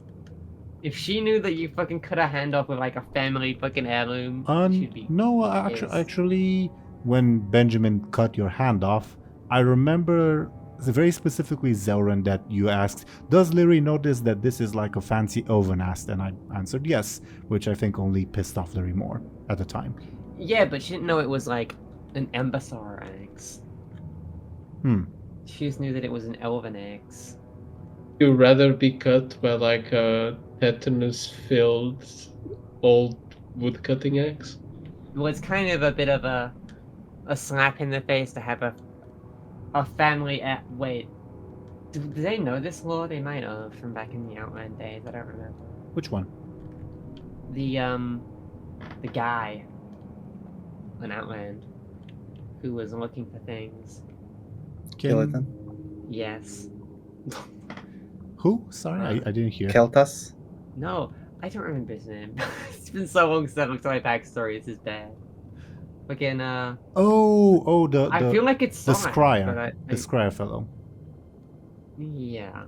Well, who wound up working for the Scryers, but you didn't conceive him as working for the Scryers. Mm-hmm. Yeah, you guys met him because he was in the casino ship. Yeah, and he explained his deal, right? That he's looking for Embersorrow artifacts, yeah. Exactly. And Look, you burned family deeds, so shut the fuck up. I didn't want to. That was my one loot from the dungeon as well, and I was just out of fate points. And I mean, it's not like the magical deeds anyway. It was like land. It's like Where am I supposed to retire to? It's like invaluable family. Now all I got in my will is like a ratty house that's been looted by fucking Silvermane remnants. It's like marry, just like be a gold digger or something. I don't know. It is funny. Look, my one prospect now is a bum that's out of a job, okay? And the other's No. like a disgraced troll princess or whatever. You have two hands them for your own good. You can be a gold digger right there. You know those like, have you ever met one of those girls who is like falls in love with like a random bum on the street? No? I think I've seen memes about it though. Well, you're gonna be the bum that some girl falls in love with. So don't worry about it. Sure. I did want to mention that the whole deed thing was inspired by Thompshire's Road to Redemption series, funnily enough. Anyway. What's in the deed? Oh, the fucking mansion or whatever. Yeah. Though I guess that's a plot point that will go nowhere. Anyway. Back to the episode at hand. Next thing that happened, I guess, would be the oil rig thingy. We should have asked Petronimi for the deeds. SMH. Could have. Yeah, but it was a bit selfish. Look, real estate is worth investing, just saying. I mean, maybe you'll meet her again, who knows? I mean, the fucked up thing is we don't even know they were deeds. Because what happened was we were getting loot, and Teeironor said there's a bunch of paper here. I think I mentioned that it had elven writing, but yeah, sure. Yeah, it had elven writing. And I believe literally the first thing that DoomGoblin said was burn it. And then in retrospect you were like, oh yeah, that was Embersorrow or whatever. I mean, fair on him. I mean, I would have done the same if I was him. But yeah. I don't think any of us even know in character that was a fucking Embersorrow fucking deed or whatever, so I think they're actually gone to the ether, like we're never getting them back. So you are gonna have to like retire to some fucking shabby place and where is it again? Redridge? Elwyn. East Logging Clan. Yeah. Oh yeah. To be fair, the deed was right next to the Embersorrow axe. Yeah, but so was like. Can you blame a man for gravitating towards an axe first? what else was in the fucking dungeon? It wasn't just an Embersorrow axe. It The was, like- cannon that Morg's currently using. Yes, um, there was a massive fell cannon there. That has no relation to anything. Depends. The pants. Don't Exactly. These are like, And money generate. there's no logic in here. Fair enough. Could have been any paper. It could have been receipts for buying the pants. You don't know. Fair enough. Fair enough. I did mean to bring this up regarding our actual session itself. Maybe it's too early, but did you clue in on the seashell thing? Not really. That they were building a ship out of seashells and they were crazy and they probably thought build a ship out of that. So it's definitely Anchorbeard that's making those seashell drawings. But what he's trying to tell us, I don't know. The only thing I'll mention is that it's taking into account the fact that Bladebeard loves collecting seashells. Maybe The only thing I got on maybe him, we like, put the seashells up to our ears and then we hear him through the seashells. sure. I assure the explanation is a lot simpler than that anyway. And the next thing was oil rig. Congrats, you can now skip a big boss that you have trouble beating or whatever. That'll be fun or useful, maybe, hopefully. That does mean like if you skip a boss, you also skip out on potential loot. But maybe if it's just too much, yeah, right? Say Garrosh sails over the city. Can we shoot the oil rig at this ship? Never say never. Interesting. And for the final thing, I guess. I can send a sending spell to Garrosh. That's me. That's the because the requirement for the sending spell is meeting a person. You have been in the proximity of Garrosh, but have you met him? I think only Bladebeard and Bud met him, right? Only Bud. Bladebeard did not. Oh, wasn't he there, like next to? You guys. No, he was next to Benjamin. Yeah, Bladebeard and Benjamin, you were very close to Garrosh Hellscream. You watched as he promoted Bud to General of the Horde or whatever he promoted him Wow, to. Nazgrim has competition. Well, I think it was Commander. Whatever, doesn't necessarily matter. You were very close, but you did not directly interact with Garrosh, I think. Sure. Moarg Well, he'll is be a magi, maybe, so maybe he can learn a sending spell too. Yeah. he's a horde deserter. Yeah. Yeah, that's Yeah, part that of the makes reason two why of they're us hunting now. you. Yeah. Yeah, I'm a deserter. I got Benjamin Aaran here. Lyri is also a deserter from the Alliance and the Horde. And the pirate crew, and her elf friends, and she also deserted Golgamoth, or whatever his name is, who I thought was the guy at the market at first. Oh God. Oh, that's why you reacted that way. Oh, Yeah. I was like, gotcha. Oh, I thought God. that was him as well, yeah. Racists, all of you. I was like, what the hell is he doing shopping in the bottom of the ocean? You guys are Like racist. aura farming or something.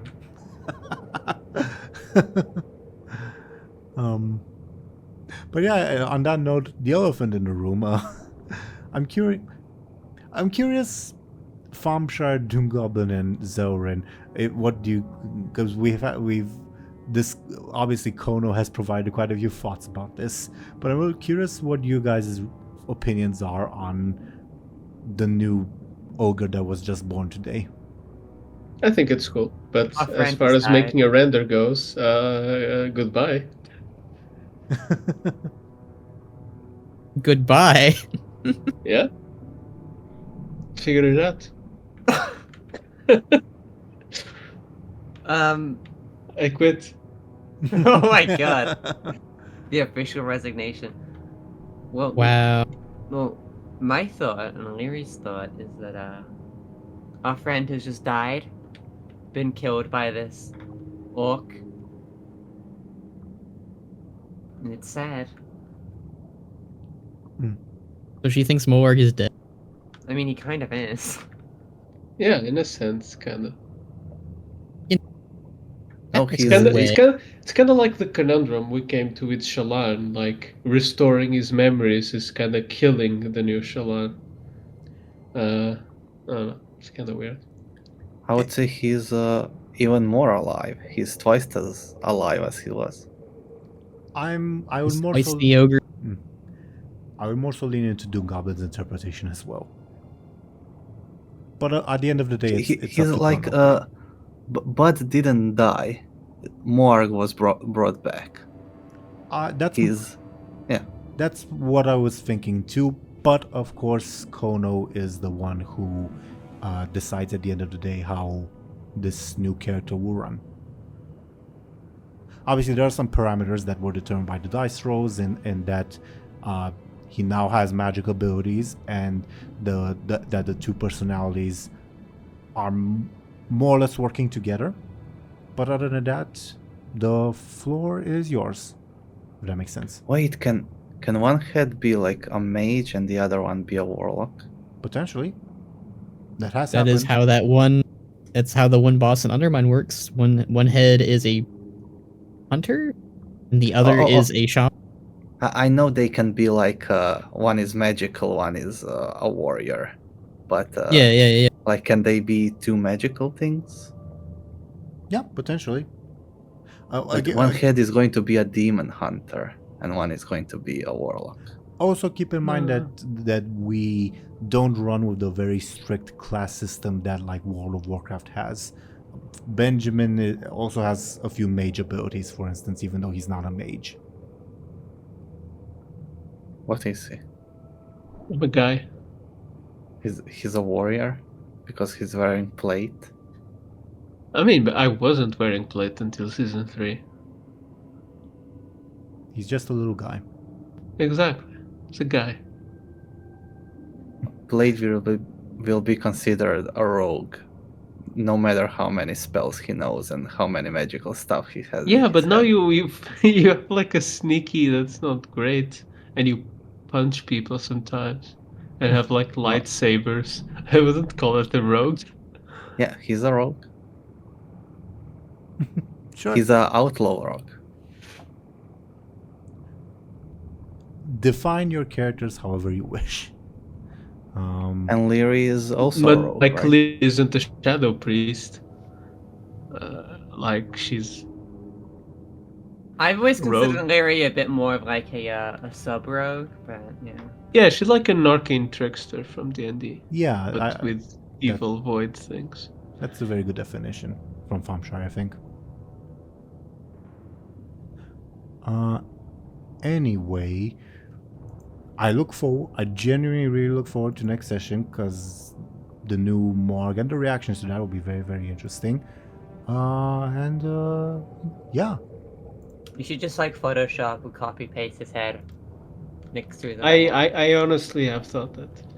Wait. Khono, you said there's a two-headed ogre in Undermine. There is, yeah. Is the model any good or is it but? It's. I don't know how good it is. The problem is if there's a model under the clothes and if the textures are compatible. Oh, true. I guess Thompshire can give that a look. Maybe we can just chop his head off and stick a new head on top. That fucks up the rigging. I don't care. Do it yourself then. No. Then shut up. Okay. Maybe he wears two helmets. Maybe he wears a choker now to hide the seam. You know what? That's kind of funny. Um, He wears a turtleneck. That's awesome. I like that. I would say you guys were just in the markets, even though this is a weird sunken city. If you want to change your clothes, this applies to anyone, not just more. True. Yeah, like a coat filled with barnacles. Unironically, I've been Uh. kind of waiting forever to change my outfit. Well, not forever, but Thump Outfit messaged change me. time? Thump messaged me a while back and was like, "You complimented how I'm better at choosing colors now or something." And I was like, "Yeah, I kind of am." Bladebeard changed his outfit. Did he? I don't remember. Yeah. Yeah, He's completely naked sleeveless. except for Oh, yeah. the red pants. He wears a hat, and his pants are rolled up to be like swimming shorts. That's how he looks now. yeah, that did all happen the last time. session. Yeah. You know what? Good for him. Yeah, and he commented like, "You guys are wearing plate, and some of the people are wearing robes. It makes no Oh. sense." Okay, that's why I was confused earlier, because I thought, wait, but you aren't either. Okay, gotcha. No, he's naked When did he get Almost. naked? on the ship. Yeah, just before jumping in the sea. Oh, I forgot about that. That's cool. Hmm? I'm glad that he's letting it all out. Yeah. Any other thoughts before we go into our shoutouts? Two Uh, heads think are so. better than one. That's Two good. heads are better than one? That's good. That's a good title idea, I guess. Anyway, dear viewers, thank you for watching and listening to us. Let's see what these people are up to. I've rolled some dice. The dice have determined that we ought to begin with the person suffering the most at the moment, Sir Thompshire. Could you please go ahead and talk about yourself and what you're doing? Sure, you can find me both on YouTube and on Blue Sky as Sir Thompshire, where I post stuff like renders, like sneak peeks and all that jazz. And on YouTube, I post machinima, and now I'm also posting audio dramas relating to Ironwrath. I recently posted one. I guess it would be 2 weeks ago by the time this comes out. Maybe there'll be a second one by the time this comes out. Or third, I guess. Yeah, episode 2 is also coming out, like, hopefully in May. Yeah. They're real good. Check them out. Yeah. Thank you very, very much, Thompshire. Then the dice say we ought to see what Khono is up to. Could you please go ahead? Yes. Hello, I am Khono. I do World of Warcraft content and all that jazz. I'm a VTuber. Sometimes I stream. I've been playing Bioshock lately. We're going to play Bioshock 2 soon. And on the side, I've been working on some Warcraft lore or speculation videos and also machinima stuff. Machinima stuff takes longer, but it'll eventually happen. But yeah, that's what I've been up to. I've been quite the busy guy. Nice. Indeed, thank you very, very much, Khono. Then, according to the dice, we would have Zelryn. Could you please go ahead and talk about yourself and what you're doing? My name is Zelryn. I make things online occasionally, sometimes. Yeah. You can check me out on YouTube. And that's it, because I don't use social media anymore. Probably for the better. You're the wisest one among us. Yeah, thank you very, very much, Zelryn. And then, of course, we would have DoomGoblin. Could you please go ahead and talk about yourself and what you are doing? Yeah, I draw stuff. You can check me out on social medias. Yeah, for example, I have both Twitter and Blue Sky where I post identical things. Yeah, whatever link you follow, you'll find links to my other things. So, everything is connected, man. Nice. Interconnectedness and all that. Thank you very, very much, DoomGoblin. And I, dear viewers, was your Dungeon Master, Game Master Teeironor. I do this series, it's quite a lot of fun. I also do a different series set in its own little homebrew universe called Legacy of the Rimland. Yeah, different group of people, still a lot of fun. We're finally, plot is happening. It's exciting. I recommend you all check that out. other than that, dear viewers, as usual, thank you for watching and listening to us. Should be back next week, but I'll let you all know on the social medias if for whatever reason we have to skip a week. And we will see you when we'll see you. Goodbye, everyone. Bye bye. Bye.